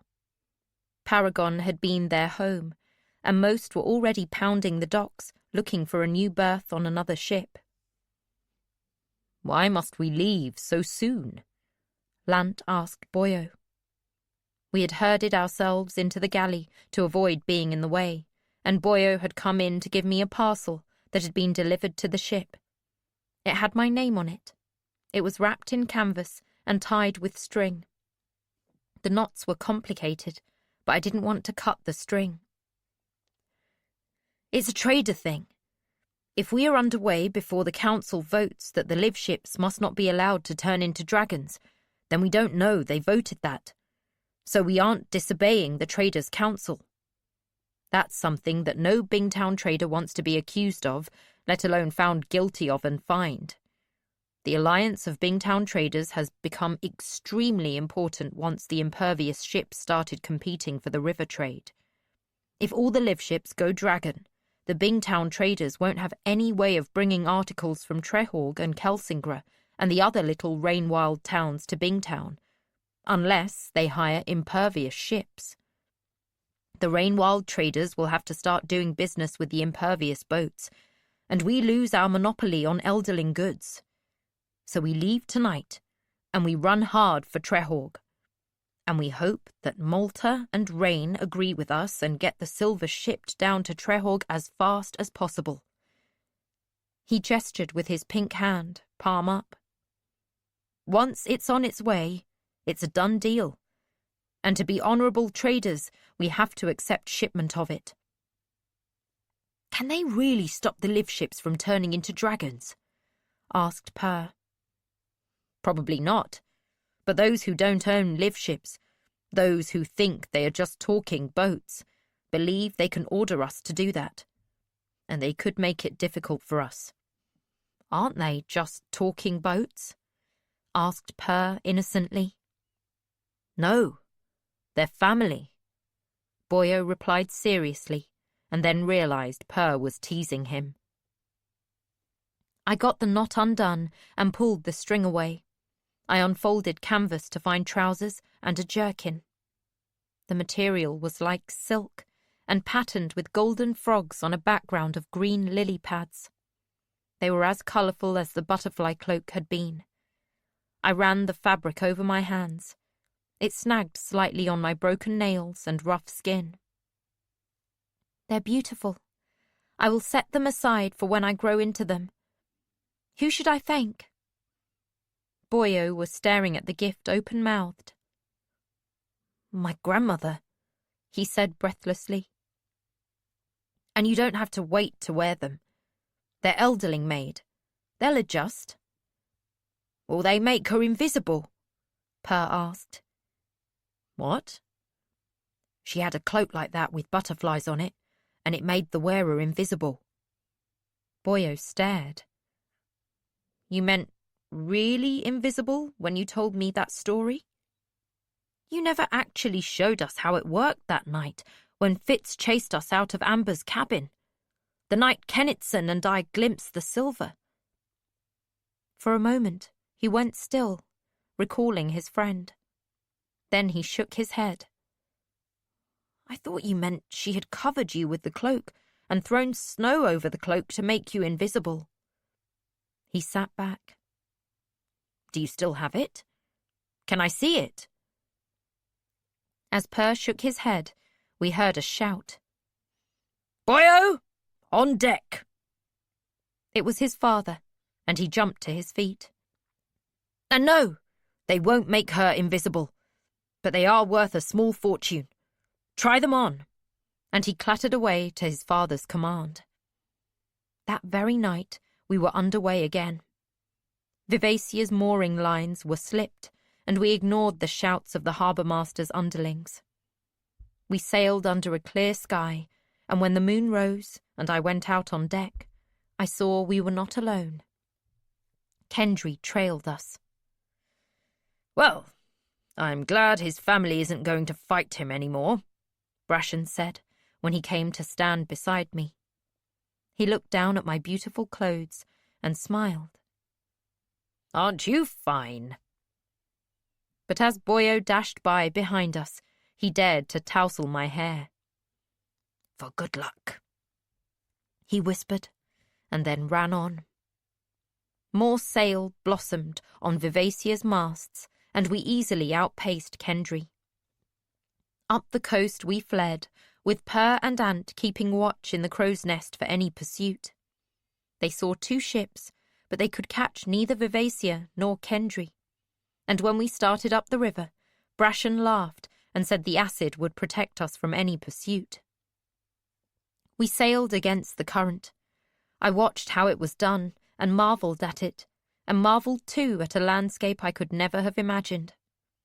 In the evenings, our little company gathered at the table. It began with Purr telling me of their journey from Kelsingra down the river, and gradually other stories of their travel were shared. Lant spoke of how Purr had killed Ellic, a different tale from the one Purr had told. Lant's praise made him blush. We recalled those who had died at Withywoods. Spark wept when Purr spoke of how his mother had forgotten him. Boyo remembered Paragon to us, and more than once tears were shed for the ship-turned dragons. I heard stories of Malta, who I would meet, and her romance with a veiled rain-wild trader, and how they had wed after many adventures. In my hesitant turn, I began to tell how Shun and I had been taken. Of Ellic, of Vindelia's magic, of the Chalcedean. I even told them of Trader Acriel and her death, but of killing Dwalia and Symph I said not a word. Silent, too, was beloved/Amber. I wanted to hear what that person knew of my father, of the years he said they had shared, but he gave me none of that. Such a strange riverscape. I saw brightly coloured birds, and once a troop of shrieking monkeys fleeing through the trees. No one asked me to do hard work. No one struck me or threatened me. I had no reason to be afraid. Yet I would wake as often as 4 times a night, shaking and weeping, or so paralysed by fear that I could not even cry out.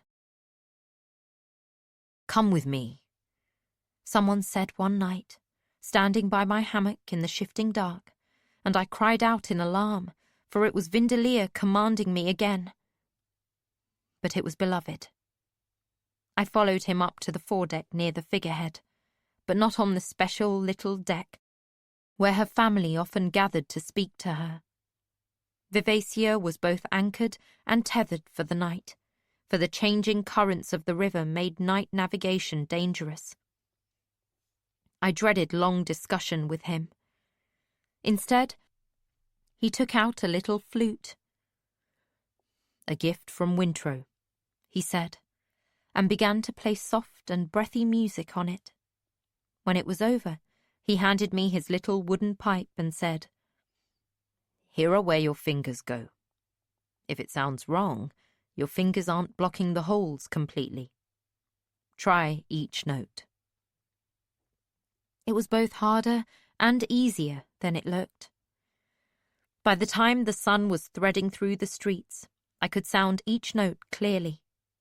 I ate with everyone, and then found a place on top of the aft house to curl up out of the way and sleep. I felt like a cat, sleeping in warm sunlight while everyone around me worked. In my sleep, Vivacia spoke to me. "It's like poison working out of a wound. Let the tears fall and let the fear shake you. On my deck or within my hold, you do not have to be strong. Let go of what you had to hide." Before we reached Trehorg, I could play 4 simple tunes and sleep at night in the dark. The ship helped me twice to meet with Boyo secretly. He did not ask me. Vivacia was the one who told me that something was binding in his elbow, and he could not straighten his arm completely. He worked alongside the others and did not complain, but he could not swing through the rigging as he once had. She woke me by night and I went to him as he stood the anchor watch. I moved very softly, and he startled when I reached to take his hand in mine. "Don't tell," I whispered, and he stared at me in shock and dismay. He tried to pull his hand away, but I held him fast, and then he felt what I did. "The ship says it's like loosening a line jammed in a block and tackle," I told him as I worked. "How can I thank you?" he asked me as he flexed his arm. "By not telling anyone," I said, and slipped away to my hammock. By the next day, he took me up in the rigging with him, to the very top, and showed me the river and the jungle. And while he named the birds and the trees we could see, I put right a place where the skin on his neck had healed as smooth and shiny as polished wood. "It pulls sometimes," was all he needed to say. And then we clambered down, and no one was the wiser save he and me. I had looked forward to Trehorg after all Per had told me of it. He shouted to me at his first sight of one of the little houses dangling in the trees. He stood beside me, and we pointed and exclaimed as we saw little children running along outstretched branches, and a man fishing from a tree branch over the river. So I was disappointed when our crew anchored Vivacia out of the channel, but in the river, away from the docks. Another live ship, a flat black barge named Tarman, was waiting for us, and we anchored next to him. Lines were exchanged to raft the two ships together. 3 little boats from the treehouse town rowed out to us, but Captain Wintro denied them permission to come aboard or tie to us. "We are concluding a bargain," he warned them. Trader custom meant they could not come aboard or speak to us. I stood at the railing and watched, wishing I were more a part of it, regretting what I had not learned and done. Vivacia reached for me, and I lowered my walls. She suffused me with reassurance and a wave of warm gratitude for what had been done for Boyo and his cousin Fron. "What you have done, no one else could," she assured me. The people on Tarman's deck shouted greetings, and Per seized my hand and begged immediately to be allowed to cross to the other ship. Althea said we might, and my heart leapt with a good sort of fear as we crossed over the gap between the two ships and onto Tarman. Had Vivacia spoken to him somehow? He welcomed me, and he felt like a gracious old gentleman as he reassured me that I was safe on his decks. The captain of Tarman saw me touching his railing, and as he hurried by me, he muttered, "I should have guessed that would happen." On both vessels the work was swift and frantic. Vivacia's boats were moved and tied off to Tarman. Up from the hold and out of the captain's stateroom came everything of value or sentiment. Charts and chairs, glasses and bedding, all manner of things came across the gap and were stowed in Tarman's hold. At the same time, heavy casks were hauled up from Tarman's hold and arranged in a row on his deck. Captain Leftrin and his red-haired wife were much too busy to meet anyone new. He told Per to put me up on the flat roof of the deck-house. He did, and then Per darted away to be helpful. I felt strange to be the only one idle, but from that perch I could hear snatches of conversations. Several of the crew on Tarman joked with Spark and Per that they had feared the casks would leak. "We'd be trying to sleep, wondering if we'd wake up in a dragon's belly instead of inside Tarman," one man called out to Lant. He was greeted with a chorus of shushes. "Sound carries across the water," a plump woman warned him, and he grinned and fell silent.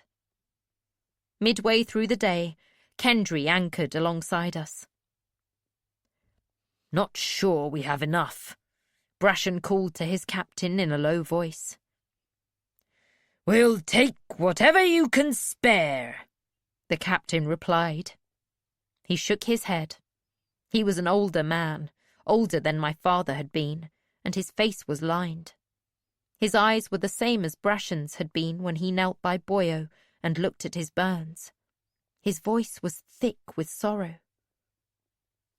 "He's been in agony for years now. Time to release him." Evidently Kendry had not been sailed for a time, for there was much less to unload from him.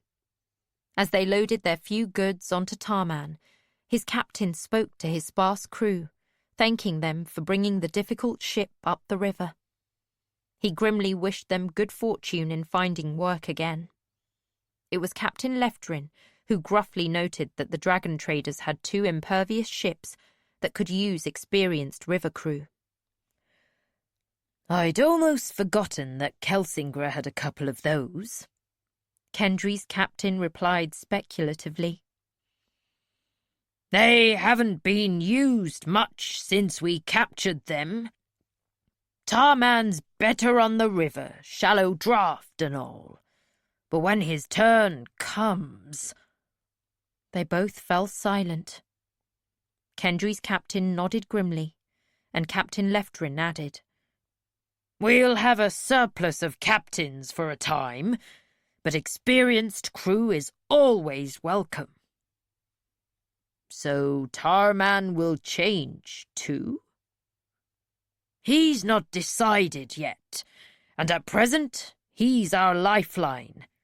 But if we get the impervious ships crewed, well—" Captain Leftrin stroked the railing of his barge as if he were ruffling a boy's hair. "He is the one who must decide," he finished. "Leftrin, we're ready," Wintrow said. It still took some time. The day was fine, and the wind blew the sweet fragrance of flowers across the water as the crew said their farewells to Vivacia. There were tears. Some of the crew had been aboard her for most of their lives. And then there was a shifting of lines and anchor chains, both to bring the figurehead alongside Tarman's deck and to make it possible to salvage the chain and anchors afterwards. Traders, I saw, wasted very little. If there had been more time, I think they would have taken every scrap of canvas and line off her. But there was a limit to what Tarman could hold. On Kendry's decks, his crew waited uncertainly. The figurehead had his arms crossed over his manly chest, muscles bulging with tension. He was scowling as he looked about. Then his gaze met mine. He hunched his shoulders as if embarrassed and tried for a smile. It was more frightening than his scowl had been. My friends joined me on top of the deckhouse. Tarman's decks filled with Vivacia's crew. Amber was weeping. I didn't know why. Vivacia's figurehead picked a cask from our deck. In her hands it was like a very large mug. She studied it, and then, with an incredible strength, she broke the top with her thumb, raised it, and began to drink. Her colours brightened, as if she had been freshly painted. Everywhere that she had been built from wizardwood, varnish and paint flaked away. Planks and railings shone with an unusual sheen. A second keg, a third. "It did not take that much for Paragon," Per said. "He was desperate," Boyo said. "He had to change or die. I think that's why his dragons were so small. He became as much as he could with that small amount of silver." Vivacia was reaching for another cask. She caught my eye and winked at me. I glanced away. That was 6 casks. I could feel Kendry's tension shimmering across to me. Almost half the casks were gone. With every cask she drank, she changed slightly. Her face was not so human as it had been. Her wizardwood planks were scaled now. She chose another keg. As she began to drink it, I heard a popping, crackling noise. She dropped the empty cask into the river and gave a shudder, like a horse with a fly on her withers. "Where?" shouted Captain Leftrin, but there was nowhere to flee as Vivasia's mast fell like a cut tree. Only good fortune put most of it on the far side of her hull. Spars, lines, rigging came down like a wind-toppled tree. I crouched, my arms over my head, but the bulk of it missed us. The fallen mast and spars dragged the canvas away from us as the river's current tried to carry it off. For a few moments, all was frantic activity as sailors cleared fallen lines from Tarman's railing. There was shouting, the thud of hatchets cutting lines, and a lurching as the debris of the ship tugged at Tarman. I looked for Vivacia. I saw only wreckage churning in the river's current. Then it was floating away down the river, a sloppy raft of wood and canvas.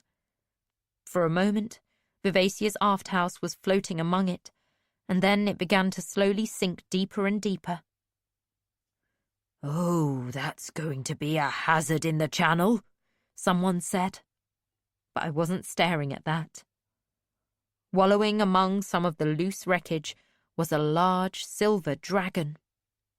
She was twice the size of Paragon's dragons.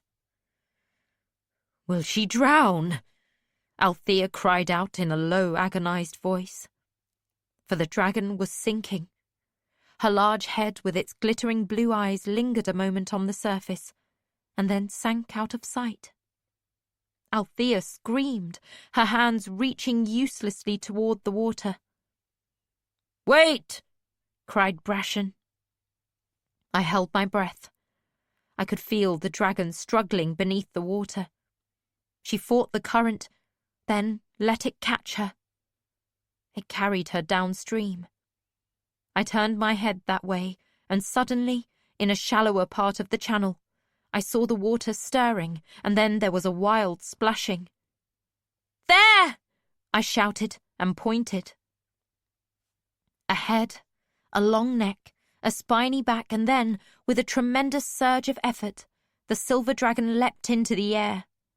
Her wide wings spread, scattering water not in droplets, but as bucket loads. She beat her wings, and for a moment I feared she would fall back into the river. But with every heavy stroke, she rose a little higher. A long tail followed her out of the water. "She's flying!"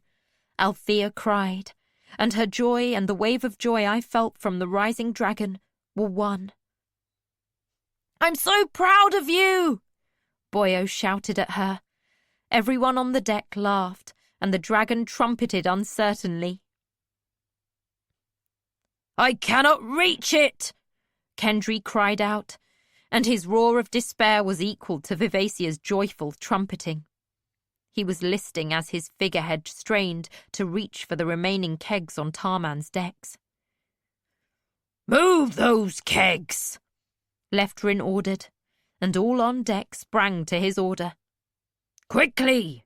he added, and I felt Tarman's uneasiness as Kendry leaned on him. It made his deck cant down, and a keg got away from a sailor, rolled across the deck, and cracked sharply against the bulwark. Kendry seized it, and it trickled silver onto Tarman's deck as he raised it to his mouth. "Oh, sweet sir!" Captain Leftrin exclaimed, but the silver soaked into Tarman as if his deck were a sponge, leaving not a trace.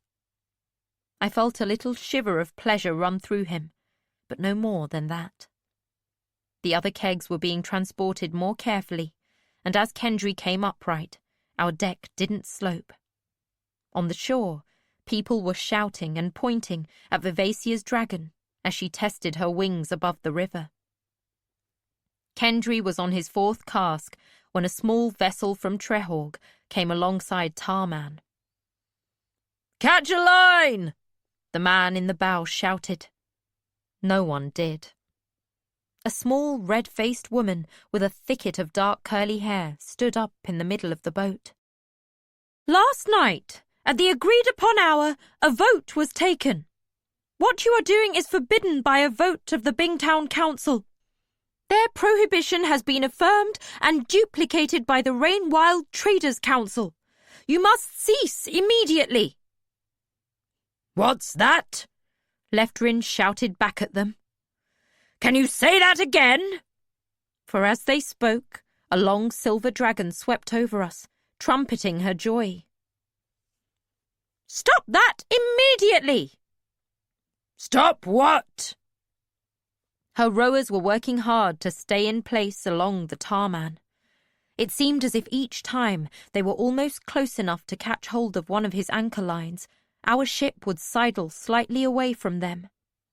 She who had been Vivacia continued to sweep over us in circles that made us all duck from the wind of her wings and pushed the councilwoman's small boat about as if it were a toy. By the time she shouted at us that we must not aid any ship in turning into a dragon, Kendry finished the last cask and tossed it casually into the air. Chance made it land with a splash beside the small boat, and the woman shouted in alarm and was barely caught by one of her rowers before she went over. Captain Leftrin shook his head and made a mocking face. "Even a child would know better than to stand up in the middle of a rowing boat." "You will be condemned for this," the woman shouted as her rowers pulled their oars and bore her away from us.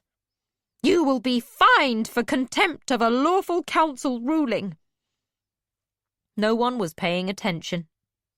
Kendry, it turned out, was a very gaudy dragon, with stripes and spots of orange, pink and red on a black hide. His eyes were jade green. He was smaller than Vivacia, and as he rose into the sky, he trilled rather than roared. He joined Vivacia over our heads. They sparred twice, there above us, and then both swiftly flew upriver. Captain Leftrin looked around his deck at his surplus of crew. "Time to go," he announced. "Get those anchors up. Tarman wants to head for home." "He's done something to himself," Captain Leftrin muttered to Elise. Elise had been showing me that some sailor knots were the same ones my mother had used to crochet. We were sitting across the galley table when he came in out of the rain. He dripped across to the little galley stove and made it hiss with rain spatter from his oilskins as he poured himself a mug of coffee. "Done something?" Elise asked worriedly. He shook his head. "We're making good time," he abruptly announced to all of us. "Excellent time." He looked at her and added, "Better time than we've ever made since I've been captain." And then he stumped back out onto the rainy deck. I must have looked worried. "Oh, don't fret, dear," Elise assured me. "The ship is having a bit of a joke. They'll sort it out, I'm sure." But Tarman's good time, as we went up the river, seemed slow indeed to me. I learned 3 more tunes on the pipe. Spark and Purr insisted I learn more knots. I surprised them with crochet. I could not manage the big lines on the ship. My hands were too small, and I lacked the strength. But with very thin cord, Elise and I made table mats. I spent a great deal of time with her in the galley, helping to make the meals, and in her stateroom listening to her stories of her girlhood in Bingtown. When we walked together on the deck, Captain Leftrin often watched us with a wistful expression. At night, when the weather was fine, we slept on top of the deck-house and looked up at the stars in the black sky. One evening, when we had tied up to a sandy bank for the night, I went with Amber to find some tall reeds that were like cattails but different. She cut a dozen and brought them back aboard and made several whistles from them, and Purr joined me in learning to play. Their sound was not as fine as her wooden pipe, but we enjoyed them. Often we were banished to the stern of the barge while we practised. I had other lessons with Beloved, in the small cabin Spark and I shared with him. Beloved spoke of dreams and changes to my skin, of responsibility to the world, and to my own conscience. He told me tales of other white prophets and how they had changed the world, sometimes with very small deeds. Despite myself, I enjoyed the stories. It was confusing. I was starting to like him, despite how I nursed my anger for him when I missed my father late at night. His lessons cautioned me that great events often hinged on small ones. Your father was the unexpected son. When I was young and dreamed of him, I saw always that the chances of him surviving boyhood were very small, let alone his chance of living through manhood. And so I came all the way from Clares, wending my way to Buckkeep Castle to put myself in service to King Shrewd and wait and hope that I was right. The first time I saw him, he did not see me. He was just a little boy, trudging along behind the stern stablemaster. I looked down on them from my window in a tower, and I knew him in that moment. And later that day, when a cart driver thought to harass him, the boy stood him off without a word. Oh, Bee, I put him through so much. It was not a kindness for me to find him and demand that he live through all sorts of beatings and abuse. Time after time I pulled him back from death's door. He endured pain and privation, hardship and heartbreak, much loneliness. But he changed the world. He made dragons real again. That was the day he put his face down in his hands, one gloved and one bared, and wept. After a time, I stood up and left him there. I had no more comfort for him than he did for me. When we docked in Kelsingra, it was so easy that Captain Leftrin was left cursing with amazement. We arrived in the middle of a sunny morning, and the sky was full of dragons.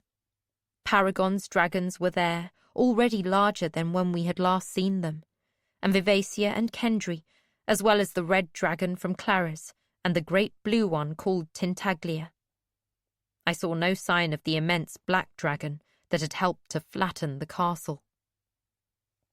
The city itself had more buildings, and larger ones than ever I had seen, even larger than Selsby. That's because the city was built for the dragons, as much as for the elderlings, Per told me. Look at the steps, how wide they are, and the height of the doors on that building. He had already recounted so many wonders that I would soon see that I could hardly bear to wait for the time it took to secure Tarman to the dock. I jumped when Lance suddenly shouted right beside me. "Oi, Clancy! By Ida and El! Marden, Nick! Look at them. They're here! They're here in Kelsingra!" He was literally hopping up and down with excitement, and it was a few moments before I could wring from him that the folk on the dock were from Buckkeep Castle, the Queen's own coterie, my sister Nettle's special skill users. Spark had never met them, while Per was as ignorant as I was.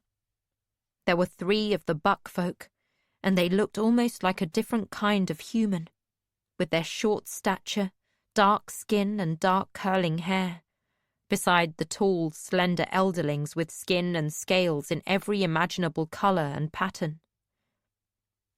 "They've come to take us home," Amber said softly. She put an arm around me and a hand on my shoulder. I tolerated it. I thought of that word as the ropes were tied and a walkway put down for us. Home. It would not be home for me. But I was about to meet the people who served my sister Nettle, those she had chosen and trained. I straightened my shoulders and patted my hair flatter, but felt it pop up again. I did not need to brush my elderling garb. It hung, sparkling and immaculate on me.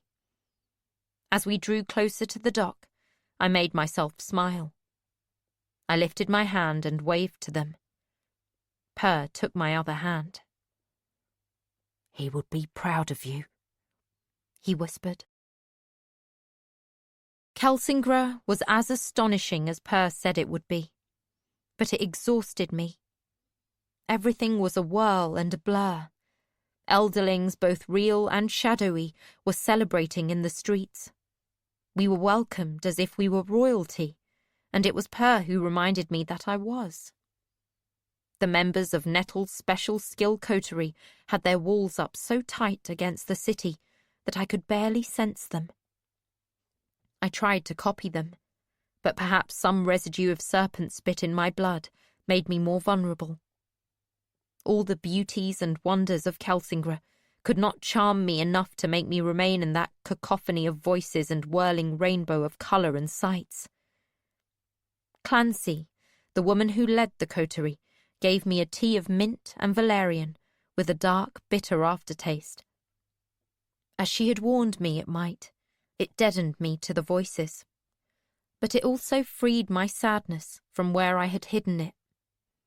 Even during the dinners and entertainments, even when the 2 paragon dragons demanded to see me, even as I gave my rehearsed speech thanking them for helping to free me, tears would roll.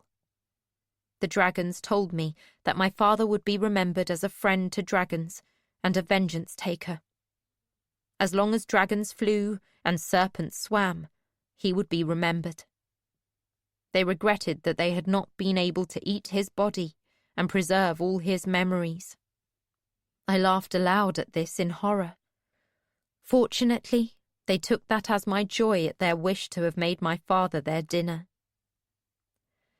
Then that was over, and I slept. But even sleep was not rest, for the distant voices tugged at me. Even when I rowed in a tiny boat on a cable across the river to the village, I heard the voices and knew the story of the shattered bridge in the river below us. There, on the other side of the rest of the coterie, had been busy with rain wilders who were touched. They had been there for 2 months and had done, as I was told, miracles for people. 4 pregnancies were attributed to their putting their hands on women's bellies and opening something for them. A young man who had been dying from his inability to breathe normally had been revived and healed and celebrated his son's 3rd birthday. All of these joyous things were attributed to my father's wishes to bring them there. But they could no longer stay, because I had come there. I was resting in a lovely chamber where fish swam in the walls and leapt over my head. They made me ill just watching them. King Rain and Queen Malta had come to visit me on the day that Clancy told them we all had to leave. "Only the teas I am giving her are keeping her sane and preventing her from slipping away altogether. You would call it drowning in memories. If we keep her here longer, she will fall into unresponsiveness. We must take her home." "Will you travel through the pillars as you did to come here?" Queen Malta asked, and they nodded. Beloved was still being Amber. She was sitting by my bedside in a chair. She held my hand in her gloved one. The tea and the sadness it gave me had renewed my dislike of her. I didn't like the touch, but she helped to anchor me. Per had been best at that. He was so immune to the magic that I could hide inside him. But when I had told Clancy that, she had frowned and said that what I was doing was drawing off his strength, and that doing so put him in danger. So Clancy had separated us. "It's too dangerous for Bee to travel that way," Amber objected.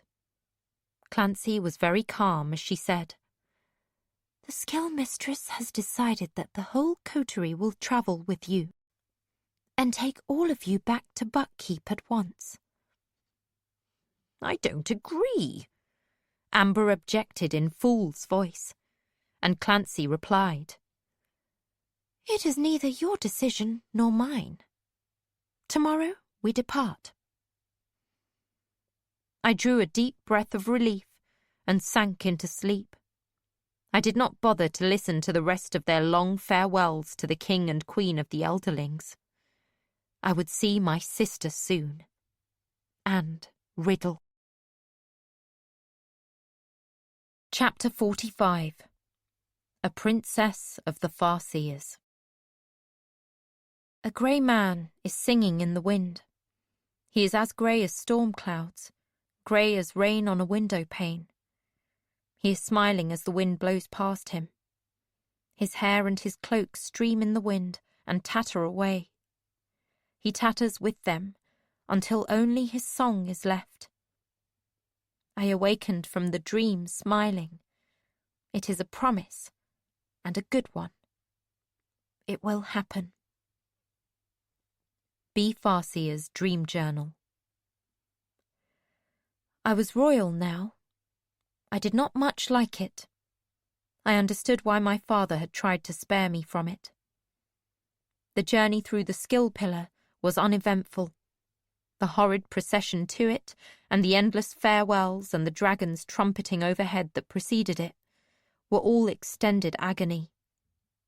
Oh, how stiffly I smiled and curtsied and thanked everyone. I had begged for Purr, and they let me have him. I held tight to his hand on one side and to Clancy on the other, and through we went like a string of beads. Only to discover that on the other side there was a welcoming party gathered, and there would be another procession and a feast that night, followed by music and dancing. I held tight to Purr's hand as they announced it. It was only when he said, "I feel dizzy," that I knew what I was doing. I let go of him then. Riddle had been standing beside me on the other side.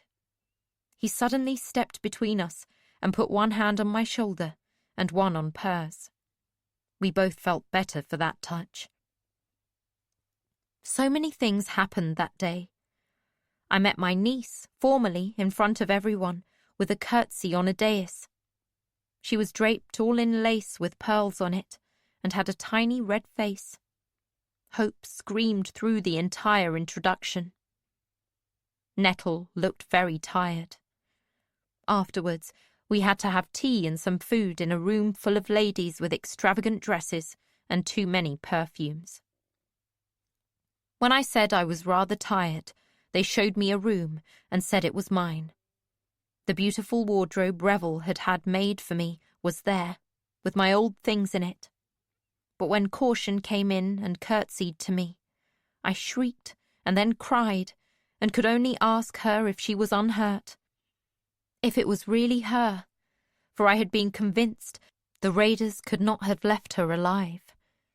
She began to sob too, until the woman who had brought me there threatened to call for a healer to drug away our hysteria. I lost my temper and ordered her to go away. Caution latched the door behind her, and we wept alone until we managed to stop. Caution said she was well recovered, but I knew she wasn't. She'd only arrived the day before I did. She was to be my maid here, she told me, as my sister had not wished life in Buckkeep Castle to be too great a change. But then she told me that Buckkeep Castle was immense and full of people, and she was almost afraid to leave the rooms at night. And what was she, a simple country girl, doing in such a place? I said I wondered the same thing for myself. She hugged me so hard, I thought my ribs would crack. She helped me out of my elderling garb, and then we had a tedious time of dressing me in crispy, rustling skirts that she assured me were the latest style from Jamalia. I did not have lice, but she said that was sheer luck, for my hair was all tangles and mats, despite Spark's best efforts. I left a great deal of it in her comb. There followed a gathering in a room, and walking into a great hall full of people, and trying to eat dinner on a stage. Shun was seated 3 chairs away from me. She was Lady Shine now, in clothing even more gorgeous than she had worn at Withywood's. I wondered if she still scattered it on the floor of her room when she undressed. We looked at one another once, and then away. I slept in a big bed in my new room and dreamed that I opened my wardrobe and Revel looked out from the mirror and thanked me for the kerchiefs I'd given him. I woke weeping. Caution came into the room. She slept in the bed beside me. We held hands all night. Was it the next day we had a ceremony to mourn my father? I burned a lock of my hair, for Nettle said I could not spare more than that. Was it that first day when I was presented to the king and queen? The days were tangled and confused, like a neglected yarn basket.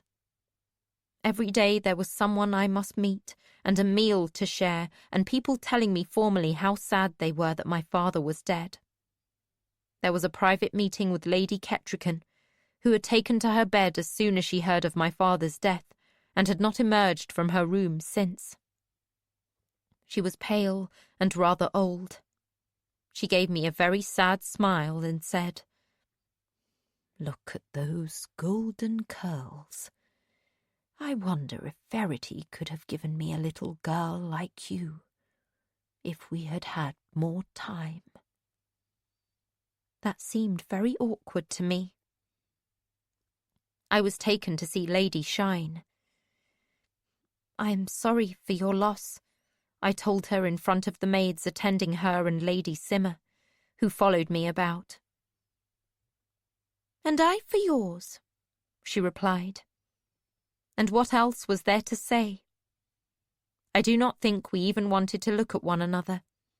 Neither of us wanted to speak of what had happened to us, and after a time I excused myself, saying I was still very weary. And that obligation was done. At meals we nodded to one another in passing. One morning I asked to see Purr, and was told I did not have time that day, but was assured that he was being honoured and had been given a matched pair of black horses from Buckkeep's best stock and offered a good position in the stables. When I asked if he had the care of Pris, Lady Simmer did not know, but said she would make certain that Pris was given over to his care, if that was important to me. It was. Nettle and Riddle tried to have a quiet dinner with me, but the baby and the baby's nurse and 2 of Nettle's ladies and Lady Simmer and 1 of Riddle's men could not be excluded, and so I sat very straight and we talked of how nice the blackberry tart was. Later, when only the nurse was there, Nettle told me that soon I would become one of the Queen's ladies, but I should not fear, for Queen Eliania was actually very kind, and Nettle was determined to see that I learned everything that she, unfortunately, had not been taught. To that end, there would be a special tutor for me. "Lant?" I asked, and I did not know if I hoped or dreaded that. Lord Fitzvigilant has other duties, I am afraid, but Scribe Diligent has taught many a noble child, and will school you in deportment and protocol, as well as numbers and letters. I nodded to that, and glanced at Riddle to see pity and worry in his eyes. Beginning the next day, there were hours when I must be with my tutor, and more hours when I must attend the Queen. I must learn the names of every duke and duchess, and their children, and the colours of their houses, and to know their heraldry. Every evening meal had to be taken downstairs in the dining hall, sitting to the left of Riddle and Nettle. Daily I spent part of the morning attending the Queen. I had been warned to sit very straight, and embroider or knit or weave, as she did, and listen to the chatter of her ladies. They put me in a place next to Lady Shine. We both kept too busy to speak to one another. But on the 3rd day, Queen Eliania bade us continue with our work while she took more rest. The moment the door closed behind her, I felt like a flung bread crust in a flock of chickens. Such pretty golden curls, Lady B. Will you allow your hair to grow now? Is it true you were kept as a slave in Calcid? That question came in a scandalized whisper. I have not seen before that stitch you used on the pansies. Can you teach it to me? Lord Fitzvigilant tells us that you are the bravest little girl he has ever met. Such a charming man. Do you think that you and he would like to join Lady Clement and me for gaming one evening? We have heard so little of your adventures. Lady Fecund smiled avariciously. It makes me shudder to think of a little girl like you and poor dear Lady Shine in the clutches of such monsters. Lady Violet, with a sideways glance at Shun, added, Lady Shine has told us almost nothing about the day that Withywards was attacked. You must have been terrified. Chalcidians, we are told, have no respect for the women when they raid and loot. And they had her for many days and nights. I glanced at Shun. Her chin quivered once, and then she clenched her teeth. It was a difficult time I do not wish to speak about, she said stiffly. I knew then that she was not well liked in this room, and that Lady Violet would shame her if she could. Lady Violet was lovely, but not as beautiful as Shun with her green eyes and curling hair, nor was her figure as good. I was beginning to learn about such things at court. Lady Violet pecked at me. But surely little B could tell us some tales. However did you manage to buy your lives in the hands of such ruthless men? She said it as if there was a nasty secret she could wheedle out of me. I fixed her with a gaze.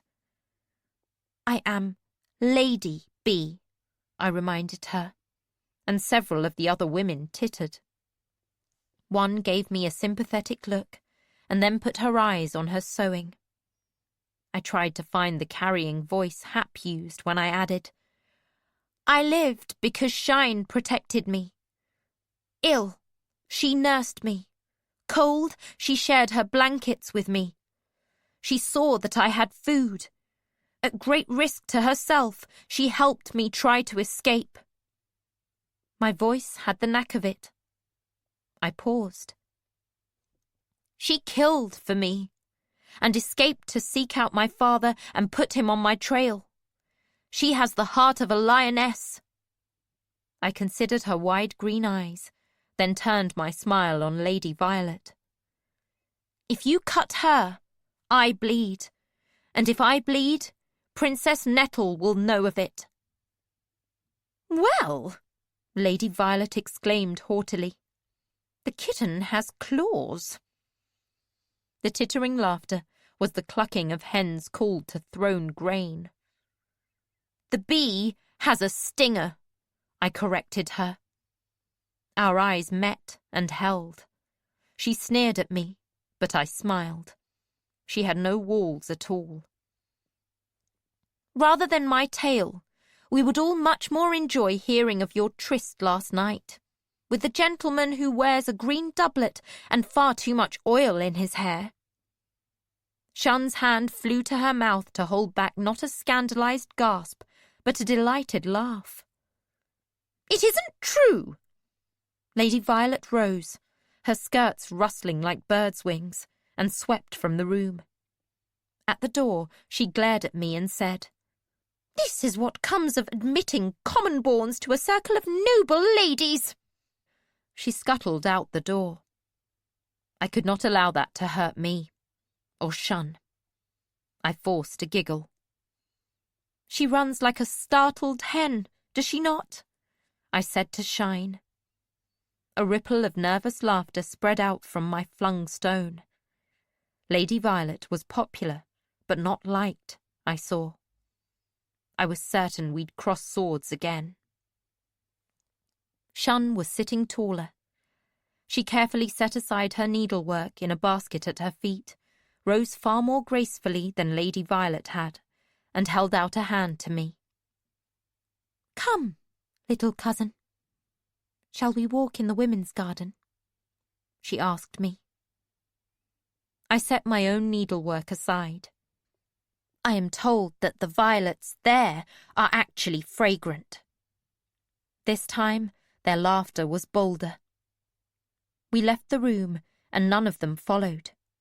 Still, she glanced back and, "Hurry," she said. We went, not to the women's garden, with its herbs and blossoms, but up to a tower-top garden of potted shrubs and statuary and benches. She used a key to open the door. For an hour, we walked about it, speaking little. When she left, she gave me the key.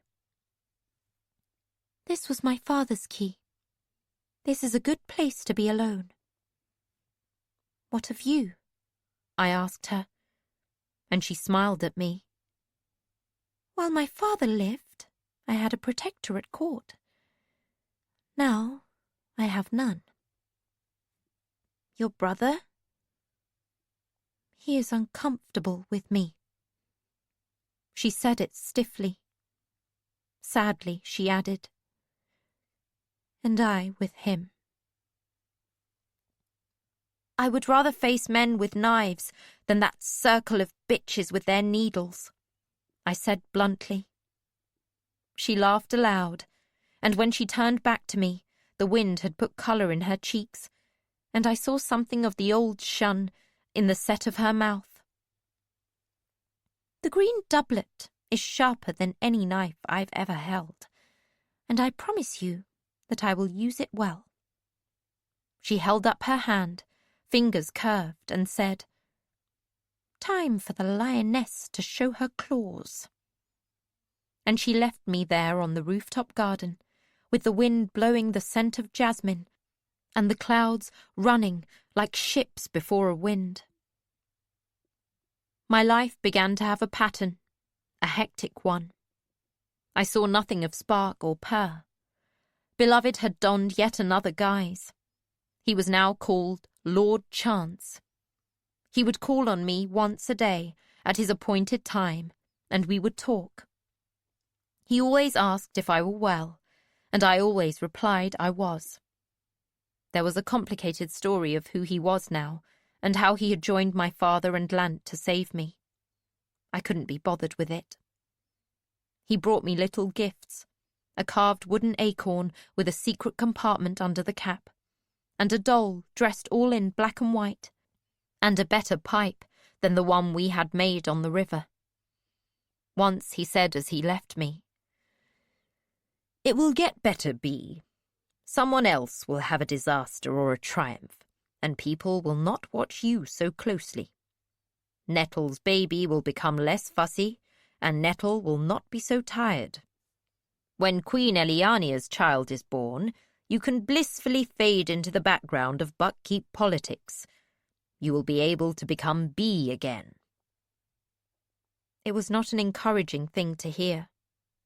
But every morning another day started, and every night I put another day behind me.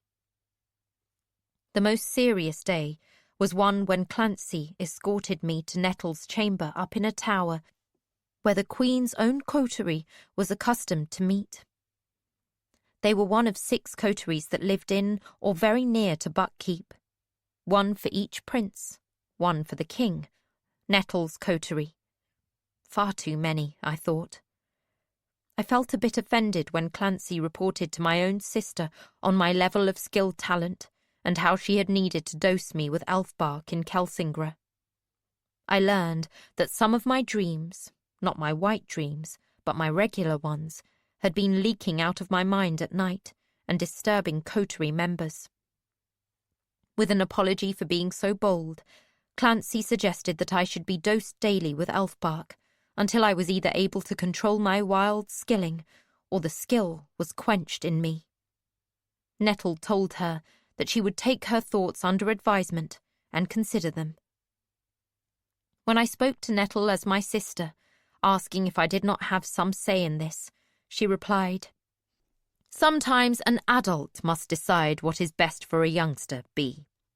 In this, you will have to trust me. But that was hard. Yet it was not all unfortunate things. Hap Gladheart came to my room very late one night, escorted by Lant and Lord Chance. Caution was scandalised until I reminded her that Hap was my foster brother. He played some silly songs for me, and soon had even Caution giggling. Then Lord Chance told me that, when I felt able, I should tell Hap every detail of what had befallen me, for it was Buck history and should be preserved. I remembered my sister's words and told him that I would take his thoughts under advisement and consider them. Hap grinned and said, "I thought you might," and swept into the opening notes of a song. Days passed, with dinners and introductions, and then entertainments with other young nobles of my age that I should cultivate. Lady Simmer organised my social schedule. My brothers came to visit me, some with wives and children, a few at a time. I found that I scarcely knew any of them any more. I loved them, but it was a distant love, the same they accorded to me. I watched them with Nettle and her child, their jests and their advice and their do-you-remembers, all hearkening back to a family I'd never been a part of. They were kind. They brought me the sort of gifts one would give to a young female relative. Riddle sat beside me for those visits. He spoke to me so that I had someone for a conversation, and taught me how to smile at strangers who loved me and had no idea of my ordeal, especially as I had no desire to share it with them. At such times, I was glad that Per had suggested I erase my scars. When I spoke at all, I told them of seeing ships turn into dragons and moving figureheads and the wonders of Kelsingra. I am sure they discounted half of it as a child's fanciful nonsense, and that was fine with me. I began to understand why my father wrote at night, and why he burned it afterward. There came a day when there was an unfilled morning, for the gravid queen had dismissed her ladies.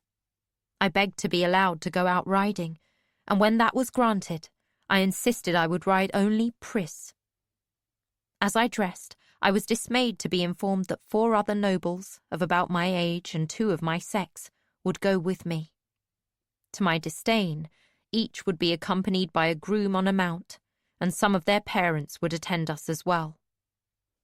Fitzvigilant and Lord Chance would ride alongside me. My heart rose when I saw that Per was there, but he merely held Pris's head while my groom supervised me while I mounted my horse. It was more than I could bear. "I know how to get on a horse," I insisted, and even to myself I sounded petulant and spoiled. I did worse later. We were kept to a sedate pace that allowed the adults to converse and the youngsters to say insipid, dull things to me. Per rode far behind us. I looked back and saw him, and for just an instant our gazes met. I leaned forward and told Pris, "Run!" Did I use the skill on her? I do not think so, but she leapt forth with a will, and we burst to the front of the group, and I urged her on. She flew. For the first time since I'd been taken, I felt as if I was myself, free and in control, even if I were on the back of a wildly galloping horse. There were shouts behind me, and 2 shrieks, but I didn't care. We veered from the trail into the trees and up a steep hill. Down a gully she took me, through a muddy stream and up another steep bank. At first I heard hoofbeats behind me, and then I didn't. On I went, clinging to Pris like a burr, and we were so glad of one another. We emerged from open forest onto a grassy hillside. Below us, meadowland unfurled like a green carpet, sheep scattered across it like spilled buttons. Pris halted, and together we breathed. When I heard another horse behind me and glanced back, it was all I had hoped for. Purr galloped up on a black mount every bit as fine as they had promised he'd be given. He halted beside me and patted his horse's neck. "What's her name?" I asked him. "Maybelle," he replied. He grinned at me, and then it faded. "B, we should go back. Everyone will be frightened for you." "Truly?" "Truly." "A little longer away from them all. They're all so—" He waited. There wasn't a word that expressed how they looked at me, and over my head, and that there was always someone standing there. "I never get to be alone." He frowned. "Do you want me to leave you alone?" "No. I can be alone with you here. You never look at me like I'm something odd in your soup." He laughed, and I did too. "How is your life? Are you well treated?" His smile faded. "I'm a stable boy, one of many. The stable master tells me often not to be above myself. Yesterday he chided me and told me I must not have favourites among the horses. I had lingered too long at Priss's stall." He lifted his hand and rubbed the back of his head. "He rapped me with the handle of a broom when I said that Lant's mare needed more oats. 'Lord Fitz vigilant to you, boy, and do not tell me my business.'" He laughed at his own tale. I did not find it funny at all. "And you?" I sighed. "Lessons of all sorts. A great deal of changing my clothes, followed by sitting still and proper in itchy garments. Lady Simmer always trailing after me, correcting me, keeping me usefully occupied. Always indoors." "Do you see much of Spark, Lant and—" He hesitated. "Lord Chance?" "Nothing of Spark. Lant and Beloved are almost as good as my father was at leaving me alone." Purr's eyes widened, and I wished I had not said it. But it was true. For all Beloved's nattering, I saw little of him except when he was nosing through my dream book or asking me questions. "I miss them all," Purr said quietly. "They do not come to see you?" "Spark? Not at all. Lord Fitzvigilant and Lord Chance. I saddle their horses, and Lant, Lord Fitzvigilant, always slips me a coin. We look at each other, and I know they wish me well. But there are always people watching and appearances to be maintained." He patted his pocket, and it jingled. "I wonder if I will ever be given time to go and actually spend some of the coins." I heard hoofbeats. We both straightened, and Purr reined his horse a little away from me as first Lant and then Beloved rode out of the trees. They both looked flustered. Beloved rode close to me and said very quickly, "A fly stung your horse and she ran away with you. Purr came and caught her headstall. Purr, get off your horse and hold her reins. Quickly!" Sternly, he added to me, "B, you must never put Purr in such danger of rebuke again. You must look shaken when the others get here." Purr did as he was told.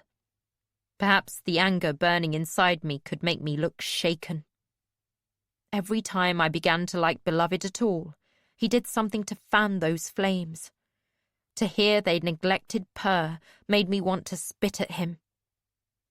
I drew breath to tell him that. But here came 2 grooms and someone's father, all asking if I'd fallen, and the grooms somberly suggesting a more sedate mount until the young lady has better riding skills. We went by a roundabout way back to the level trail and 2 of the mothers insisted that we must turn back, for they were very unsettled and did not want to witness another incident with an unruly horse. All the youngsters were looking at me with wide eyes. Purr dropped back again to the end of our procession. Later, Nettle called me in for a word. It was more than one word, and her baby cried, and she walked up and down, gently bouncing her the whole time she was reminding me that I must bear myself with dignity now. I did not ask her if she had decided about my skill. Now was not a good time to remind her that I was willful in many ways. Riddle escorted me back to my chambers afterward. As he left me at the door, he said, "If it is any comfort, your father did not enjoy this aspect of his life either, but he managed it, and so must you." I went to bed early that night, thinking that some of Dwalia's beatings had been easier to take than Nettle's lecture and disappointed face. As I did now, I set my walls well before I tried to sleep, to keep my nightmares in as much as to keep others out. My window was dark and the castle quiet when I awoke to distant music. For a time I was still and listened, wondering who would be making music at such an hour, and for whom. I could not identify the instrument, but the music suited my mood perfectly. It was lonely, and yet not fully sad, as if being alone were not such a bad thing. I got up out of bed and donned a dressing gown. The door to Caution's nook was closed. She was a sound sleeper. I stepped into the corridor and hesitated. But no one had ever forbidden me to move alone in Buckkeep at night. I closed the door softly behind me. I listened, but could not determine where the music was coming from. I closed my eyes to better focus and walked, away from my chamber and Nettle and Riddle's grand rooms at the end of the hall. Door after door I passed. From time to time I stopped to listen and get my bearings. Then I would go on. The music grew stronger. I came to a door and pressed my ear to it. I heard nothing. Yet when I stepped back from it, the music was loud. I argued with myself. My curiosity won. I tapped at the door. There was no response. I tapped again, louder, and waited. No response. I tried the door. It wasn't latched. I pushed it open to reveal a cosy chamber, smaller than mine. There was a low fire burning in the hearth. Even in summer, the old stones of Buckkeep seemed chill. In front of the fire, in a cushioned chair with his short legs propped up on a padded stool, a round-faced man was skilling out the music he dreamed. I was utterly charmed by this, and felt a lift of heart, as if I had stepped into an old tale. A grey cat was asleep on his lap. She lifted her head.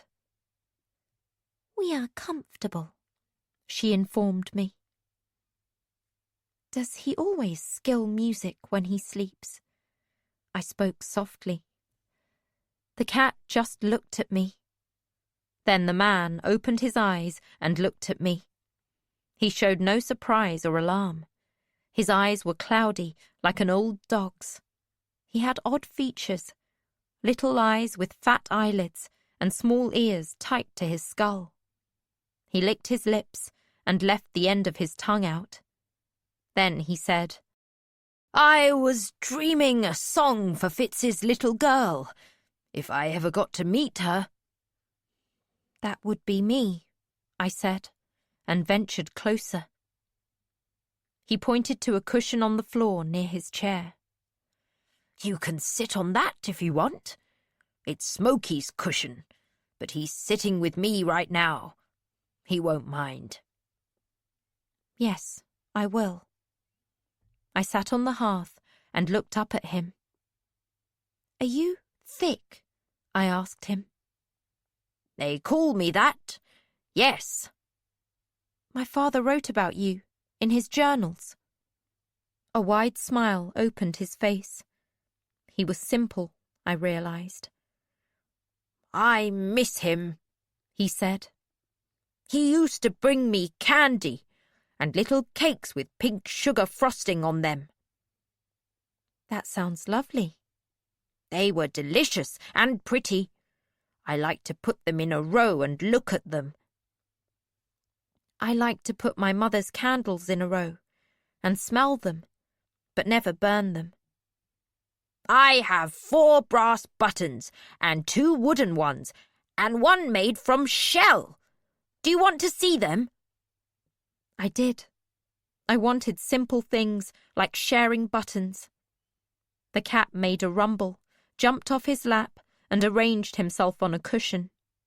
It hurt Thick to get up to open a cupboard and take his box of buttons out, and I knew that he was old. Walking was not easy for him, but his buttons were important. He brought their box back to his chair. His blanket had fallen to the floor. I picked it up and put it over his legs again. As he showed me each button, he told me the story of finding it. Then I asked him, "Can you teach me to make the skill music?" He grew very still. "My music," he said very softly. He was uncertain, guarded. I was quiet. Had I spoiled everything by asking for this? He held out his hand to me. I hesitated. Then I set my hand in it, and his fingers closed around mine. His touch hummed with power. "We have to be very quiet," he told me. "I'm not supposed to let my music be loud." He did something to my walls, and suddenly we were behind his in a very peculiar way. "Now," he said, "this is how to make the music." He smiled and said, "We will start with the cat's purr." On that night, I gained a friend and a teacher. I was back in my bedroom well before dawn. He had taught me a music made of cat purrs, the creak of a rocking chair, and the low crackling of a fire. He had cloaked me in "See Her Not" before I crept back to my room. I was sleepy the next day. I didn't care. He was waiting for me when I returned that night. I helped him build the tent, as he called it, that was stouter than any skill wall I'd ever managed. He had saved some gingerbread from earlier in his day, for all his meals were brought to him now. We shared that, and shared our cat purr music, adding more things to it. I felt honoured when he put in me laughing at the cat as he danced after a dropped spool. It was more fun than I'd ever had with anyone in my whole life. Even better than the day my father had taken me to the market in Oaks Bywater, for there were no slain dogs or stabbed beggars. We just played. For someone who had never had a playmate, it was astonishing. Chapter 46. The Quarry. The Six Duchies has many folk tales about people vanishing into skill pillars, and many about people suddenly stepping out of one. In many of them, people are fleeing unjust punishment, and the stones give them sanctuary from their attackers. In ones in which foreign or peculiar folk appear, they grant wishes, such as improved health. All those tales, I believe, are rooted in the inadvertent use of a skill pillar by someone who is untrained. A history of the skill pillars in the Six Duchies and beyond. Chade Falstar. Something is wrong with the moon. I blinked my eyes. Yes, there was a moon. A moon in the darkness meant we were not inside the skill pillar anymore, nor between skill pillars, wherever that between was. We were on the ground somewhere and looking up at the moon. The crow was standing on my chest. As I stirred, she hopped off me and away. For an instant, moonlight ran down her scarlet feathers, then she was gone. Cool night air was soft against my skin. Hard stone was under my back. I lowered my eyes from the moon and saw the skill pillar that had dumped me out. Beyond it, forest. This was not Kelsingra. The moon, Night Eyes insisted. I lifted my eyes to it. Oh. It was nearly full. It had been full when we entered the pillar. Either we had come out of the pillar before we had left, or we had been inside it close to a month. Or longer. Where are we? I asked aloud, to avoid thinking about days lost, or months, years. There were legends of people vanishing into standing stones and emerging years later, either unchanged or very, very old. I wondered if I had aged. I certainly felt older, weaker. I imagined Nettle, an old woman, Bee, a mother. I sat up with a shudder. Where are we? Where we need to be. The only place left for us to be. It took an effort to rise from my sprawl. I rolled onto my hands and knees and stood up. Above me, stars and the almost full moon. I looked up at sheer rocky walls, and beyond them the dark shapes of evergreen trees. I smelt water. I turned my head and followed the scent. My sandals gritted on sand and small pebbles. The ground sloped down slightly, and I came to an immense square pond of standing water. It smelled green. I knelt at the edge, cupped water and drank some more. I sat back. I was still hungry, but having my thirst quenched also deadened a headache that I'd simply been accepting. I looked around in slow recognition. The quarry. The place where the elderlings had once cut and carved blocks of skillstone. I was not far from the place where Verity had ended his days as a man. He had carved his dragon from gleaming black and silver stone and had risen as a dragon to defend the 6 duchies. Exactly where we need to be. No! I want to touch the face of the pillar that would take us to Kelsingra, I know. But this is where we need to be. I pushed his words to the back of my mind. I had known this place once. It had changed greatly, and not at all. I tried to recall where Verity's shabby tent had been, where we had set a fire, where we had camped. The moonlight glinted on the thick silvery veins in the rock. My meandering path took me between and past rejected blocks of memory stone. Once, elderling skill coteries had come here to select a stone and carve the creature that would become the repository of their memories and bodies. I suspected that it had been an elderling tradition, then was somehow shared with a few 6 duchies coteries. Perhaps somewhere in the walls of Kelsingra or in the memory blocks of Aslevjarl, that tale was stored. I found Verity's old campsite. Next to nothing was left after all those years. I had hoped to find more, for we had left all behind when we had fled it. What might have been there?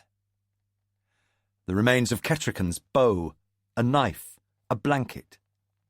The night was chill, and I would have welcomed any additional covering. It was strange to have stepped from summer in a warm land to summer in the mountains. Not much left of summer, I fear.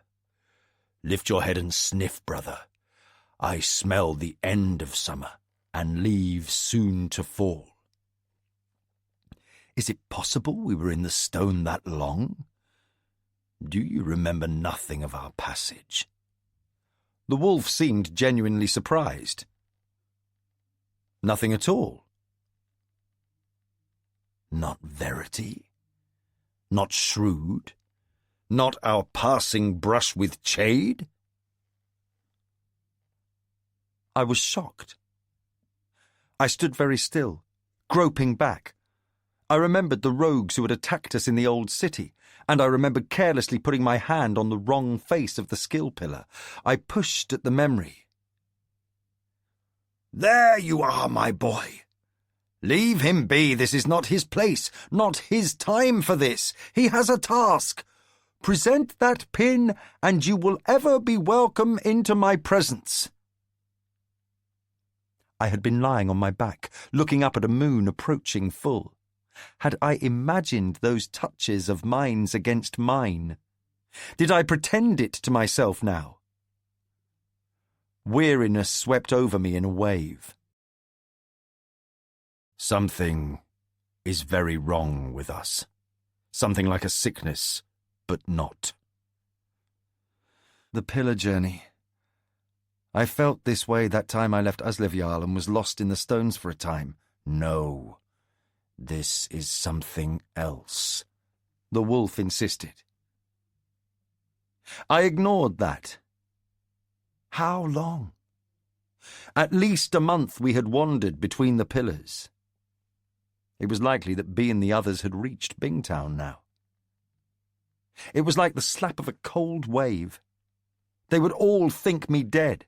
I had to let them know I lived. Then I could wait a few days to recover from my pillar journey. Then I would hike the old skill road to the abandoned market and its pillar. From there I could enter that pillar and be back in Buck Duchy. How long before I was home? Before the next full moon? Time to let Dutiful know that I was alive, and as soon as B arrived, he would tell her.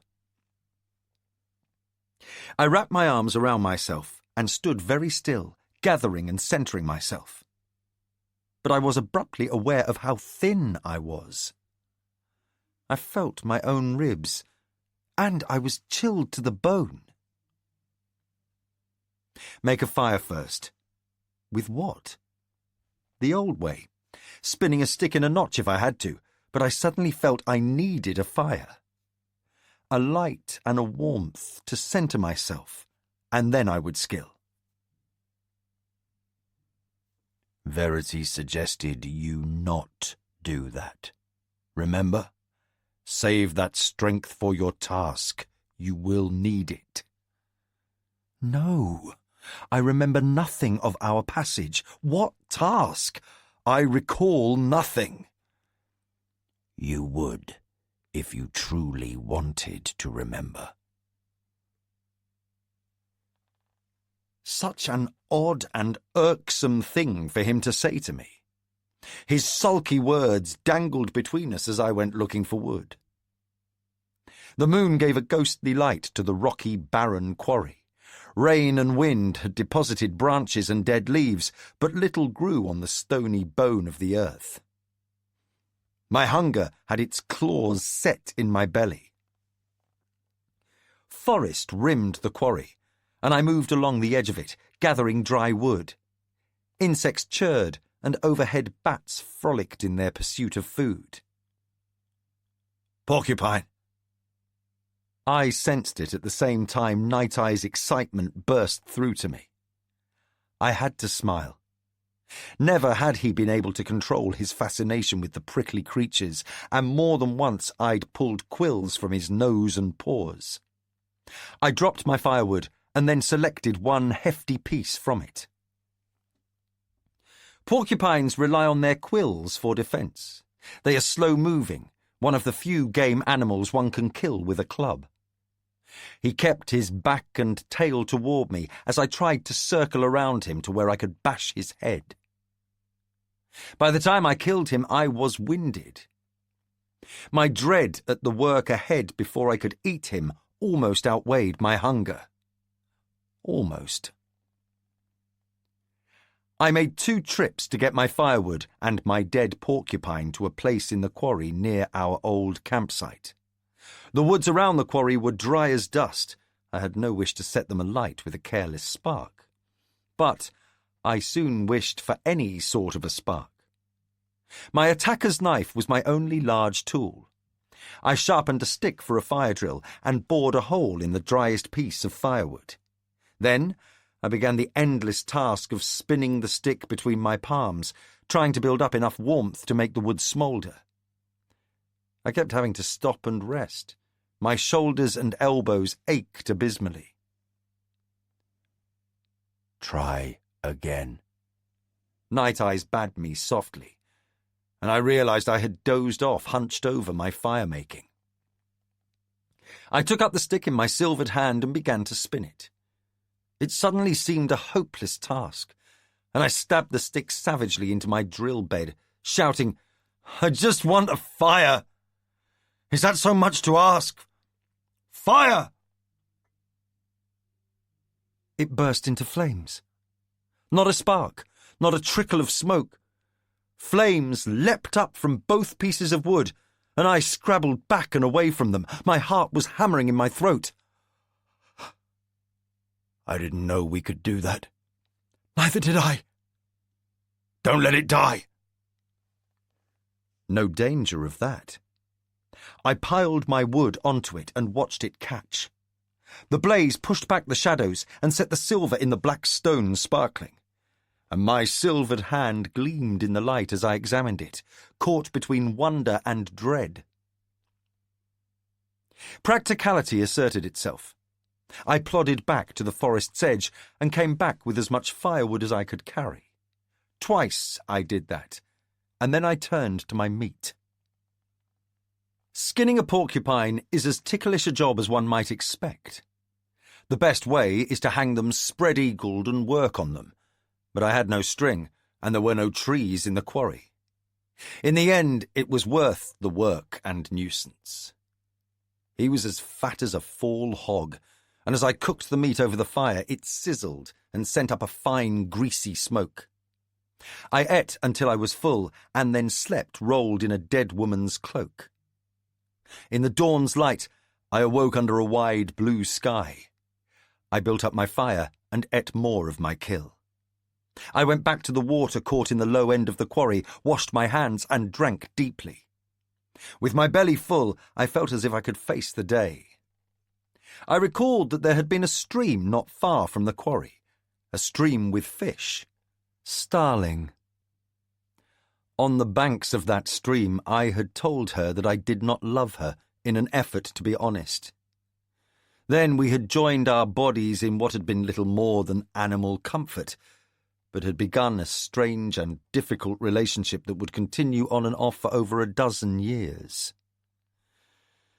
Starling, in her fine striped stockings, with her proud, wealthy husband listening as she sang the tale of our quest. Well, that was a verse she had omitted, I thought, and even smiled. I returned to our fire. Motley was picking through the porcupine's entrails. She looked up with a bit of gut dangling from her silver beak. "Home?" she cawed, hopefully. I spoke aloud. "Today I sleep and catch fish, some to eat and some to dry. I don't plan to travel hungry again. 3 days of resting and eating, and we continue our journey." It would be wiser to choose our piece of stone and begin now. I crouched in stillness by my fire. I knew what the wolf was suggesting. I'm going home, not into a stone. Fitz, long have we known it would come to this. How often did we dream of returning here and carving our dragon? Here we are, and it is time, and perhaps we have enough time and strength to do it. I would not wish to remain mired in stone like Girl on a Dragon was. I framed the thought sternly and spoke it aloud. I do not think we have reached that time. I'm not old. Just tired. A bit of rest and... Home? Motley asked persistently. Bee, pear, fool, lant, spark. Lant is dead, I told her, more sharply than I meant to. The wolf spoke more sharply. Persist in being so stubborn, and you will be dead, and me with you. My mind froze. Going home, Motley announced. Soon, I told her. Now, she parried. She ripped a last bit of gut from the porcupine. It wrapped around her silver beak. She deftly pulled it free with one foot, arranged it, and then gulped it down. She preened her feathers, blue, black, and scarlet. Goodbye, she added, and lifted into the sky. I stared after her. It's a long flight, I shouted. Did she have any idea where we were? She circled the old quarry, flying low over the blocks of rejected stone and the piles of rubble from long-ago works. At the low end was the rainwater pool. She skimmed it, and I spun to follow her flight. She flew straight into the skill pillar. I feared I would run to a broken and flopping bird, but she vanished smoothly. I didn't know she could do that, I said. I hope she emerges intact. Not her first journey through the stones. And she has skill on her beak. True. I could not help her, but my heart sank that I might never see her again. I reminded myself I had a plan of my own for my journey. I made several trips for firewood. I roasted the porcupine's bones until they cracked and I could get at the marrow. Then it was time to fish. I had not tickled fish in a long time. I went to the creek and found a spot where I could lay on my belly, where dangling plants overshadowed an undercut bank, where the sun would not cast my shadow on the water. I was pleased that I remembered so well how it was done, and even more pleased with 2 fine fat trout. I put a hooked willow wand through their gills and kept them in the water until I was rewarded with 2 more. 2 to eat tonight, and 2 to smoke or dry for my journey. I felt very satisfied. Are you sure you don't remember any of what Verity counselled you?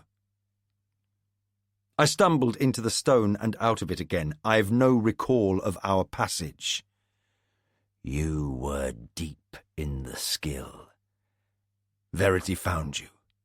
He is a large fish there now, swimming in those deep currents.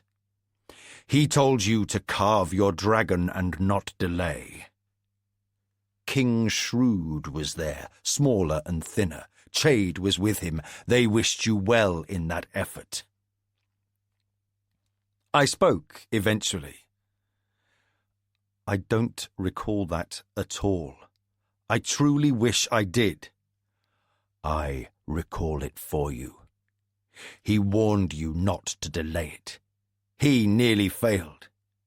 Had you not brought Kettle with you, and had she not been who and what she was, there would have been a half-finished dragon and a dead king, and probably the Out-Islanders would hold Buckkeep Castle now.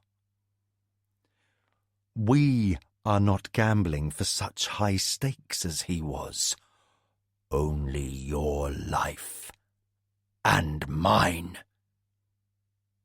I will think well on it tonight. Fitz, I do not want to cease being. Make us a dragon. Give me that vestige of life. Let me smell the night air again. Let me hunt. Let me feel the cold of night and the heat of the sun. There was such hunger in his words. I felt selfish. He experienced the world through me, but my senses were but a shadow of what his had been. Night Eyes, what are you? He paused. I am a wolf. You need to be reminded of that. You were a wolf. What are you now? A ghost that lives inside me. A mixture of my memories and me thinking what you might say or do. That seems unlikely. For I remember Verity and you do not, and I sojourned with Bee apart from you, and she heard me. I wish I had had more time to speak of you to her, to tell her the tales I promised she would know. I was not derelict in that. She knows much of our time together, much of my life. I am glad of that. And I. So you do not imagine me. You live in me. Yes. And if you die, I die with you. I want to go home, Wolf. I want to see Bee. I need to be with her, and I need to make reparations for the sort of father I was. I need a chance to do better with her. That is what you told Verity. I will repeat what he said. Someone else will do that for you, and you must trust that they will do it well, as he did with his son, the son he never met. What is this urgency to carve a stone? My brother, something eats you from within. I feel it. Stop hiding it from yourself. I was too long in the stone, that is all. I ran my silvered hands down my ribs, felt the jut of my hip bones. You think I have worms? I know you do. They are eating you faster than your body can heal itself. I thought deeply as I left the stream and made my way back to the quarry. My fire had burned low. I raked coals out and rebuilt the rest of it. I baked 2 of the fish on the coals and ate them. I looked at the other 2. I was still so hungry. I could catch more tomorrow for my journey. I raked out more coals and set the fish on them. When will you decide? Soon. I almost heard his sigh. The same sigh he would give when he wished to go hunting at night and I would stay in, morosely writing on paper that I would burn before morning. I poked at the fish. Almost done. Eating raw fish could give me worms. I smiled bitterly. Would those worms eat the parasites that the wolf insisted I already had? With 2 sticks, I turned the fish over on the coal bed. Be patient. It began to rain. I felt 2 warm drops fall onto my wrist. No. Blood. My nose was bleeding. I reached up and pinched it shut. What if it doesn't stop? It always stops. And your body always heals itself. After a time, I let go of my nose. No more blood. See? No response. Wolf, are you still with me? A sulky acknowledgement. A thought came to me. If you had to, if something happened to me, could you go to Bee and be with her the rest of her life?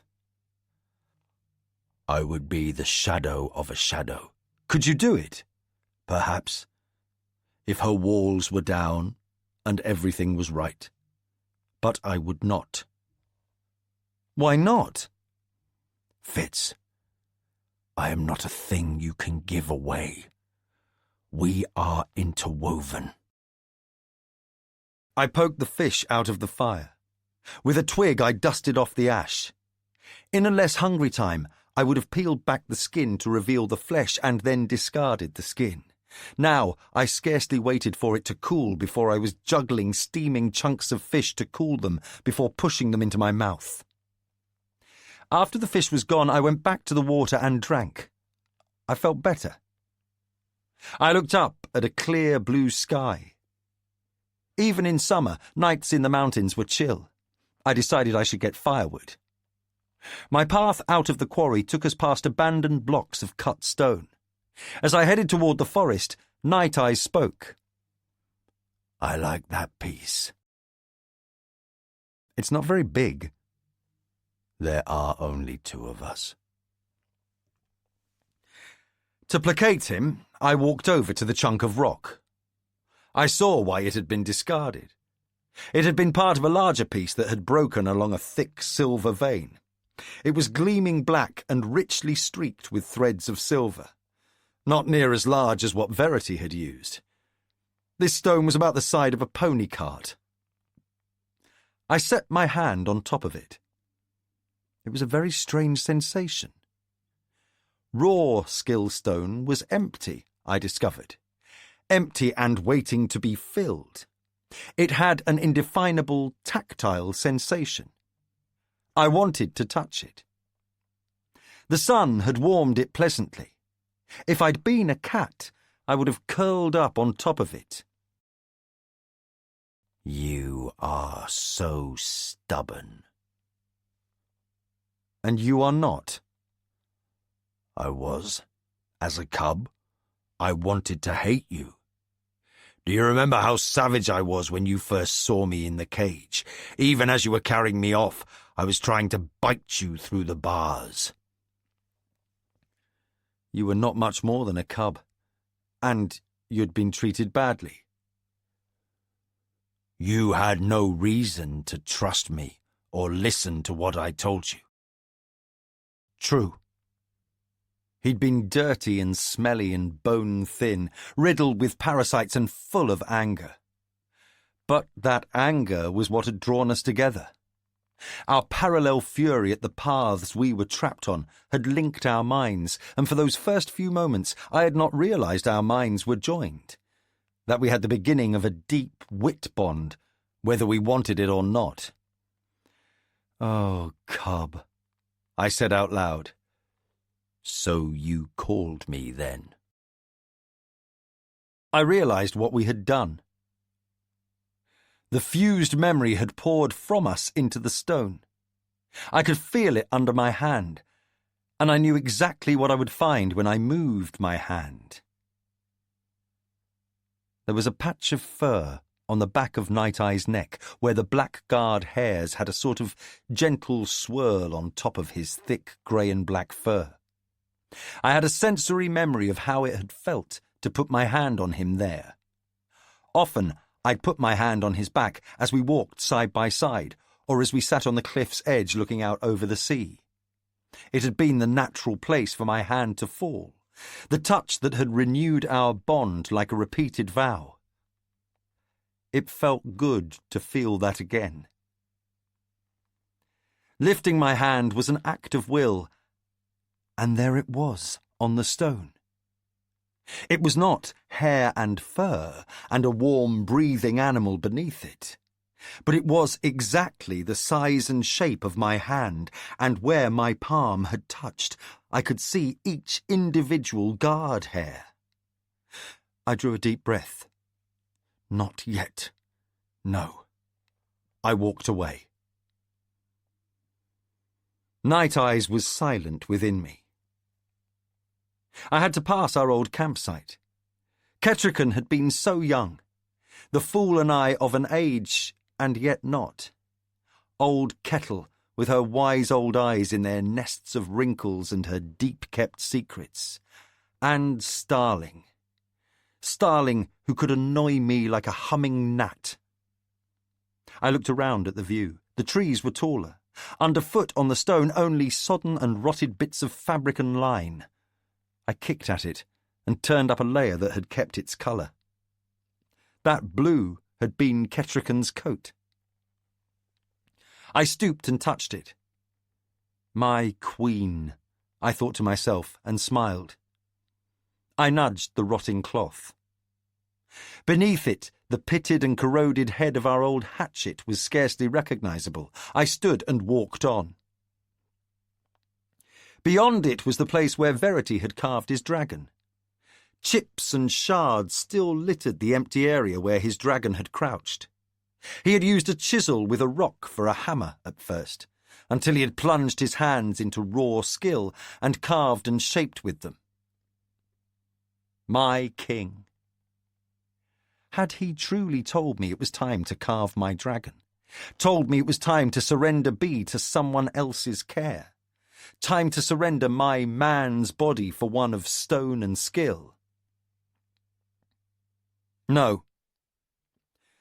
Tomorrow, with the dawn, I would be up and fishing. I would catch a dozen and eat them all. Then I would catch still more and smoke them, and the next morning I would begin my walk to the abandoned market pavilion. I wondered if winter had killed the old bear, or if he would trouble me. We will die before you get there, Fitz. I know these things. Why won't you listen to me? I can't. And that was the truth. I could not let go of the hope that I could go home to B. Worms were not so terrible an affliction. Burrich had known half a dozen cures for them. The healers in Buckkeep grew all the herbs in the women's garden. Once I reached home, I would rest and grow strong again. B and I would be together. We'd leave the court and all its rules. We would travel by horseback. We'd go from keep to keep as if we were travelling minstrels, and she would learn the history and geography of the 6 duchies by seeing them. The fool would go with us, and Per. We would live simply and move easily, and we would be happy. I won't watch you die. I don't intend to die. Does anyone? I gathered an armload of firewood. There were plenty of fallen branches. I had no way to cut the larger one. I smiled as I recalled how Verity had returned an edge to his sword before giving it to me. I went back for the corroded hatchet head. I handled it, remembering it, and then pushed the rust and corrosion away. I slid the blade between my thumb and forefinger, imagining a fresh edge. Fitting a haft to it took longer, but with it I chopped a good supply of thicker branches, took an armful, and carried it back to my fire. I could smell the fish I had cooked and wished there were more of it. I added a stick or two of wood to my fire and sat down beside it. I jolted awake in the dead of night. I was lying on cold stone and my fire was nearly dead.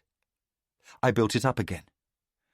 I was glad I had enough wood to get through the night, for I had no desire to go blundering through the dark to find the chopped supply I'd left behind.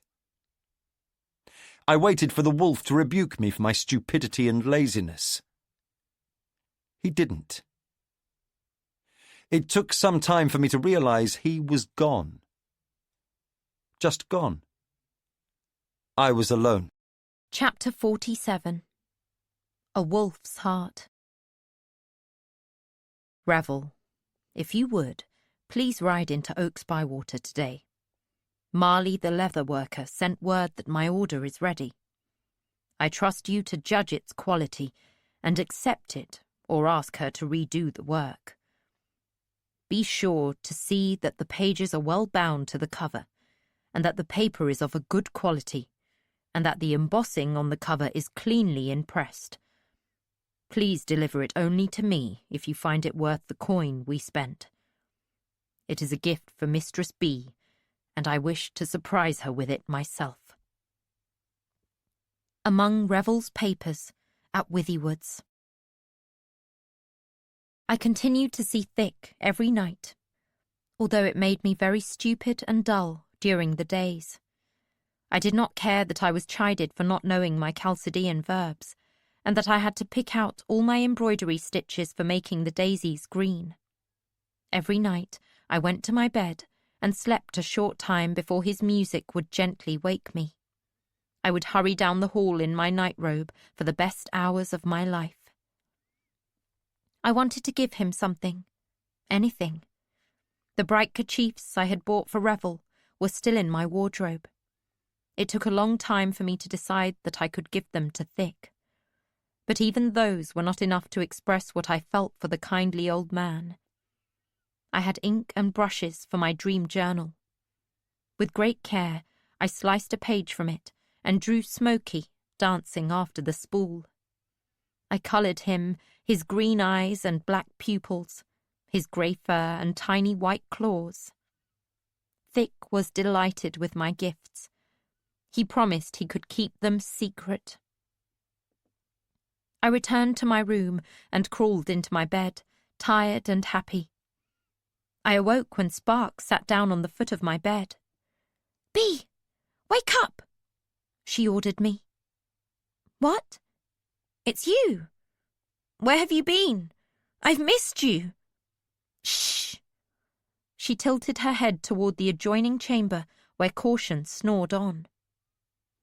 "I'm here at Buckkeep Castle. I'm busy with many things.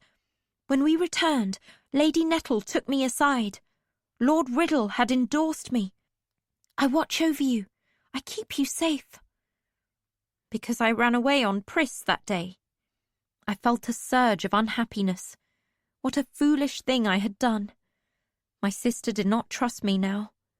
I didn't deserve her trust. Spark shook her head.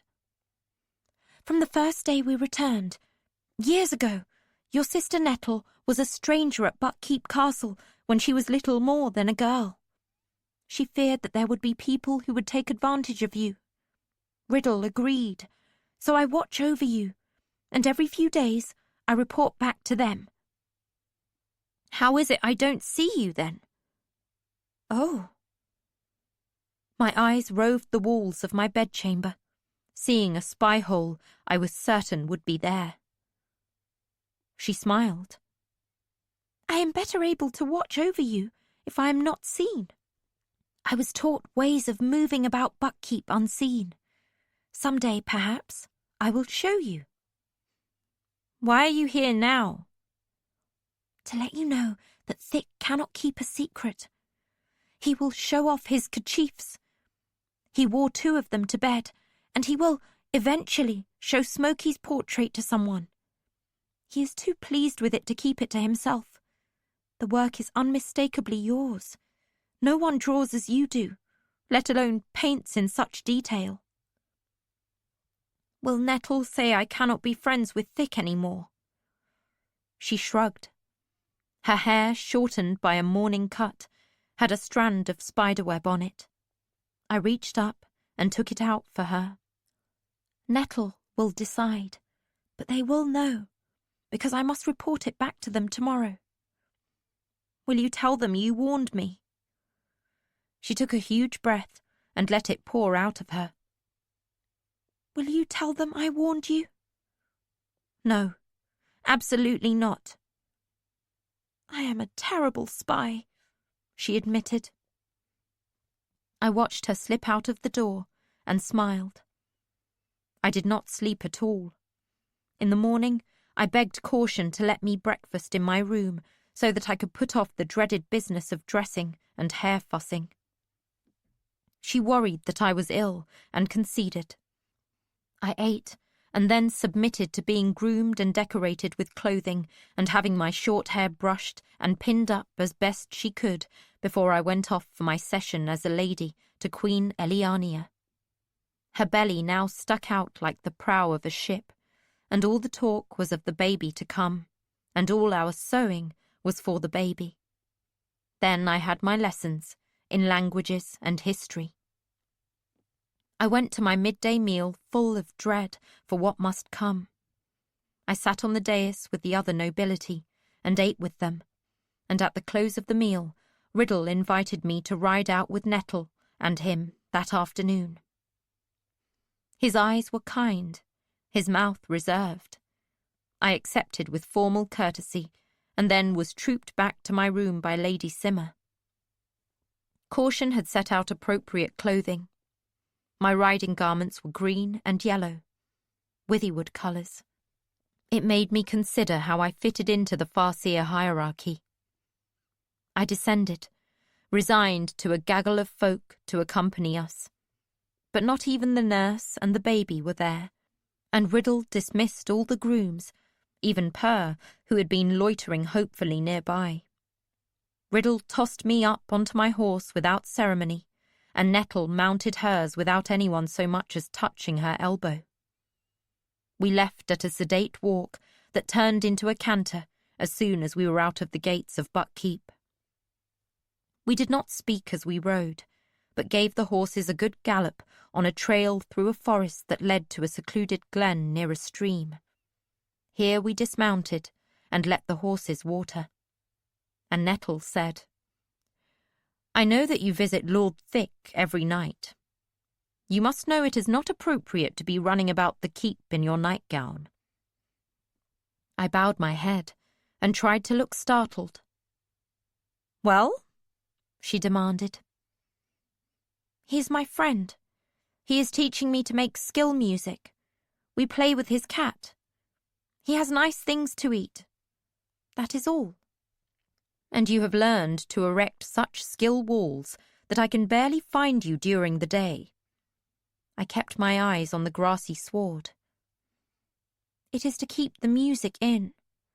He says we must not make the music too loud, for then the apprentices cannot sleep well." "Will you lower your walls and let me hear the music you have learned?" It was a test. Did I trust her enough to lower my walls so that she might see the truth of what I had told her? If I refused... No, there was no refusing this. I dropped my walls. I felt her mind touch mine. I began the purring cat music. Wolffather slammed into my awareness with such force that I sat down flat on the grass. "We must get to the Queen." "Queen Eliania knows of you." I felt dazed, as if the air had been knocked out of me. I could hear Nettle exclaiming, and Riddle suddenly knelt beside me. But I knew the wolf was more important. "How are you here, when my father is dead?" I asked him. "What did she say?" Nettle asked Riddle in alarm. "He isn't dead. Not yet. And I need to get to the Queen, the one who hunted with me. Queen Ketrican. I wish to bid her farewell." "Farewell?" "Yes." I felt him hide something from me. Wolffather was very like my other father. "Very well. I will do my best." I looked up at Riddle and Nettle. There was no simple way to explain it. I would not even try. "I am not ill. Night Eyes has come to me. I must see Queen Ketrican right away. My father is not dead. Night Eyes wishes to bid her farewell." The next words came out strangled. "I think they are dying somewhere." Riddle crouched before me. He put his hands on my shoulders. "Explain more. From the beginning." I could feel the wolf's clawing panic. I tried. "Sometimes, when my father could not be with me, Wolffather would come. Into my mind. Night Eyes. I know you know who he was. He was whip-bonded to my father, and after he died, he lived inside my father." I looked from one concerned face to the other. Surely they must have known this. They were looking at me as if I were mad. "When I was taken, Wolffather went with me. He tried to help me, to warn me or give me ideas of what to do. But sometimes, if my walls were too tight, he could not speak to me. When I saw my father, Night Eyes went back to him. And just now, when I dropped my walls for Nettle, he came to me again. And he says he must see Lady Ketrican, because my father is dying." I shook my head and demanded aloud of Night Eyes. "How can my father be dying when Beloved said he was dead? Why would he lie to me? Why would he leave my father alone and dying?" He didn't die, Bee. But alone, he will not last much longer. He believes he can rest and be well enough to come home. I know he cannot. He must stay there. It is time for us to carve our dragon. Bee! What? Bee, answer me. Are you witted? Nettle demanded. No, I don't think so. I hesitated. It seemed such a random question as I strove to understand what Night Eyes had told me. I don't know. Cats talk to me, but they talk to everyone, or anyone who will listen. But this is not the wit. I don't think it's the wit. He is my wolf father. Please, let me go to Ketrican. It's important. Nettle put her hands on my shoulders. She spoke slowly. Bee, our father is dead. It's hard to accept, and even I want to pretend it's not true. But he's dead. The fool told us all. He was trapped under a fallen timber, and he had bled heavily from a sword slash. He gave to the fool his last strength, so he could save you. Our father could not have survived, let alone escaped. I wouldn't bet money on that, Riddle said grimly. Not until I see his body. Come. We need to return to Buck Keep. To the healers? Nettle asked doubtfully. To Lady Ketrican, Riddle asserted. Nettle, I know you must doubt this, but we must act as if it were true. We go to Ketrican to ask what she thinks, and then we will make that other decision. To Ketrican, she agreed reluctantly. The old queen had not been well before she received the news of my father's death. On the way to her chambers, Nettle told me that some of the healers felt that news had been the tipping point for her. I dread this, Nettle said to Riddle. Might we not be bringing more distress into her life when she is already frail? I do not think frail is the best word to apply to her. I think she is resigned, Nettle. I had met with Ketrican only that one awkward time since our return. She had been truly ill that day, and full of sadness. Her rooms had been curtained and closed. This day we were admitted to a chamber where the window stood ajar, and the sunlight flooded the room. It was a simple room, sparsely furnished. There were chairs to sit on, and a low table, and little else. A vase almost as tall as me held an arrangement of reeds and rushes. That was all. The flagged floor was scrubbed and bare. Lady Ketrican entered without ceremony shortly after a servant had shown us into the room and announced us. Her grey hair was braided and coiled about her head. She wore a long, straight, pale blue cotton robe, belted at her waist, and soft slippers.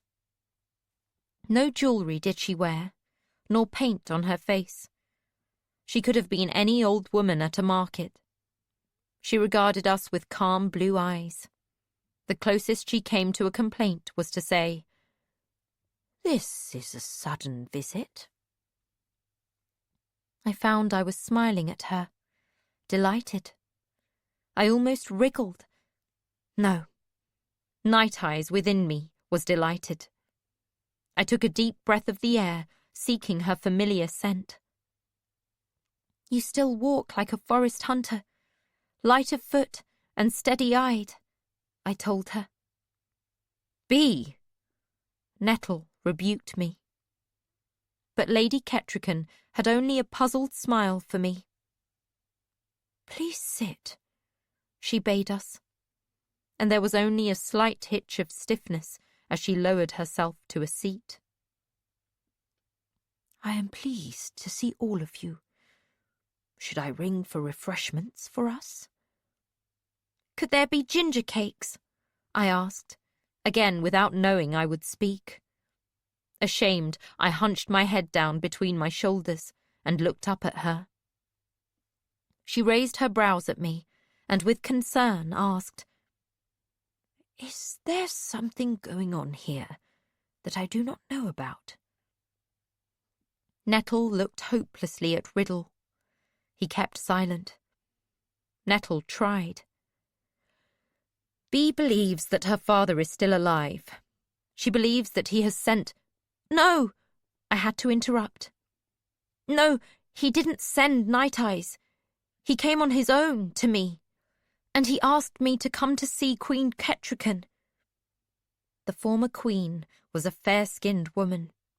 I did not think she could blanch whiter than she did. "I am no longer a queen," she reminded us. "You are ever a queen to him, but more than that, you are always the hunter with the bow who fed everyone in the dark times. He was glad to be beside you, and glad to run ahead of you and drive game for you and to offer you what comfort he could when you were sad." Her lips trembled slightly. Then she said gently, "Your father told you tales of our time in the mountains." I folded my arms tightly across my chest and pulled my head up straight. I must not appear mad or hysterical. "My lady, my father Fitz told me little of those times. Some I know, but my wolf father tells me these things. He has words for you before he returns to my father. To die, I think." "Can this be so? How did the wolf's spirit linger? How can he come to you? And where is Fitz? Still in far-off Claris and alive?" Tragedy was in her eyes and drooped her mouth. She became an elderly woman. I waited for the answer to rise in me. "No. He is at the quarry in the mountains. You know the place well, where Verity carved his dragon. The scentless one believed him dead. He was mistaken. Fitz is there, but very weak and riddled with worms. He will die soon, and I will die with him. I wish to see you one last time, to let you know how dear you were to me." I stopped speaking. I was surprised to find I was standing in front of Ketrican, holding both her hands in mine.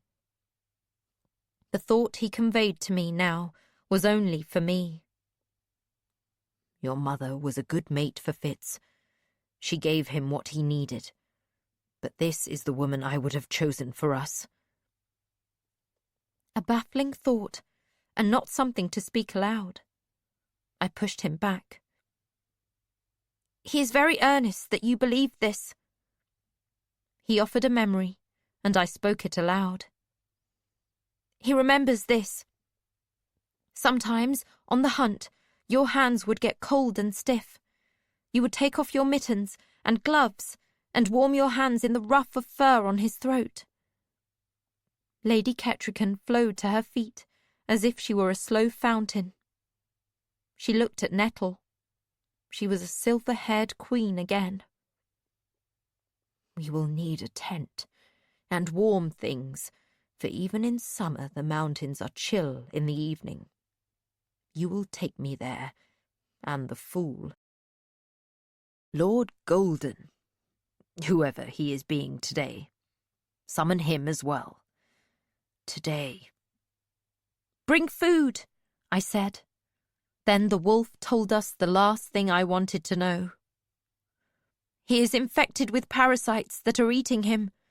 Day by day, he dwindles, and I do not know how long I have been gone from him." It was strange to hear myself say, "Ask Bee. She knows of such deaths. She has seen one." He faded to the back of my mind, as if exhausted. I could understand that. Never had I felt him so intense.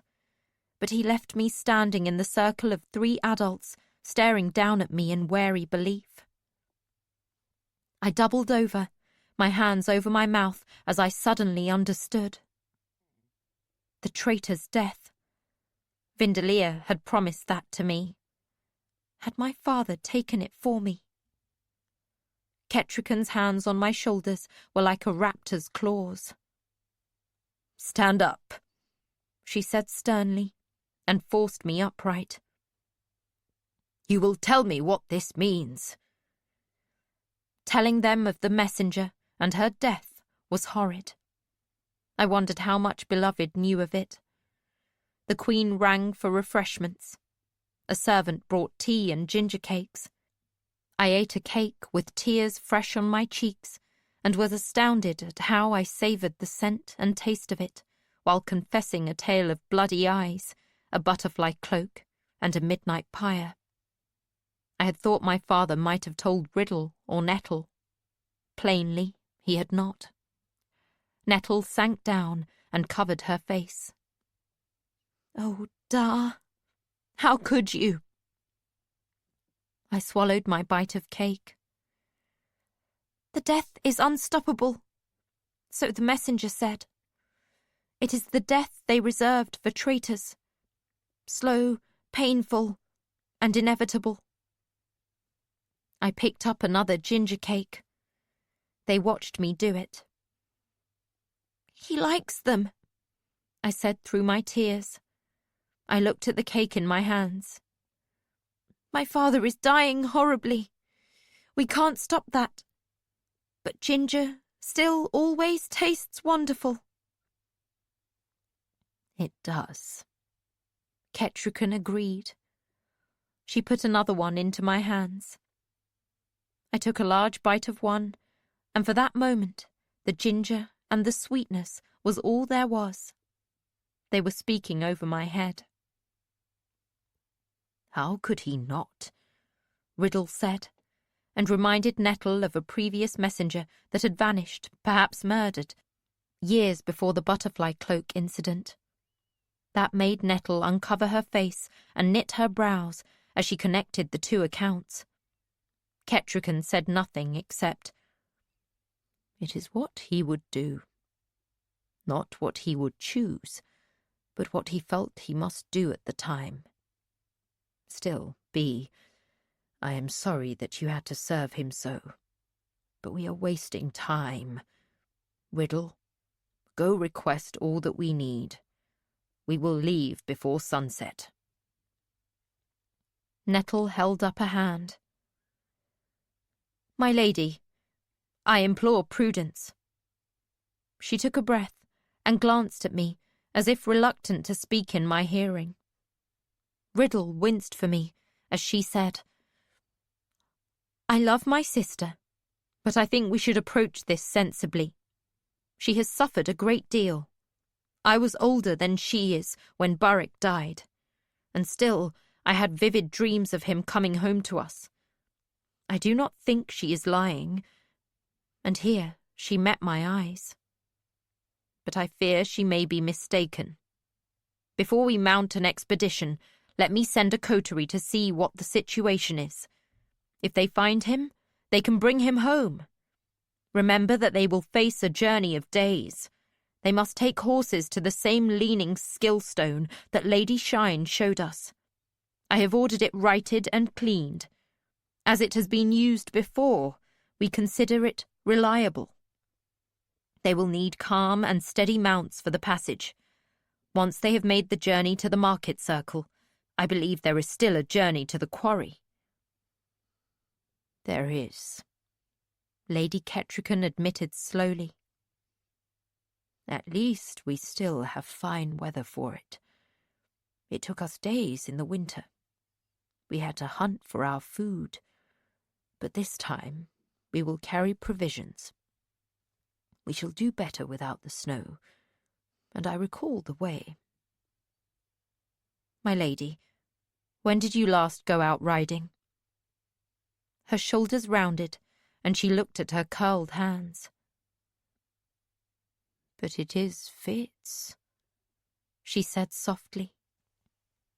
and a coterie will reach him much faster than a full expedition. I will be sure that they take at least 2 who are skilled healers. In the event he is actually there, they will bring him home to us." Lady Ketrican made a final effort. "I have a map I have created of the journey. It will speed us." Both Riddle and Nettle kept silent. I stood still, not sure what was expected of me. Then it came to me. They meant to leave me behind. "I will not be left. I will ride my own horse, and Purr will come with me." "I will fetch my map," Lady Ketrican said, as if that were a reply. She stood slowly, and the look in her blue eyes was cold and hard. She left the room, walking carefully upright. "I must gather my things and find Purr," I said. But Nettle shook her head slowly. She looked very tired. "Bee, you need to be sensible. So does Lady Ketrican, and in a few moments, when she is calmer, I will speak to her again. There is no reason to risk her or you on a journey through the skill pillars. I will go myself. I will leave Hope with Riddle. I will take a picked coterie with me. If Father is there, if this is not a terrible illusion you have, then we will bring him back here to Buckkeep Castle, where he can be treated and cured. Queen Eliania has brought in 2 new healers, one from her out islands, and one who has trained with the priests of Sa in Jamalia. They both bring new ideas, new herbs, and according to our healers, new successes. But I will not risk you in the skill pillars. You have already been endangered too often in your short life. It's time to be safe and stay here and be a child while you still can. Do you understand clearly what I am telling you? I am not taking you through the skill pillars with me." I met her gaze. "I understand," I said quietly. "Repeat it." I drew a frustrated breath. "You will not be taking me to Dar in the quarry through the skill pillars with you, even though he is probably dying." She folded her lips, and Riddle rolled his eyes at me. Then, "Exactly," she said. She sighed. "Now off with you. Go about your regular duties, and please speak of this to no one. I myself will inform King Dutiful. Oh, and as to what we were trying to discuss earlier? Of course you may visit Thick, but at a proper time of day, and one of his attendants there, to exercise the restraint that Thick has been lacking. I will arrange that today. You must be careful of him. He is prone to be excitable and sometimes difficult. And the discussion we were to have about your skill training must wait until I return. We may need to damp your ability until you are able to exercise more caution with it." I had not found him difficult. I did not say that. Instead, I curtsied to my sister. As I turned, she spoke again. "Bee, I know you think me strict and perhaps cold, but we are sisters, and I so nearly lost you.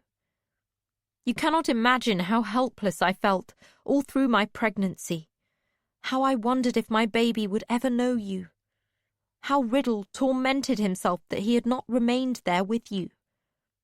We have you back. We have lost our father. I will not lose you." I bobbed a nod to that, turned, and quietly left the chamber. I shut the door behind me. Then I ran as swiftly as I could through the corridors. First, to find Beloved. He could get us through a skill pillar, and he owed me some answers. How was it he had told me my father was dead, and now I learned he was not dead, but dying? My anger with him burned hotter, but I knew I would need him. Then I'd find Purr. Nettle had not said I could not go, only that she would not take me. I was thankful I was still dressed for riding. Trousers were much better for hiking than my ridiculous skirts. My mind raced. Could beloved pretend that we were going on a picnic and procure food for us? Per could get horses from the stable. We'd need an extra one to bring my father home. You go to say goodbye, not to bring him home. Food and bedding and something for a shelter are what you should take him. It will help him sustain his life long enough to finish his task. I am not going to accept his death. Not again. A page hurried past me, then turned and came back to me. Are you well, Lady B? I realized that tears were running down my face and dripping from my chin. I wiped them hastily. Dust in my eyes from my ride. Thank you for your concern. Have you seen Lord Chance this morning? I saw him ascending the stairs to the Queen's garden, the one on the rooftop of the... Thank you. I know where that is. I changed direction and hurried away from him. But in 2 steps, he followed me and seized me by the arm. I spun on him in a fury, shocked to be handled so. But the page suddenly was Spark. What is it? What's happened? I must see Lord Chance, now. She folded her lips. Change your expression, she hissed at me. Anyone who sees you will know you are defiant. Smile as if we are going on a pleasant errand, and hurry, but do not run. I will be right behind you. I recovered from my shock. I wiped my face on my sleeve and stitched a smile onto my mouth. I did as she suggested. The corridors had never seemed so long. I hated the steep climb up the tower steps. Twice I stopped to breathe. I hoped he was still there. The outer door to the tower rooftop was heavy, built to withstand both the winds and the heavy snows of winter. Spark had her picks out. I flashed my key at her, and she exclaimed in surprise.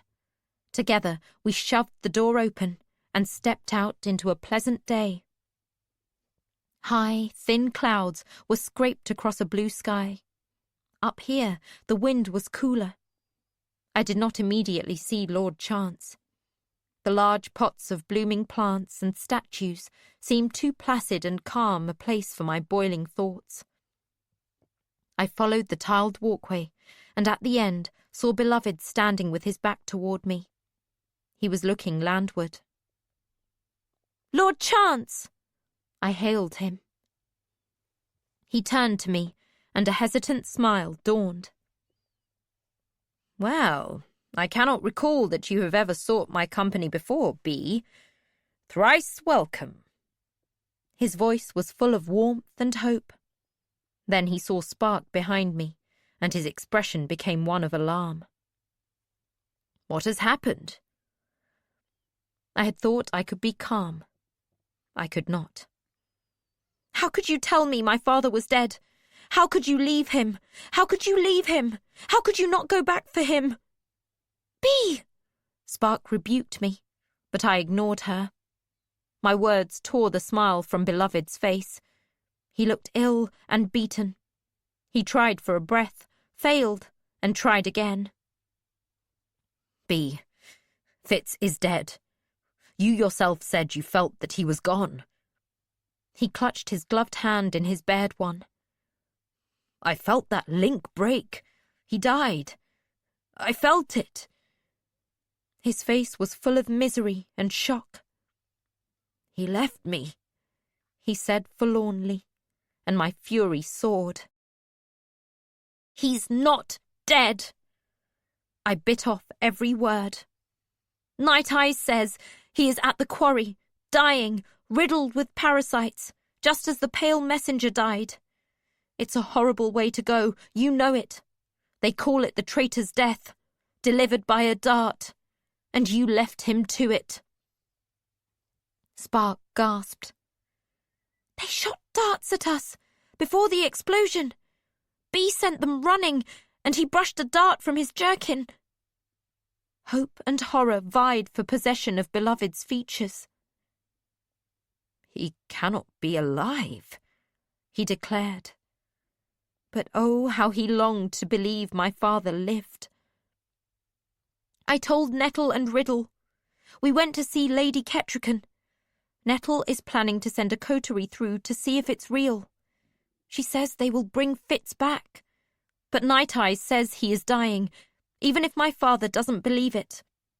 The wolf says he should stay at the quarry and carve a dragon. He says they should not bring him back here. Carve a dragon? Spark looked very confused. I heard the scuff of steps and turned to see Lant and Purr. Purr burst out, "Your father lives!" at the same moment that Lant exclaimed, "Thank Ida that we found you!" But most shocking of all was when Motley swooped in to land on Purr's shoulder and shout, "Fitz! Fitz! The quarry! The quarry!" "We are leaving before nightfall," Beloved announced.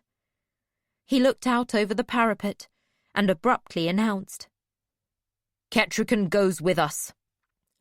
"And how will we travel?" Spark asked. She sounded sick. "As you and I did before. From the Dungeon Stone to Aslavjarl, from Aslavjarl to the Market Circle, thence on foot to the Skillstone Quarry. Spark, I recall how it hurt you last time. You need not come."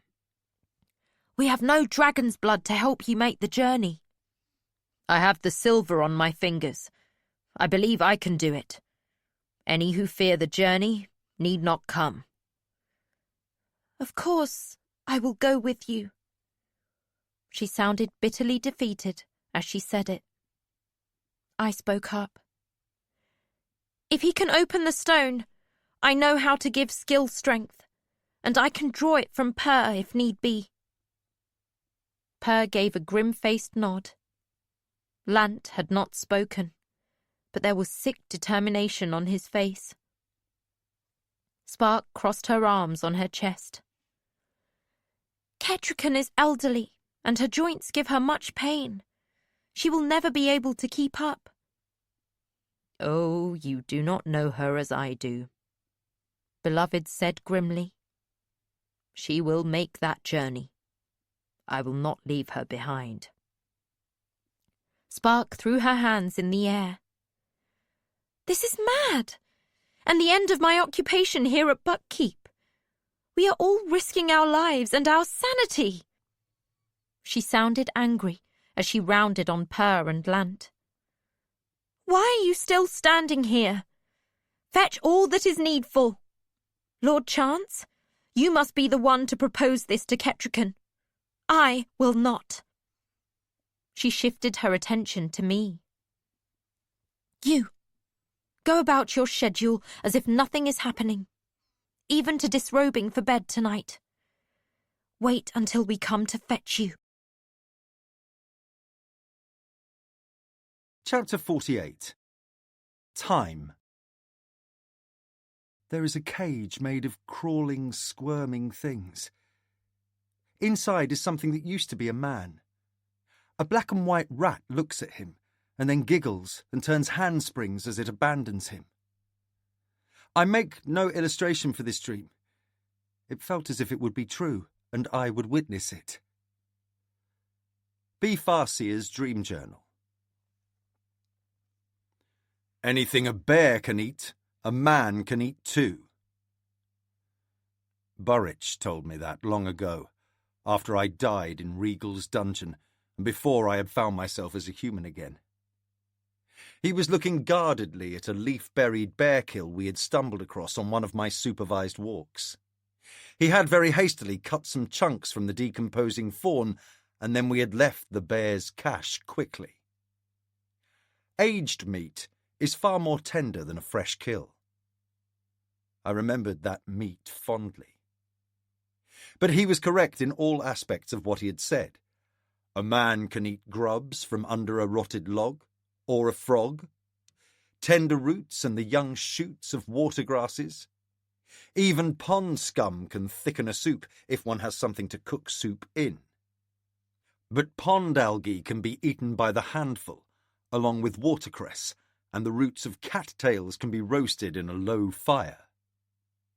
Sometimes I wondered if Verity had subsisted in the same way before Kettrican and I had arrived at the quarry to hunt real food for him. The morning after my wolf left me, I awoke and rubbed my sandy eyes. As I sat up, a terrible coughing spell took me. When I could gasp in a breath, I wiped my mouth on the back of my hand. It left a smear of blood. I looked at it, and a sad, sick certainty rose in me. Then a terrible feeling in my mouth. Not pain. I would have preferred pain. I leaned forward and spat on the ground in front of me. Blood and saliva, and several pale, squirming things, no thicker than a bowstring, no longer than a finger joint. Oh. I went to the pond, sucked in water, sloshed it through my mouth, and spat on the ground. Another one. Small bits of information tumbled and joined in my mind. An idea threatened me. The pale messenger that B and I had burned. I mulled over that memory and then denied it. Night Eyes had insisted that I had worms. I did. That was all. I crouched down to study the creature that had lived inside me. It was a kind I'd not seen before in man or beast. But that was all it was. Just a worm. I wondered if I could be lucky enough to find wild garlic or orange root growing nearby. Both were good for clearing parasites from the body. But a more practical plan would be to begin my journey to the ancient market and go from there to Buck. There would be healers there. I scooped up more water in my hands and rubbed my face. When I dropped my hands, they were tinged pink. I touched my nostrils and looked at my fingers. No. I touched my fingertips to my eyes. They came away red. And with the blood on my fingertips came a sickening certainty. The messenger had wept blood. She had said the worms the servants had infected her with were eating her eyes, that she could scarcely see any more. I lifted my eyes and looked about me. I could still see. But for how long? I had 2 tasks every day that I performed faithfully. I gathered more firewood, and I went to the water to drink. I longed to go to the creek to fish, but my strength was failing me. Nosebleeds were a daily occurrence now, and my back and thighs were covered with small, itching sores. The only parts of my legs that were free of the sores were where the silver had splashed me. Too late I had come to agree with the wolf. I wished he would return to me so that I could tell him so. By the 3rd day of his absence, the reduction in my stamina was something I could no longer argue with. My wolf was gone, and I knew I was never going home again. I'd made several attempts to skill and failed at all of them. Perhaps it was the silver on my body, or my general weakness, or the presence of so much skill stone around me. The reason didn't matter. I was alone. And I had one last task to do. I had to prepare a stone for us, and hope that the wolf would return to share it with me. Once Night Eyes had begun the carving with my handprint, it did not occur to me that it would be anything other than a wolf. Daily I toiled on our dragon, my silver hands stroking the stone as I gave it the memories Night Eyes and I shared. I was surprised to see that the wolf emerging from the stone stood with teeth bared and hackles raised. Were the 2 of us together truly so fierce of visage? Yet, even as I poured in memories of hunts and shared kills, of wild romps in the snow and mice caught in an old hut, of porcupine quills pulled and his teeth pressing hard against my back as he sheared off an arrow shaft, I knew that I did not have enough to fill this stone flesh. I knew that when it came time to draw my last breath, I would lean on this cold creature and pass into him, and remain here, mired in stone, just as Girl on a Dragon had stood for so many decades of years. I should have listened to him. I should have. If Night Eyes had been with me still, there might have been more of us to put into the wolf dragon. He had only the colours of the stone, and that bothered me. Before I died, I wanted to once more look into those wise eyes. I wanted a last time to see his glance catch the firelight and gleam green and startling. I began to sleep with my back against him, as we used to do. Not that the stone gave me any warmth, but in the hopes that my dreams might permeate it and help the wolf emerge more swiftly. I woke in the night. There are two kinds of sleep when one is weak and cold. One is the kind where one pretends to sleep as one shivers and shifts and tries to clutch body warmth. I had wrapped my stolen cloak around me, covering my head to keep the gnats from my ears and eyes. Insects do love a dying animal. Then I had fallen into the second kind of sleep, the heavy sleep of exhaustion that cold and pain cannot break. That sleep, I think, is the precursor to death. Thus, I came out of it slowly and reluctantly, unsure of where dream gave way to reality. Voices, scuffing footsteps. I struggled to untangle my head from its wrapping.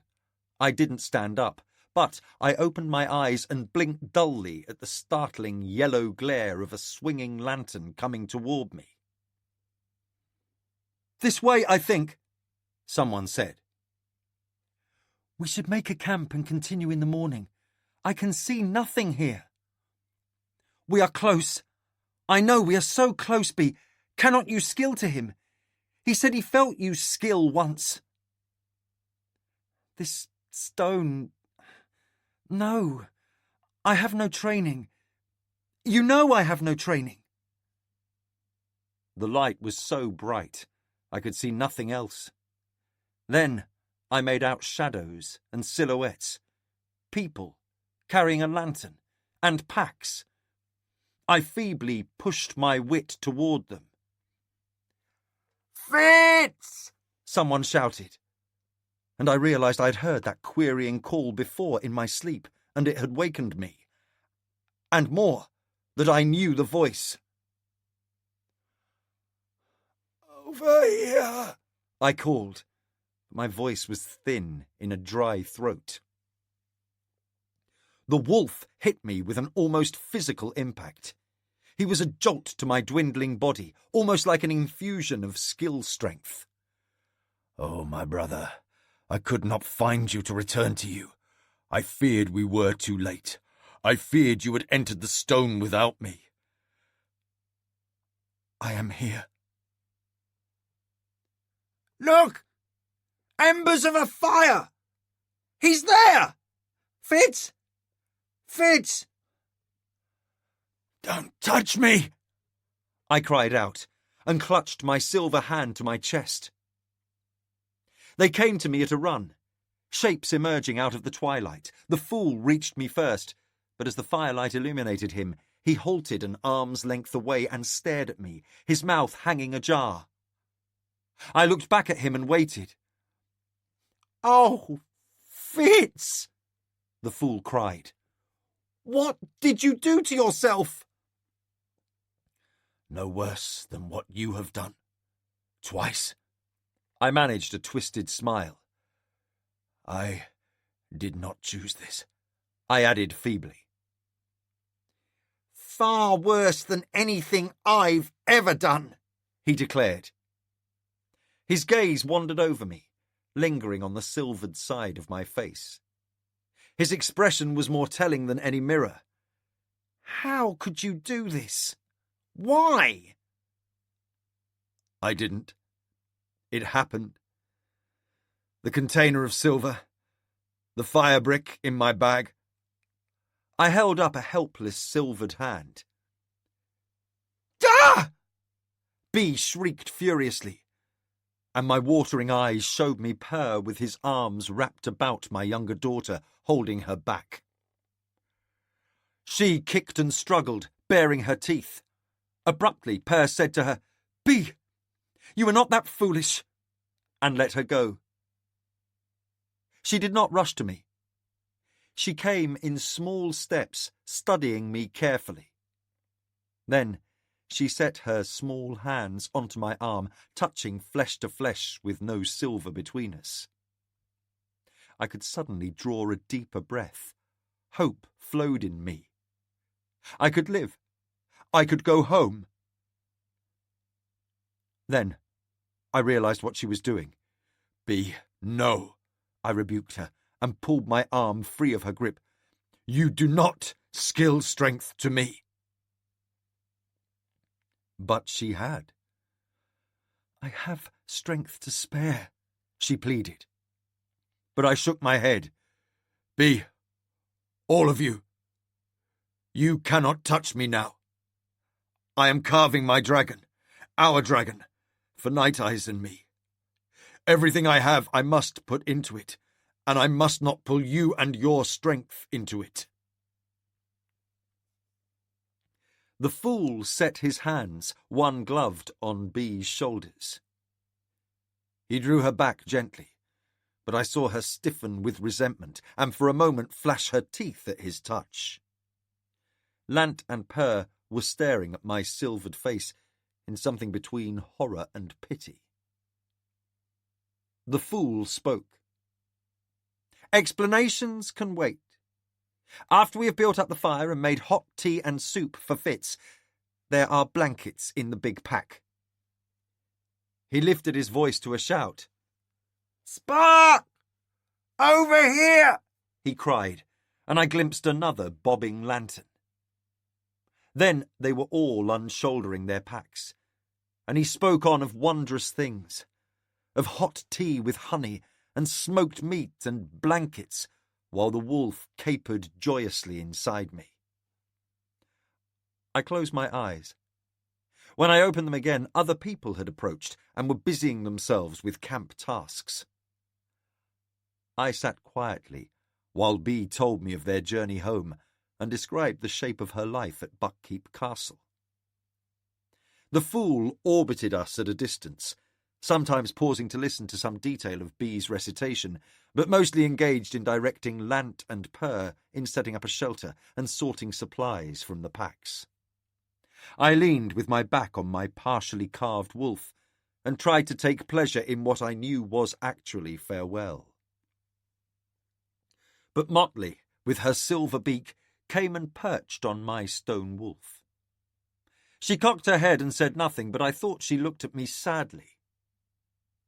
She wetted her silver beak on the stone, once, twice, and I felt something go into the wolf. The memory of a kind shepherd, a man who had taken in a freak nestling. Then she hopped into the air to land on the firewood pile. I was given a thick wool blanket, and Per built up my fire recklessly large, and Lant fetched water for a cooking pot and a kettle. "Eat this," Spark said, and set wrapped food before me. I was surprised that she was there, but the smell of the food drove even a greeting out of my thoughts. I opened the sticky cloth. It was cold bacon, thick with grease, wrapped in a thick cut of dark bread. Lant uncorked a bottle of wine and set it within my reach. They moved about me as if I were a rabid dog that might lunge and bite, avoiding my touch as they offered me every physical comfort. I filled my belly with bread and meat and washed down the immense half-chewed bites I took with the heady red wine. Spark was brewing tea in a fat kettle. Lant stirred a pot of simmering water, enriched with chunks of dried beef and carrots and potatoes. I could smell it, and a deep wave of hunger left me shaking. I hugged myself against it. "Fitz, are you in pain?" It was the fool asking that, in a voice fraught with guilt. "Of course I am," I said.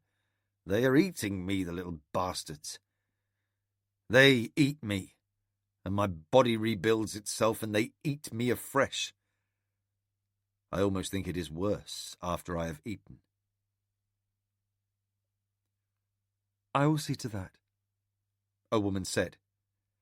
"I have learned a great deal about herbs for pain, and I brought what I thought best would serve." I looked again, and it was Kettricken. I felt a boyish lurch of joy inside me. My queen! Oh, Night Eyes! Kettricken! I did not see you there. "You never did," she said, and smiled sadly. Then she called to Spark, asking for a little kettle from her pack and the blue roll of herb bundles. Tomorrow you will feel better," Bee told me. "We will begin the journey back to the market circle, and from there we can take you home. Nettle says that there are new healers at Buckkeep from far-off places with new ideas." "So, Nettle sent you to bring me home?" I suddenly realized how wrong this all was. Was this a dying man's illusion? I looked into the darkness. "She sent no coterie here?" An uncomfortable expression passed over Bee's face. "I left her a note," she said quietly. Then, at my shock, she added, "She wasn't going to let me come. She was going to send a coterie after you to bring you home." "Bee, I'm not going to go home. I'm going to finish here." She reached out to take my hand, and I tucked it under my other arm. "No, Bee." She lifted her hands and covered her face. I looked over her head at the fool hovering at the edge of our circle. I tried to find some comforting words. "You will have to trust me that this is a better end than I would face if I came home. And this is the ending I choose for myself. My decision. For me." The fool stared at me, and then stepped back out of the firelight. Kettricken came, bearing a small steaming kettle and a thick pottery mug. She offered me the mug, and I held it as she poured her brew into it. Her hands shook slightly. I sipped at the tea and tasted Carry Me and Valerian for pain, and enlivening herbs and ginger all sweetened with honey. It worked swiftly. The pains eased. It was as if I poured life back into my body. "Tomorrow you will be strong enough, and we will take you back to Buckkeep and the healers there," Kettricken offered hopefully. I smiled at her as she sat down beside my fire. Yes, it would be a long farewell. "Kettricken, you have been here before. We both know how this ends. You see my wolf at my back. I will finish him, and now that Night Eyes is with me again, it will go more swiftly." I reached behind me to set my hand on his paw. I felt each toe, the space between them, and recalled how his claws had been set. I stroked the polished smoothness of one, and almost expected him to twitch his foot away in annoyance as he always had. "You always teased me when I was trying to sleep, barely touching the hairs between my toes. It tickled unbearably." I let that shared memory soak into the stone. For a time I was alone with him. I heard Kettricken retrieve the mug and her quiet steps as she walked away. Fitz, can you leave off that for a time? Stop carving until you have regained some of your strength. There was a plea in Lant's voice. I opened my eyes. Time had passed. They had rigged a shelter over my wolf and me. The fire was in front of it, and the tent contained the warmth. I was grateful. The mountain nights were cold. They sat in a semicircle on the other side of the fire. I looked around at them. Little Bee, my stable boy, an apprentice assassin, Chade's bastard, and my queen, and the fool. He was there, sitting at the very edge of the firelight. Our eyes met and then looked away from me. He had seen this before, as had Ketrican. I tried to help the others understand. Once begun, there is no stopping this task. I have already put a great deal of myself into the wolf, and as I add more, I will become vaguer, just as Verity did. This task will consume me, as it consumed him. I struggled to focus on their anxious faces. Bee, know this now while I can still marshal my thoughts. I will become distant to you. It almost broke Ketrican's heart how Verity ignored her, but he never stopped loving her. He had put his love for her into his dragon, for he never expected to see her again. It is still there, in the stone, to last forever. And so it will be with my love for you, and the wolf's love for you.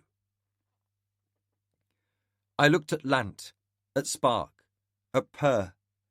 Everything I feel for each one of you will go into the stone. My gaze sought out the fool's, but he was looking past me into the darkness. Bee was sitting between Spark and Purr.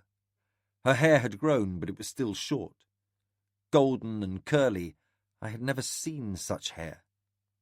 My curls and my mother's coloration. My mother. Would I put her into the wolf? Yes, for she had loved me in the time she had me. Fitz, Yes? you keep drifting away. Ketrican looked at me with concern. Bee had wilted over and was asleep by the fire. Someone had put a blanket over her. Are you hungry still? Do you want more food? I looked down at a bowl with a spoon in it. The taste of beef soup was in my mouth. Yes. Yes, please. And then you should sleep. We should all sleep. I'll keep the first watch, Lant offered. I will keep you company, Spark added. I finished the soup and someone took the bowl. Soon I would sleep. But while the taste of the good food was fresh in my mind, I would put it into my wolf. In the time before dawn, I felt a tug at my sleeve. I'd been putting the roughness on the bottoms of the pads of his feet. Strange to shape something I could neither see nor touch. I looked down at Bee, sitting cross-legged beside me. She had an open book before her, and a pot of ink and a brush and a pen all set out neatly. I dreamed of a time when I would sit beside you, and you would tell me the tale of your days. I want that now, for I do not think we will have years for you to pass that on to me. I recall that you told me that dream. I looked around the quarry. This is not how I imagined it. I thought I would be an old man, too feeble to write, and that we would sit by a hearth fire in a pleasant chamber after a long and lovely life together. Is that the book I gave you to write in? No. That one went to the bottom of the bay at Clarice when Paragon became dragons and we all fell in the water. This is a new one. The one you call Fool gave it to me, along with a book for writing down my dreams. He reads that one and tries to help me understand them. But this one, he has explained how you must put all your memories into your wolf so that he can become a stone wolf, just as Verity is a stone dragon. But as you put them in, if you spoke them aloud, I could write them down. So I would have at least that much of you to keep. What would you have me tell you? It was hard to stay focused on her. My stone wolf waited for me. Everything. Everything you might have told me as I was growing up. What is the first thing you remember? Everything I might have told her had I longer to live. That was a fresh cut of pain. Was it a memory to consider the future we would never have? I considered her question. The first thing I remember clearly. I know I have older memories, but I hid them from myself long ago. I drew a deep breath, hiding memories again, setting the pains and the joys deep into stone. The rain had soaked through me. The day was chill and cold. The hand that held mine was hard and calloused. His grip was remorseless but not unkind. The cobblestones were icy, and that grip kept me from falling when I slipped. But it also would not let me turn around and run back to my mother. She dipped her pen and began to write rapidly. I could not tell if she took down my exact words, and as I began to pour those first memories into the wolf, what she wrote mattered less and less. Dawn came. Lant and Purr followed my directions to the stream and came back with fish. There was bread to go with it, and bacon to cook it in. I felt my strength returning to me as my body finally began to get the sustenance it needed to both rebuild what the parasites were destroying and power me through my carving.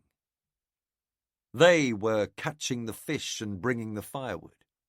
I no longer had to leave my carving at all. It was kind of them, and I managed to tell them so. But the more I carved my wolf, the more focus it demanded, and the less I cared for any of them. I knew what was happening to me. It was not the first time that I had poured memories into a stone dragon. Decades ago, I had taken the pain of losing Molly and poured it into Girl on a Dragon. Surrendering that pain to stone had deadened me in a way that was a relief, but there was a darker side to that forgetting. I have seen folk who numbed their pain with strong drink or smoke or other herbs, and always the loss of their pain made them less connected, less human. And so it was with me. Every day I told tales to my little daughter, and every day I gave those same memories to the stone. Sometimes she wept for me, as I told her of my days in Regal's dungeons. When I told her that after she was born, I was not sure how to love such a peculiar infant, she wept again. Perhaps for her mother, partnered to such a thoughtless man, or perhaps for herself, child to such a man. And the pain that thought gave me, I pushed as well into the stone. It was a relief to have it gone. Sometimes I laughed as I babbled to her of pranks that Hans and I had played, and sometimes I sang aloud as I told her of learning Crossfire's coterie from a wandering minstrel. Night Eyes and I had merged more closely than ever into one being, so that it was rare to hear his thoughts as something other than my own. And I told his memories as well, of kills and fights and sleeping by the fire.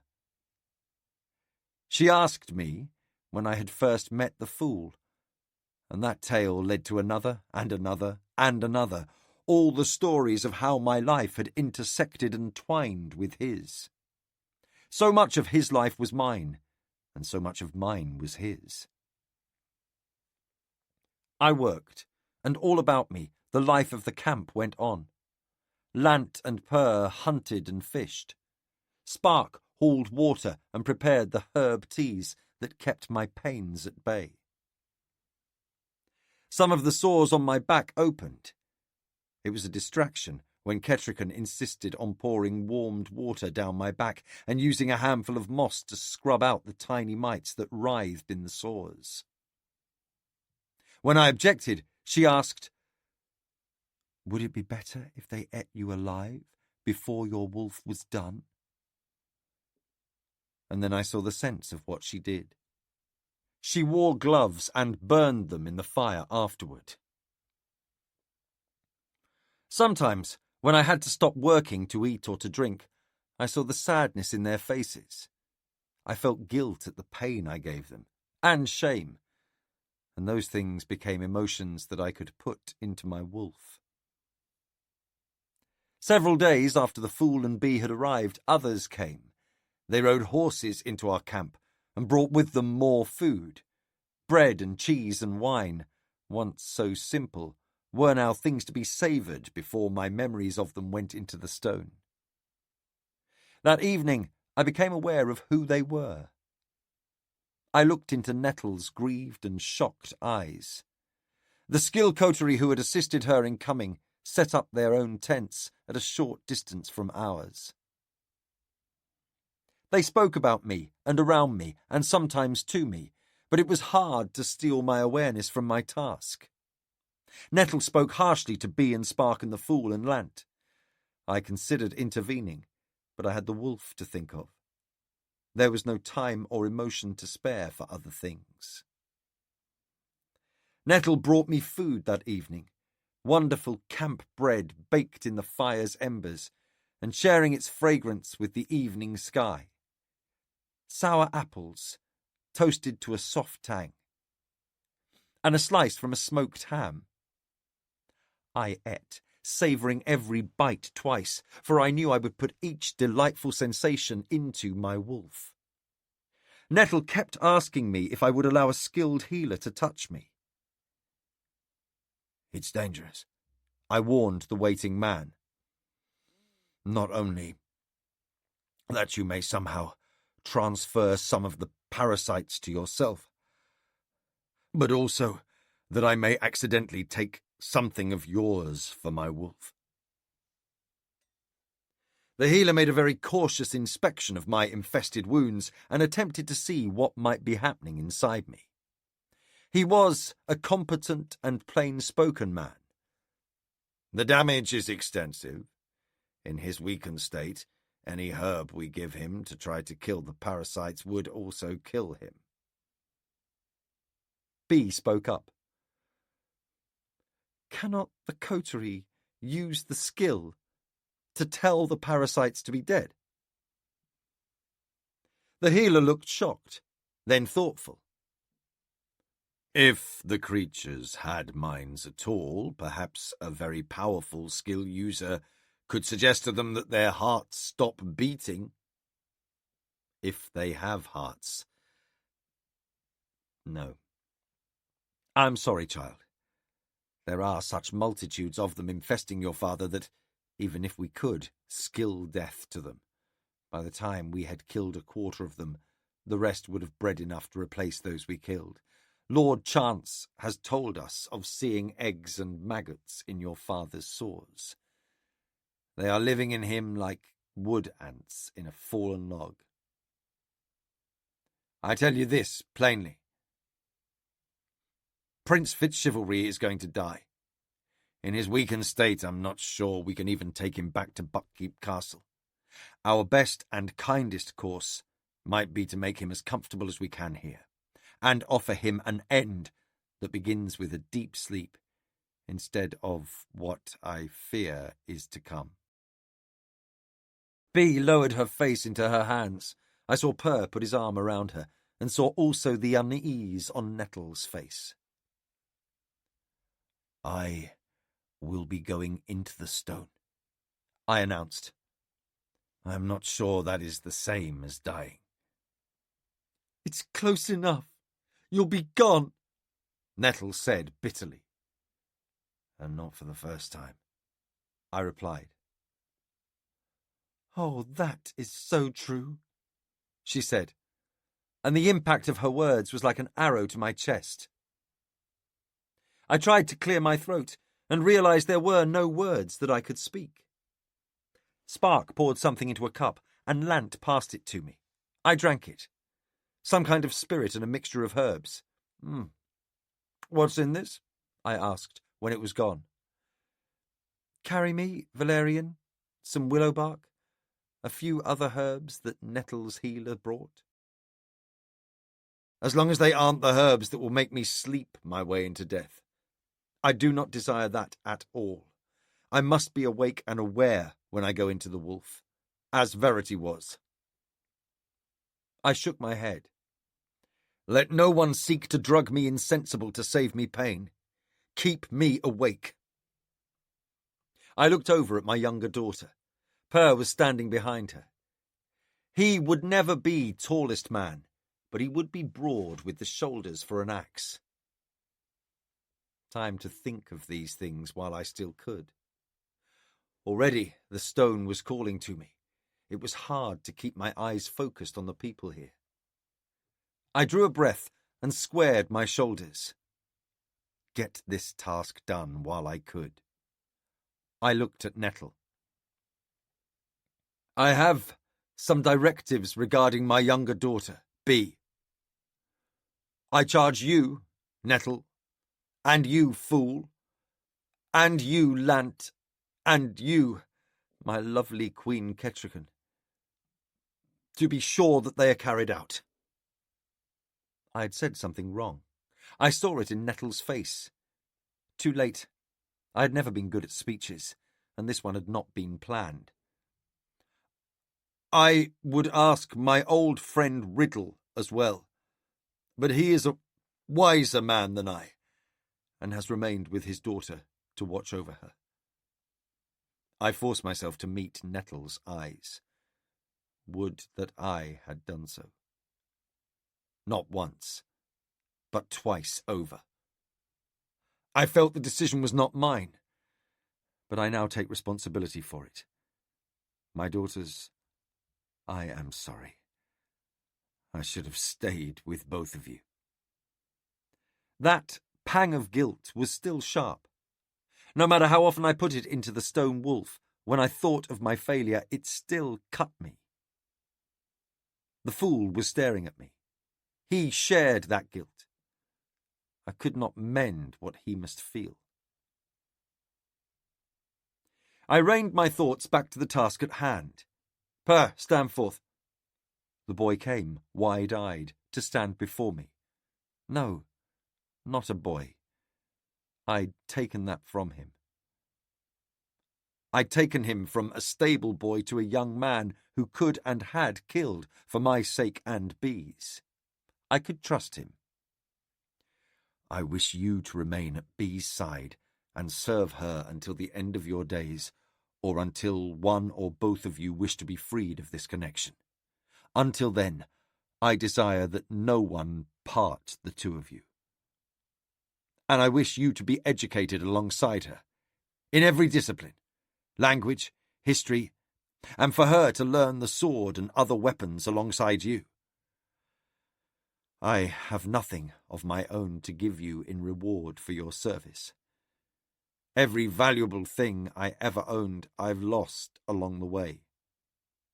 Except... Wait! I groped at the ragged collar of my shirt. It was there, as it always was. It took me a time to unfasten it. I looked at it on my palm. The little fox looked up at me with sparkling eyes. I looked at Ketrican. Would you give this to the boy, please, as once you gave it to me? After all these years, you still... She choked and held out her hand. I tipped it into her palm. She looked at Per. Young man, what is your full name? My lady, I am Perseverance of Withywards, son of Taller Man, grandson of Tall Man. Instinct made him kneel. He bent his head, baring the back of his neck to her. Come closer, she bade him, and he rose to do so. I saw now that her fingers were becoming knotted and knuckly. But she made no complaint as she pinned the little silver fox carefully to his buck-blue jerkin. "Serve her well, and let nothing but death part you from that duty." "I shall." A moment of stillness. I broke it. "Nettle, my dear, please ask Riddle to see to Per's training. He will know exactly what he needs to be taught." "I will," she said quietly. "I have nothing to give you," I told her. "Nothing for you, and nothing for Bee. There are a few things of your mother's at Withywood's in the chest at the foot of my bed. You and she must share them out. Oh, and Verity's sword. There is that. But I am sure Dutiful will want it." Once, we had thought to trade our father's swords, but after a few years we had traded back. Now he would have both, one for each of his sons. I looked at Lantern Spark and tried for a smile. I suddenly realized that I'm a poor man, nothing to bequeath to anyone. I dare not even clasp wrists with you a final time. "You wrote a letter to my father. It was all I could ever have desired from you," Lant said quietly. I looked at Nettle. "You will provide for Spark?" She looked directly at the girl. "She does not excel at following orders," she said dryly. "I do not know how much I can trust her." "Can she do needlework?"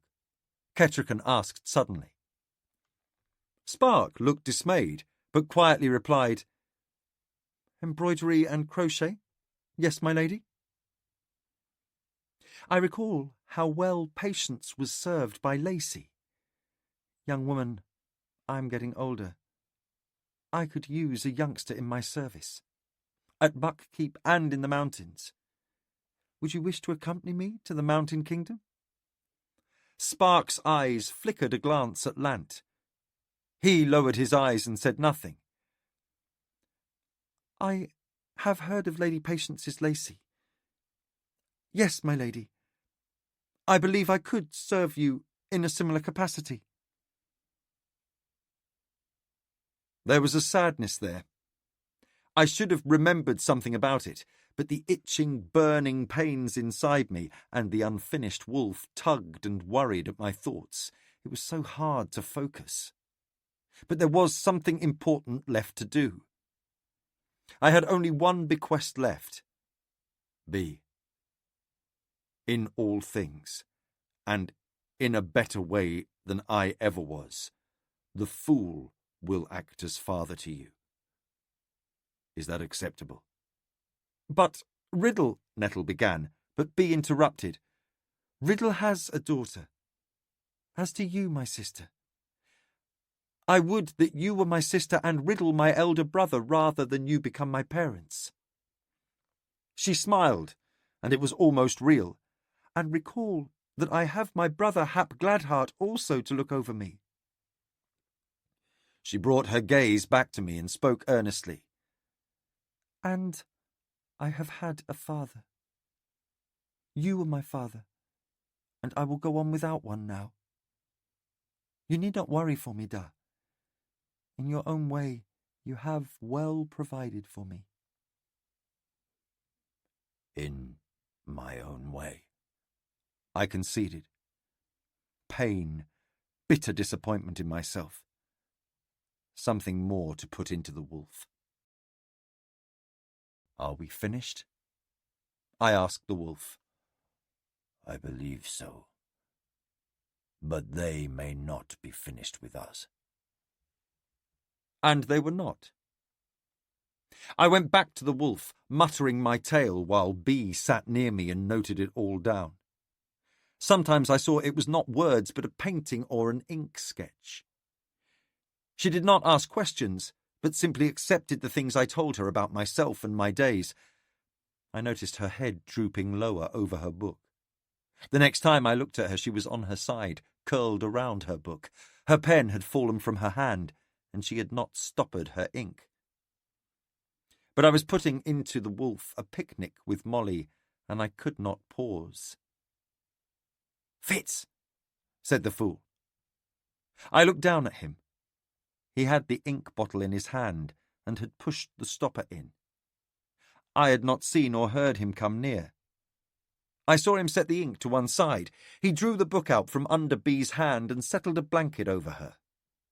He sat down cross-legged, his back straight, and opened the book on his lap. He began to page through it. "Does she know you do that?" I asked. "She allows it, but not graciously. It is something I feel I must do, Fitz, for she reveals very little of herself to anyone. She told me earlier today that you had put a great many memories of me into the wolf, and that she was writing them down as well. I found that a bit alarming." I took my hands from the wolf and sat down beside him. It was difficult to do. I folded my hands in my lap, silver over silver, so bony. Absently, I stroked my hand, wetting one against the other, repairing the damage to the flesh and tendons beneath the silver. I could do that, at a cost. He watched me do it. "Cannot you do that with your whole body?" "It costs me to do this, flesh and strength from elsewhere, and already they attack me again. But I need my hands, and so I do it." He turned a page, smiled, and looked up at me. "She has written down the names of the dogs that were under the table with you the first time you saw me. You remembered all their names." "They were my friends. Do you recall your friends' names?" "I do," he said quietly. He turned a few more pages, reading swiftly, sometimes smiling, sometimes pensive. He scowled at one page and then closed the book gently. "Fitz, I do not think I am the best person to be Bee's father."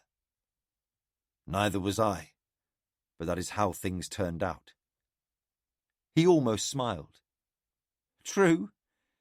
She is mine and isn't. For she doesn't want to be. You heard what she said. She would rather go on with no father than have me." "She isn't old enough to know what is best for her." "Are you sure of that?" I paused to think. "No. But who else should I ask?" It was his turn to pause. "Perhaps no one. Or Lant's life is complicated, and likely to become more so. Hap? Hap will be there for her, but as her elder brother."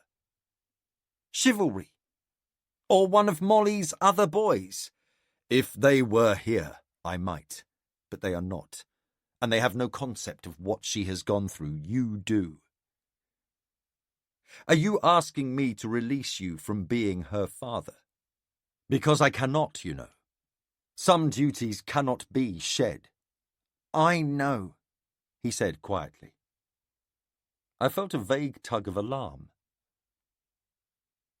"There is something else you'd rather be doing than staying with Bee? Something you feel called to do?" Would he leave her, as he had left me? "Yes. But in this, I take your wishes more seriously than my own." He blinked back tears. "I have made far too many decisions for both of us. Now it is time for me to accept one of yours, no matter how difficult it is for me, as you so often did." He leaned forward suddenly and put his hand on a paw. "I give you how startled you looked in the moment that King Shrewd saw you there eating scraps with the dogs." After a moment, he drew his hand back from the stone wolf and shook his head as if dashing water away. "I've forgotten what it felt like, giving life to stone." He clasped his hands on Bee's book and looked down at it as he said, There is much more I could give you for your wolf, if you wished me to. I recalled something that Night Eyes had once said to me. I have no desire to see B fathered by a forged one. That is what you would be if you gave up too much of yourself to this stone. Save your memories and feelings for yourself, fool. Putting some of yourself in stone is not a good idea. It has been many a day since I had a good idea, he replied. He slid the book under B's hand and quietly left my shelter. One night Kettrican came to me. Despite all my warnings, she set her hand on my shoulder. "Stop that," she said. "You are tearing your back to shreds." The itching had become an unbearable distraction, and I picked up a piece of firewood to scratch my back. She took it from my hand and tossed it into the fire. I realized it was very late, and the others were all sleeping in their shelters. "Who has the watch?" I asked her. "Spark, and Lant is keeping her company." She spoke without judgment. I could not see either of them. B was curled up in her blankets nearby. She had pulled a corner up over her face to keep the gnats at bay, and pulled her book in under the covers with her. I looked up. Kettrican was gone. Time had become so peculiar. It moved in jerks and slides now. And then Kettrican was back with a pot of something in her hand. She crouched down behind me and I heard her knees crackle. "In the mountains, sometimes in winter, the children had lice. Grease smothers them.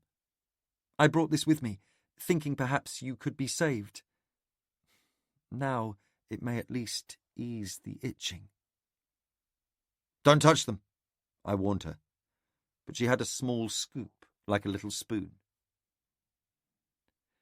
There were many pustules on my back, and she had me turn toward the fire and take my shirt off. The shirt surprised me. It was intact, a nice shirt. When had they put that on me? "Keep still," she told me, and she dabbed a touch on each sore. It was grease, goose or bear with some fragrant herbs mixed in. Mint. Mint keeps many pests at bay. With each touch the itching eased. She spoke in a low voice as she worked. "I want to go with you. I truly do. But there is B to think of. And we have another grandchild on the way. Eliania hopes so for a girl, but I will be content with whatever we get. Think on it, Fitz. If she is a girl, she will be a Narcheska and help secure our continuing peace with the Out Islands. And the Mountain Kingdom will be formally accepting integrity as their sacrifice and duke. That is part of why I will be going there. To ease that transition." She caught her breath and said, "Do you recall when we first met in the mountains? How I tried to poison you because I thought you would come to kill my brother?" "I do." Something warm fell on my bare shoulder. A tear. "Do you weep because you wish you had succeeded?" I asked her, and succeeded in wringing a hiccuped laugh from her. "Oh, Fitz, the changes we wrought in the world. I do wish I were going with you." I had never even considered such an idea. On the way here, I lingered in the skill pillars. I'm not sure how long, I do not remember it, but Night Eyes claimed that Verity spoke to me there. He said I would have to bid my child farewell and trust that others would raise her well, just as he had to do. "Oh." That was all she said at first. Then she added, "I promise I will take her as my own. I have always wanted such a child." I was startled at her offer. But I have already asked the fool to take her, though it is hard for me to imagine him as anyone's father." She made an amused sound. "That is true. I expect he will make his own decision in that regard. It surprises me that he has not already." Then she leaned forward and fearlessly kissed my cheek. "In case it is my last opportunity," she explained. "Tomorrow I am taking Spark with me to go visit Verity's dragon. Try not to leave before I get back." I nodded. She rose with creaking knees. I listened to the swishing of her skirts as she walked away. Then I leaned forward and carefully put the kiss into the wolf. I knew it was actually his. "I would just like to finish this," I said to the fool. I stroked the wolf's rough stone coat. He still had no colour. The fur of his tail looked lumpy to me. His eyes needed work, and his bared teeth, the tendons in his hind legs. I closed my eyes. I needed to stop numbering what was missing. It was relatively quiet now. Dark had come, and the cool of the mountain's night was descending. The shelter helped, but the chill still reached in. I was sitting in the open front of it, leaning back on my wolf. I felt as if I must always be touching him now, for safety. The fool was sitting on the ground next to me, hugging his knees and drinking a cup of tea. He set it down carefully. "You did not really think you would be allowed to die privately, did you?" He flapped a long, narrow hand at the encampment that had sprung up in the quarry. There were multiple campfires and tents softly billowing in the night breeze. At the forest's edge, someone kept watch on the picketed horses. How many people? I could not guess. More than 30? More had arrived today, all come to watch me die. Dutiful had come with his skill coterie. Over their mother's objections, both Integrity and Prosper had come as well. Shun had wanted to come, but still had a terrible fear of skill pillars. Hap had talked them into bringing him, and was now lying in a tent, feeling disoriented and nauseated. He had even suggested he might ride a horse home through the Mountain Kingdom, rather than brave a skill pillar again.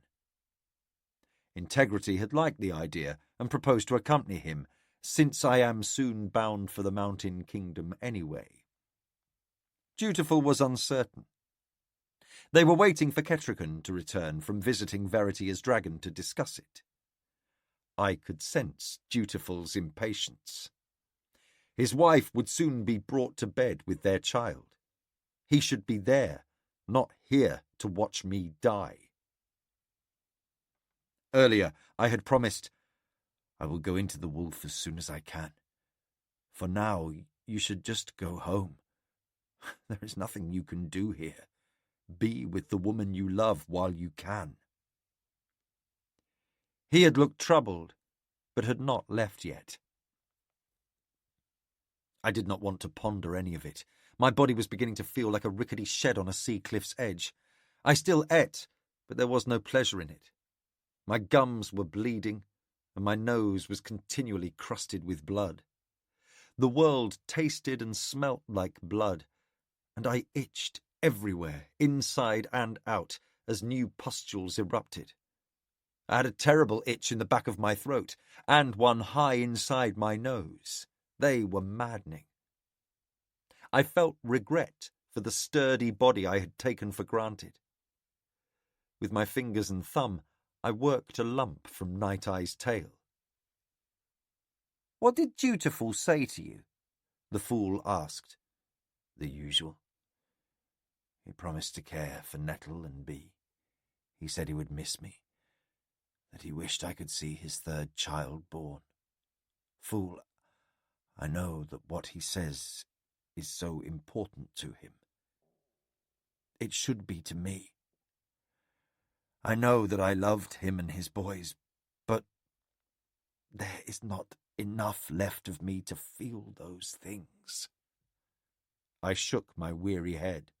all of the memories that kept these connections the wolf has taken. I fear I hurt him. I wish he would just go home and take his coterie with him." He nodded slowly and took another sip of his tea. "So it was with Verity at the end of his days. It was hard to reach him. Did that hurt you?" "Yes, but I understood." "And so does Dutiful, and Kettrican." He looked away from me. "So do we all." He lifted his gloved hand and considered it. The first time he had silvered his fingers, it had been an accident. He had been acting as Verity's manservant, and had accidentally touched his silvered hands.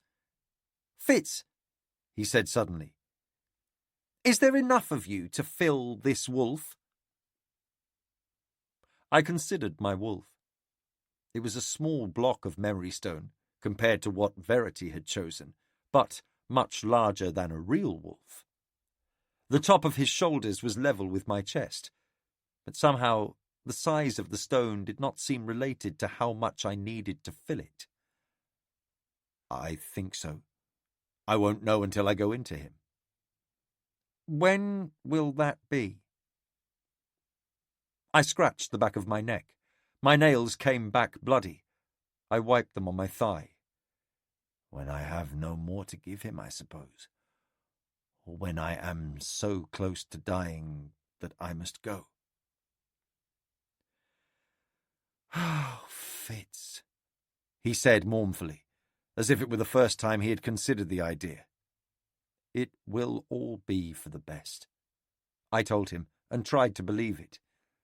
"Night Eyes will be a wolf again, as will I. And Bee will have you to watch over her, and she doesn't like me, I fear." "There have been many times when Nettle or Hap disliked me, fool." "I might feel better if she disliked me. I don't think she feels much one way or the other."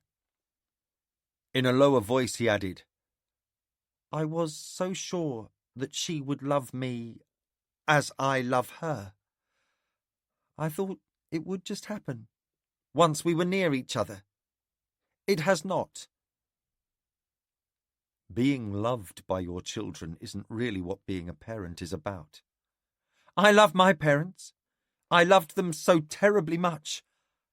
"I have no basis of comparison," I pointed out to him quietly.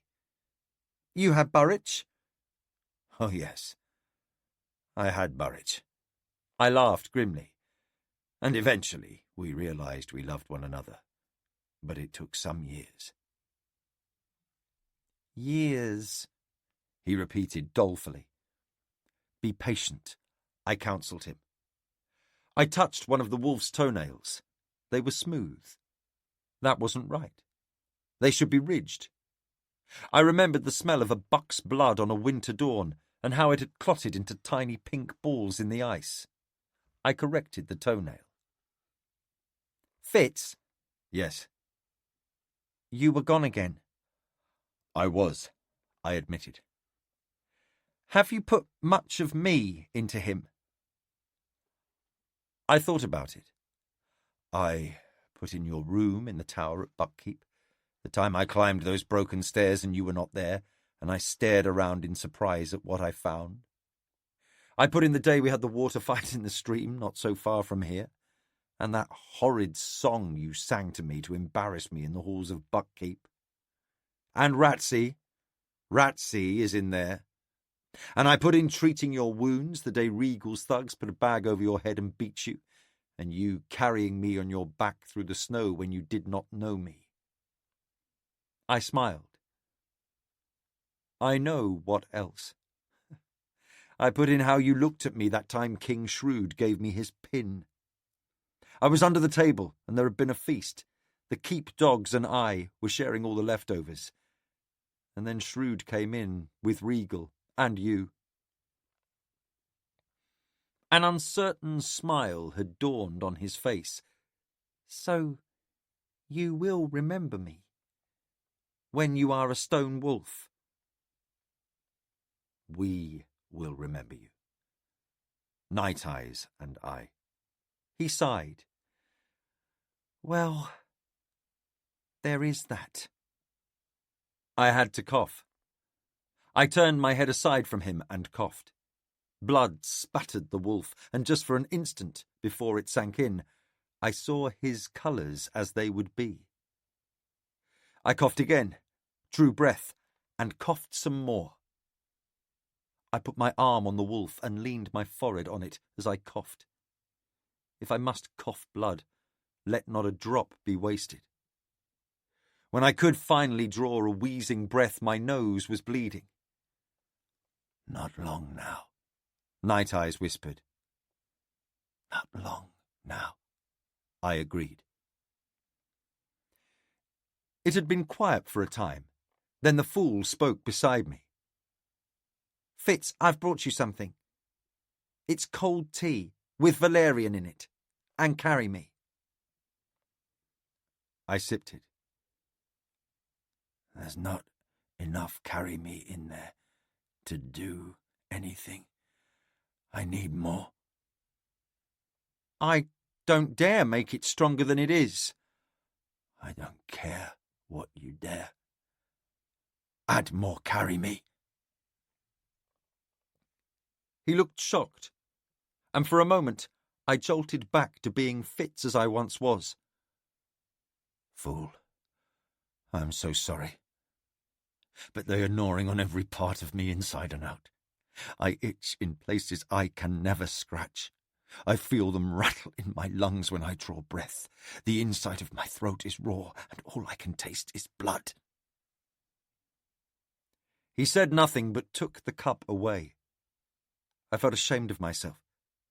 I put it into the wolf, enough to define the lift of his lip. I startled when the fool spoke. Careful, it's hot now. I had to use hot water to make the carry me blend. Thank you. I took it from him and drained it. The hot tea mixed with the blood in my mouth. I swallowed it. He took the cup quickly from my shaky hand. Fool. What were we? It wasn't an idle question. I needed to know it. I needed to finally understand it, to put it in the wolf. I don't know. His reply was guarded. Friends, but also prophet and catalyst. And in that relationship I did use you, Fitz. You know it and I know it. I've told you how sorry I was to do it. I hope you believe that and that you can forgive me. His words were so intense, but that wasn't what I wanted to talk about. I waved them away. Yes, yes. But there was something else there. Always.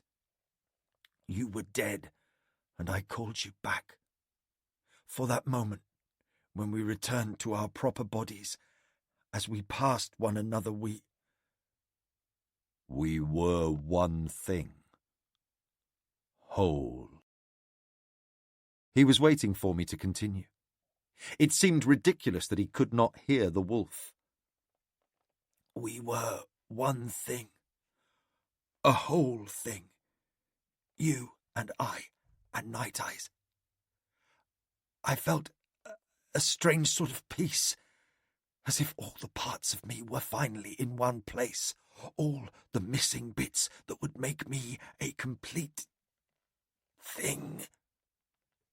I shook my head. Words don't reach that far. He set his gloved hand on my sleeved arm. The layers of fabric deadened that touch, but it still sang in me. It was not the stunning touch he had shared with me once in Verity's skill tower. I recalled that well. I had been left huddled in a ball, for it had been too much, too overwhelming to know so completely another living entity. Night Eyes and I, we were simple creatures, and our bonding was a simple thing. The fool was complex, full of secrets and shadows and convoluted ideas, even now insulated from it. I felt that unfurling landscape of his being, It was endless, reaching to a distant horizon. But in some way I knew it, owned it, had created it. He lifted his hand. "Did you feel that?" I asked him. He smiled sadly. "Fitz, I have never needed to touch you to feel that. It was always there. No limits." Some part of me knew that was important, that once it would have mattered terribly to me. I tried to find words. "I will put that in my wolf," I said, and he turned sadly away from me. "Dad?" I tried to lift my head. "He's still alive," someone said in a wondering voice, and someone else shushed him. "I brought you tea. There's a strong painkiller in it. Do you want it?" "Gods, yes." That was what I meant to say. I had draped myself over my wolf. I had feared I would die in the night and worried that if I were unconscious I could not slip away into him. I opened my eyes and saw the world through a pink sheen. Blood in my eyes. Like the messenger. I blinked and my vision cleared slightly. Nettle was there. Bee was beside her. Nettle held a cup to my lips. She tipped it and liquid lapped against my mouth. I sucked some in and tried to swallow. Some went down, some ran down my chin. I looked beyond her. Ketrican weeping. Dutiful had his arm around her. His sons were with him.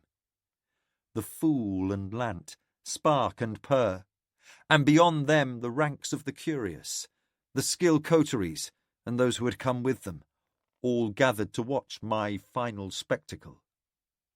I would do at last what the witted had long been rumoured able to do. I would transform into a wolf. It reminded me of my final days in Regal's dungeon. They had tormented me there, trying to force me to reveal my witted nature so they could justify killing me. Was this so different? I wished they would all go away. Except the Fool. I wished he would join me. Somehow, I had always thought he would join me. Now I could not recall why. Perhaps I had buried that in the stone. I heard music. It was strange. I cast my eyes to one side and saw Hap with a strange stringed instrument. He played a handful of notes and then began to softly sing Crossfire's coterie. I had taught him that years ago. For a time, I was carried away by the music. I recalled teaching him the song and then how he had sung it with Starling. I recalled the minstrel who had taught it to me. I let the memories seep into the wolf, and I felt them lose their colour and vibrancy within me. Hap's song became only a song. Hap became only a singer. I was dying, and I had never been enough for anything. It's time to ask him, or time to let go. It's not the sort of thing one asks of a friend. He hasn't offered, and I will not ask it. I will not tear him that way. I am trying to let go. I don't know how. Do not you recall how you shed your body in Regal's dungeon? That was long ago. Then I feared to live and face what they would do to me. Now I fear to die. I fear that we will simply stop, like a bubble popping. We may, but this is excruciating. Better than being bored to death. I do not think so. Why don't you ask him? because I already asked him to look after B. That one needs little looking after. I'm letting go. Right now. I'm letting go. But I could not. Chapter 49. Lies and Truths. I have endeavoured to record the events of my father's life as he has put them into his wolf dragon. I can tell that when I am near and writing, he selects what he will share with great caution. I accept that he must have many memories that are too private to share with his daughter. Today he spoke mostly of his times with the one he calls the Fool. It is a ridiculous name, but perhaps if my name were beloved, I would consider Fool an improvement. Whatever were his parents thinking? Did they truly imagine everyone he ever encountered would wish to call him beloved? I have observed a thing. When my father speaks of my mother, he is absolutely confident that she loved him. I recall my mother well. She could be prickly and exacting, critical and demanding, but she was like that in the confidence that they shared a love that could withstand such things. Even her angers at him were usually founded on her taking offence that he could doubt her at all. That comes through when he speaks of her. But when he speaks of his long and deep friendship with the Fool, there is always an element of hesitation, of doubt, a mocking song, a flash of anger, and my father would feel the bewilderment of one who is rebuffed and cannot decide how deep the rebuke goes. I see a catalyst that was used by his prophet, and used ruthlessly. Can one do so to one he loves? That, I think, is the question my father ponders now. My father gave, and yet often felt that what he gave was not considered sufficient, that the Fool always desired more of him, and that what he desired was beyond what my father could give. And when the Fool left, and seemingly never even glanced back, that was a dagger blow to my father that never fully healed. It changed what he thought their relationship was. When the Fool returned so abruptly to my father's life, my father never trusted his full weight to that friendship. He always wondered if the Fool might once more use him for what he needed, and then leave him alone again. And apparently, he has. B. Farseer's Journal. They should leave, I whispered to Nettle. He's our father. I don't think he'd want even us seeing him like this. I didn't want to see my father like this, draped on the stone wolf, like laundry drying on a fence. He looked terrible, a patchwork man of smooth silver and worm-eaten flesh. He smelled worse than he looked. The clean robe we'd put on him yesterday was now soiled with spilled tea and other waste. Lines of crusted dried blood stretched from his ears down his neck. Bloody saliva collected at one corner of his mouth. Yet the silver half of his face was smooth and sleek, unlined, a reminder of the man he'd been so recently. Last night I had watched a grim-faced Nettle bathe the parts of his face that were flesh. He had tried to object, but she had insisted, and he'd been too weak to fight her off. She'd been careful, dipping the cloth and folding the soiled part away from her, never directly touching his skin. Little writhing creatures had come away from his sores. She had thrown the cloths into the fire. They don't care for him. They simply want to be here if the wolf comes to life. I know that. They know that. Da knows that. She shook her head. It doesn't matter. It would matter to me.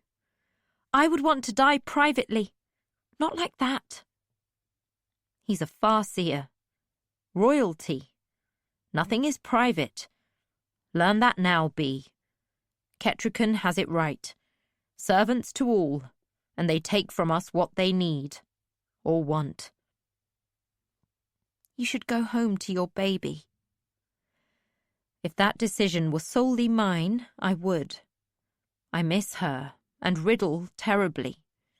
But I cannot be seen to leave my father and sister now in these circumstances. Do you understand? She looked at me with my mother's eyes. I'm not doing this to you, Bee. I will try to protect you from it. But to protect you, I must ask that you be as unremarkable as possible. If you disobey me, if you are defiant or wild, all eyes will be drawn to you. Appear to be mild and uninteresting, and you may have a little bit of a life that is all yours. She gave me a tired smile. Even if your sister will always know you are anything but mild and uninteresting. Oh. I didn't say that I wished someone had told me all this before I'd made it so difficult for her. I did take her hand. Nice walls, she said. Thick taught you well. I nodded. The day grew brighter. The drapery of my father's shelter had been tied open to let in the early warmth of the day and to let out the smell of death. I sat by his wolf, clutching the book I'd been keeping of his memories. It had been 2 days since he'd spoken coherently enough for me to understand him. But still, I'd stayed beside him, adding illustrations to the memories he had spoken aloud. Nettle had explained to me what little she knew of the process. Once, it seemed, aging coteries from the 6 duchies had made their way here to carve dragons and go into them. They had learned the custom from the elderlings. It offered one a limited immortality. The vitality of the stone does not seem to last long. Verity fought as a dragon until the red ships were defeated. Dar was able to rouse the sleeping dragons and win them to Verity's cause. But how he did that has never been fully discovered. Some of the coteries I have founded have said that, when they are aged, perhaps they will attempt this feat.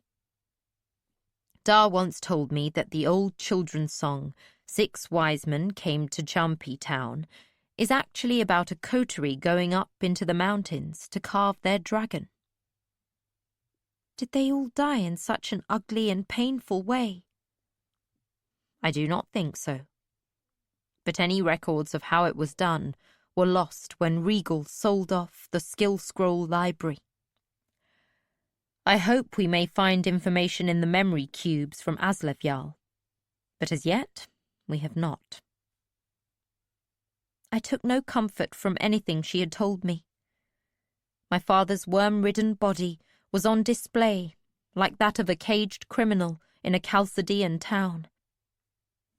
If die he must, I wanted him to do it in a comfortable bed in a well-appointed chamber, or to be like my mother and simply fall down in the midst of doing something he loved to do. I wanted to be able to take his hand and offer him comfort. I sighed and shifted my feet. You do not have to watch this. I can ask one of my skill users to take you back to Buckkeep Castle. You've already explained to me why I cannot. True. Night fell, and we built up the fire, and he still had not died. I felt I might die of this before he did. There was a terrible tension in the air. We wanted him to die now, and hated that we wanted that.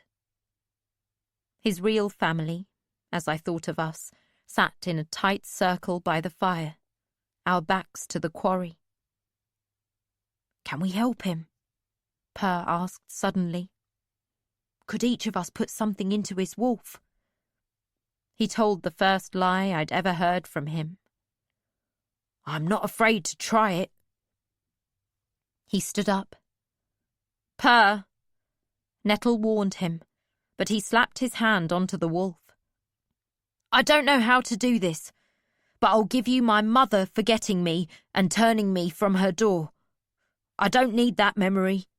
I don't need to feel that. My father's human hand twitched slightly. Purr stood, waiting. Then he lifted his hand.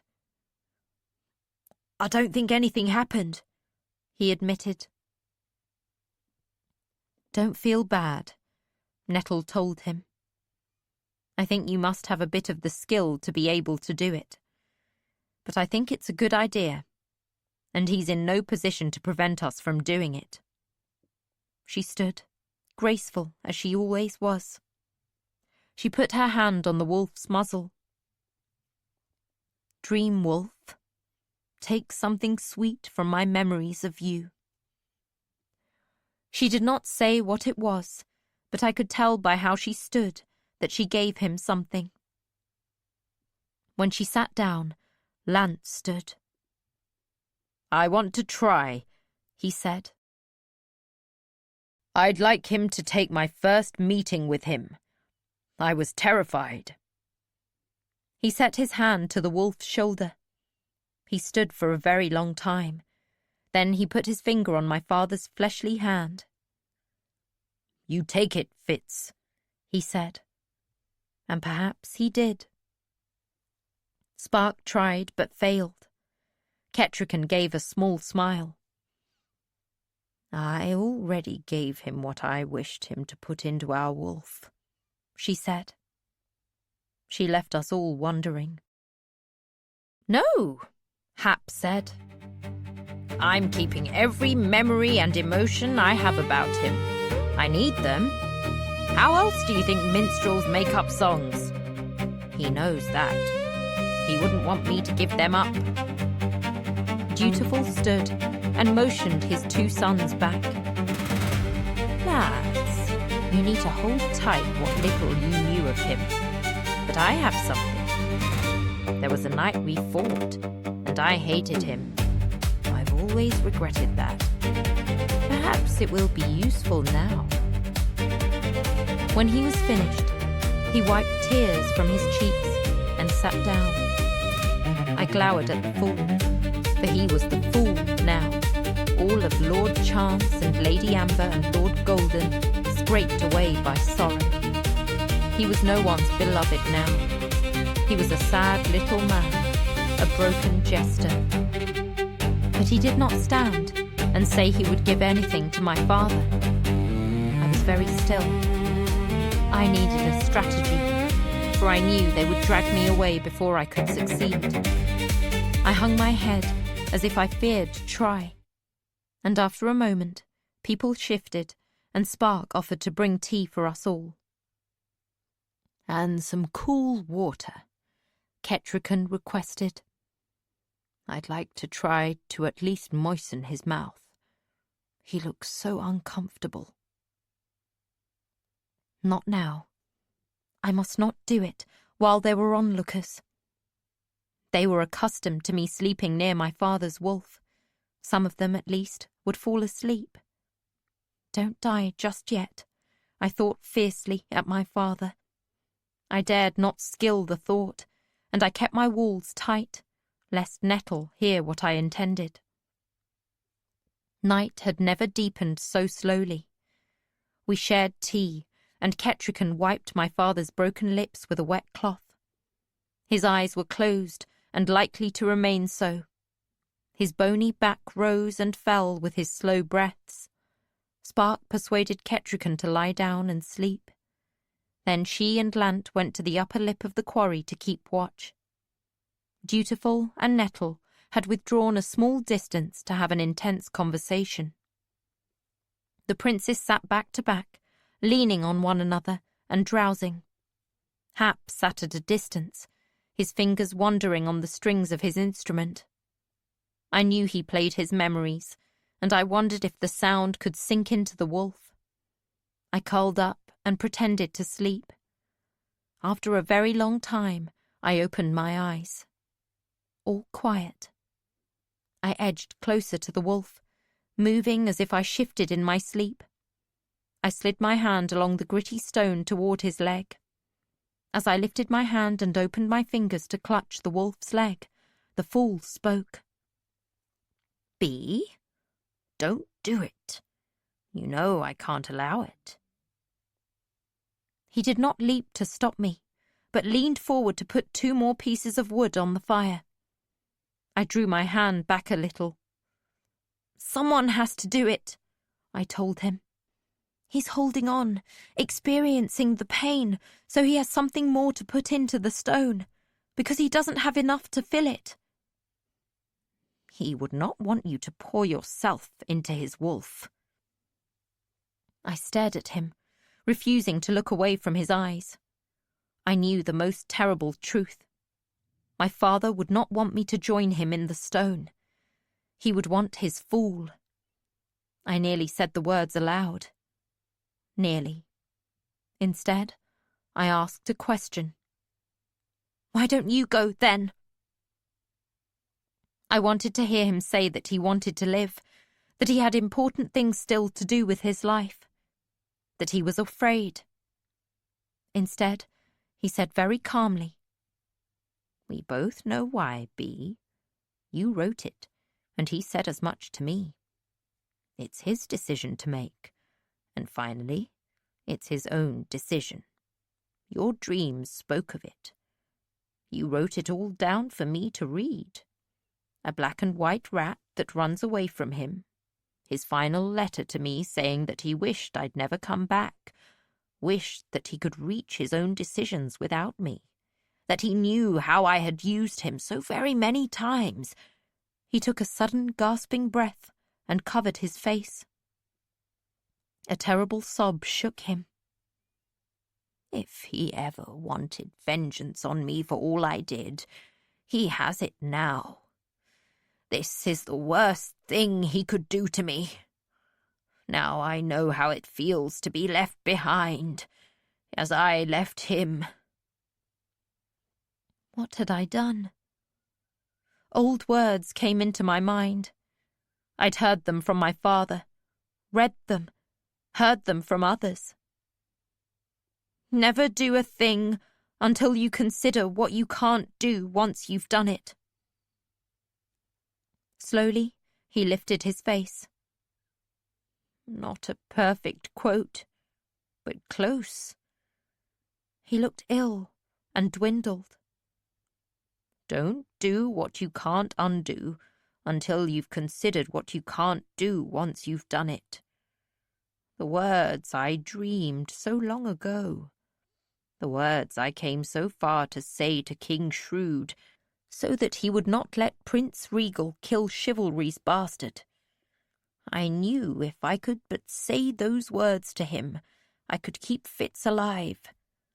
The first time. He shook his head. The first time of many that I intervened to push him through a tiny hole in his fate, to keep him alive, to be a lever I could use to alter how the future might unfold. And the world reordered itself around me. I spoke each word carefully. You are so stupid. Astonishment broke through his pain. Could I still undo what I had done, so that he could do what he should? I lied! I spat my whisper at him. I knew you read my journal. I knew you read my dreams. I wrote there what I thought would hurt you most. I lied to hurt you, for letting him be dead while you lived, for being loved by him more than he loved me. I took a breath. He loved you more than he ever loved any of the rest of us. What? His mouth hung open after that word, his eyes wide. He made a stupid face of astonishment, as if he hadn't always known he was loved the best, that he was the beloved. Stupid again! asking stupid questions. Go with him. Go now. It's you he wants, not me. Go! When had my voice risen to a shout? I did not know. I did not care. Let it be a spectacle. Let all the camp be roused and folks stare at me. For that was what was happening. Dutiful had come to his feet, a sword in his hand, looking around for an enemy. They were all half awake, roused by my shouts. Hap was staring with his mouth hanging open. Nettle's hands clutched her face in horror at the truth I had shouted. And my father lifted a hand. His face was so ravaged, it was like looking at death himself, except for the smooth, silvered part of it. By creeping degrees, his human hand lifted. He turned it over, showing a bloody palm. His cracked lips moved. Beloved. He could not say the word, but I knew it. So did his fool. He rose, the blanket that had draped his shoulders falling to the earth. He pulled the glove from his hand and let it fall. He walked uncertainly like a puppet with his strings pulled by an apprentice puppeteer. He reached my father. So tenderly, he set his hand into my father's. Then he leaned down until he lay upon the wolf, his face turned to my father's face. He put his arm across my father's bony back. He drew him close, and then set his silver fingers to the wolf. For a moment, all was still. Then I saw Beloved's fingers stir the soft fur of the wolf's back. The firelit bodies of my father and Beloved softened and merged. I felt something I could not describe, like the whoosh of air when a door opens and then closes again. But it was in the skill current and so strong that I saw Nettle flinch at it too. Briefer than an instant, I saw light striate out from them, a nexus, a node on the path of fate. Then it was finished, something finally complete, as it should have been. Their colours dimmed, and the wolf's eyes gleamed. It was slow and it was sudden, that they were gone, and only the wolf remained. The snarl faded, the wolf's ears pricked and swivelled. His broad head turned slowly. He lifted his muzzle and snuffed the night air. Such eyes he had! They were a darkness full of the brilliance of life. For one brief instant, light caught in them and glowed green. We were all as motionless as if a huge predator faced us. Then, like a wet dog, the wolf shook himself, and tiny fragments of stone flew in all directions, as if he had rolled in them. His slow look roved over us, pausing at each in turn. His gaze lingered on me, the last. His eyes were both hard and amused. Those were astounding lies, Cup. And the very last one, the most inspired of all. You have your father's talent for it. He gave a final shake of his coat. I go to the hunt. His claws left deep scratches on the stone as he leapt, not only over the fire, but over all of us. For a moment, he was motion in the darkness, then gone. He did it! Dutiful shouted. He did it! He seized Nettle in his arms and whirled her round. Hap rose to his feet, and in his minstrel's voice he declaimed to the half-roused camp. And so the wolf of the west rose from the stone, and so he will rise again, if ever the folk of the 6 duchies call him in need. 7 duchies. Ketrican corrected him. Chapter 50. The Mountains. I think the skill road through the mountains will remain long after humans. elderlings and dragons are gone. Stone remembers. That is what the elderlings learned so long ago, and the lesson they have left us. Humans die, and the memories of who they were and what they did fade. But stone remembers its task. From the writings of FitzChivalry Farseer. This is a bad idea, Nettle said again. It is an excellent idea, Ketrican replied, and Fitz gave her to me. Do not fear I will be too indulgent with her. You know I will not. Less than a day had passed. All the tents had been struck. Dutiful had already surrendered to his mother's wishes, taking Prosper, Lant, and his coterie with him, and hastening back to Queen Eliania's side. Integrity and Hap remained, as did Purr, Spark, and I. Nettle's coterie stood in a huddle, awaiting her. Everybody was anxious to return to Buckkeep, to share their versions of what they had seen. I had already felt a flurry of skilling from them to other coteries. Dutiful had looked from his sons to me, and then at his mother. I don't fear you will be too indulgent with either of them. I have known too many years to fear that. But I will speak plainly. Even with you using our horses, this will not be an easy journey for you. Ketrican sat well on a grey mare. My dear, the journey home is always easier than any other. For me, at least. Now you must let us go. We have daylight still, and I would use it well. My sister opened her mouth to speak. Ketrican nudged her horse. Farewell, Nettle. Give our love to Riddle and Hope. Spark, not too comfortable on her bay mount, fell in behind her. Integrity moved his horse up beside her. I heard him say, You'll get used to it. Hap moved to flank her other side. Don't listen to him, he warned her. Likely you will be horribly sore tonight, if we are not eaten by bears before then. Lying minstrel, Integrity observed, and they all laughed, Spark nervously. Motley had claimed a perch on Hap's shoulder, and she chortled along with the others. The minstrel had been pleased that she had chosen him. I knew she was waiting for a chance to steal one of his gaudy earrings. Purr stood nearby, holding the reins of both our horses.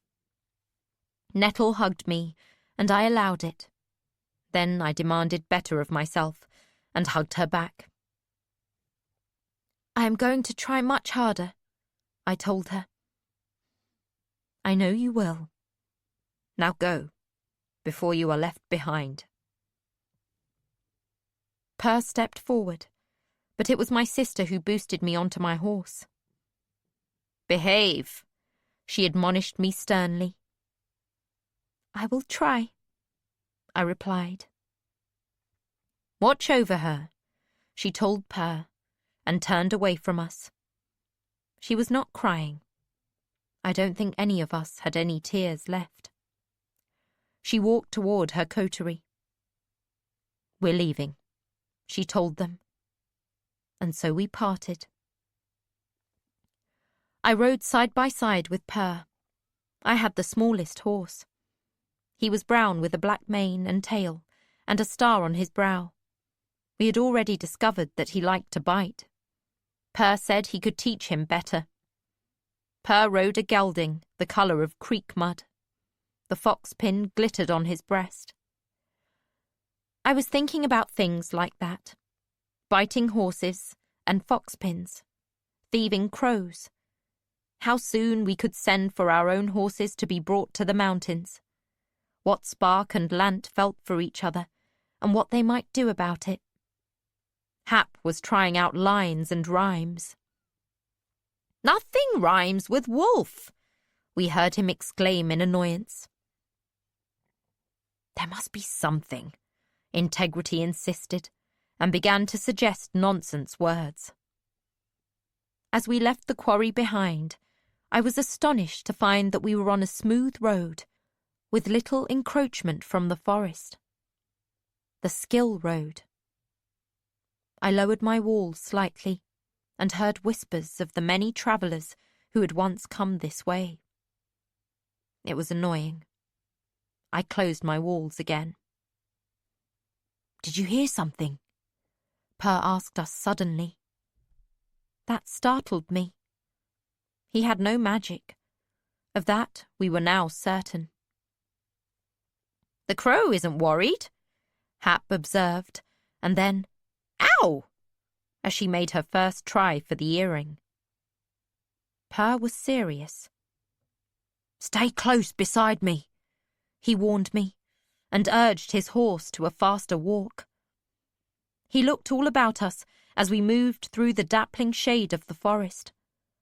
When we were closer to Ketrican, he said worriedly, "There's something stalking us, off to the side of the road, moving through the forest." Ketrican smiled. That was Assassin's Fate, Book 3 of Fitz and the Fool by Robin Hobb, read by Avita J. and David Thorpe. This programme was produced by ID Audio, a Harper Voyager audiobook. Copyright Robin Hobb, 2017, Publications 1970. Production copyright 2017 by HarperCollins Publishers, all rights reserved. Robin Hobb asserts the moral right to be identified as the author of this work.